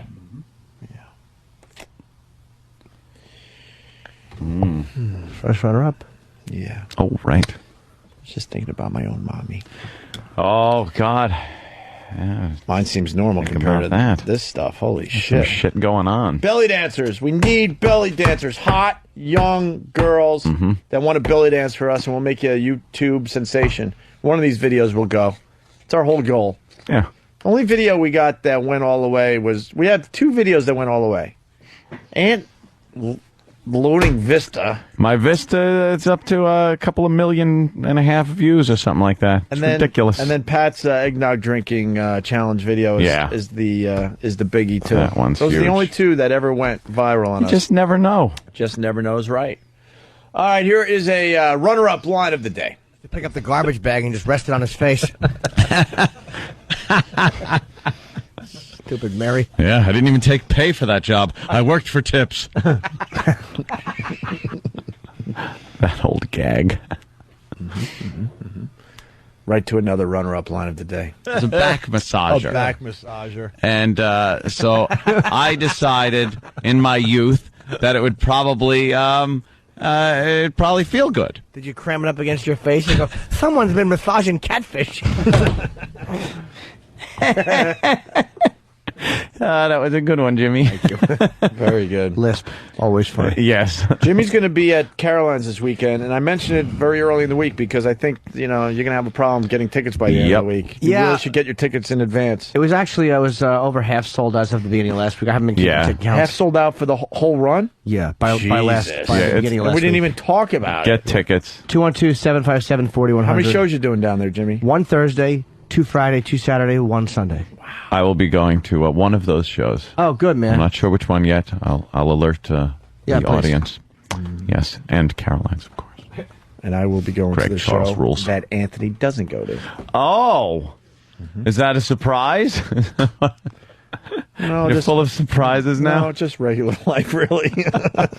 Here's another runner-up line of the day. They'll know that we threw the competition in a positive way, in my opinion. They'll know. They'll know in the end. Wink, wink. No! Oh. That was no of the day. No! Fuck. Where are we at now, though? I bet you it's evened out a little bit. Yeah, it's probably evened off. I don't want anything to do with I'm that. sure he's gaining. Huh? I'm sure he's gaining ground now. You fucked it up. It's better to get traction at the end of a drag race. At least I said what I had to say about that. Something. I have a lot of respect the finish for that line man. First. Sorry that we get serious for one lousy moment on a 5-hour radio show. God forbid we do that. These guys are uncomfortable with seriousness on this show. Who is? Really? I'm very comfortable with seriousness on the show. Love it. I love seriousness. Gives me excuses for when I miss my jokes. I'm like, I'm just trying to be serious. No, Anthony gets very uncomfortable when we go serious. Really? Yeah, you don't like to delve into that like serious stuff that you get uncomfortable. Oh, like feelings. Yeah. Yeah, okay. Because I talk about serious things. I like, talking about politics, things like that, like serious subject matter. But feelings. No, you talk about serious stuff like blacks moving into your neighborhood. Yeah. Well, stuff serious. like that. It's not how he quite phrases it, but. It's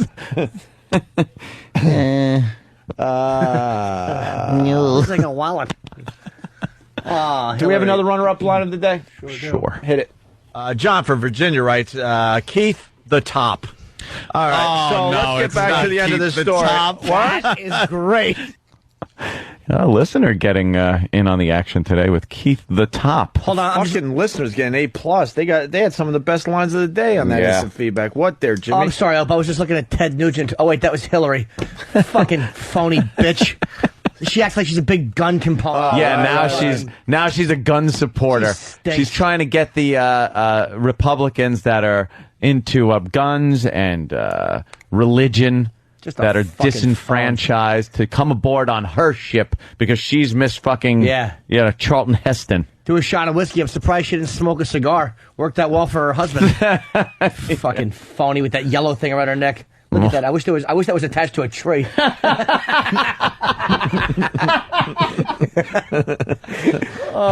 You got him laughing. It looks like a giant yellow tie she's wearing, like a Down syndrome tie, fucking retard tie. Hate her and her stupid daughter. I used to like Chelsea and respect her a lot, and now I'm just fed up with her. They are whoring around. Of course they are. Yeah. Stop speaking in colleges and then getting mad when people ask you personal questions. Yeah. Your fucking mother wants to be the commander-in-chief, sweetie. Yep. So if people want to ask about her judgment when she stayed with a guy who fucking cheated and lied to the entire country, that's a valid question. Right. She wants to have the nuclear arsenal at her disposal. It's all fucking fair game. Mm-hmm. Why am I yelling? I don't know, Jimmy. Impassioned. Doing the yelling show? Is this your show? I know. It's the yelling show. I'm going to have a surprise in 2 weeks. Where he just yells, whoa. I'm going to have a surprise within 2 weeks. Holy shit. Is that real? No. Oh, that's the surprise. Maybe.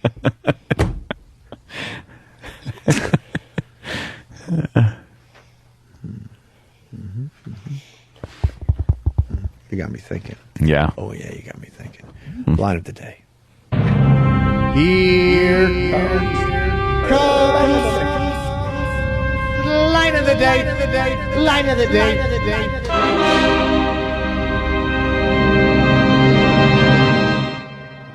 Oh, he had her fucking face in legal pads. The first time she ever squirted when she came was with her fucking face.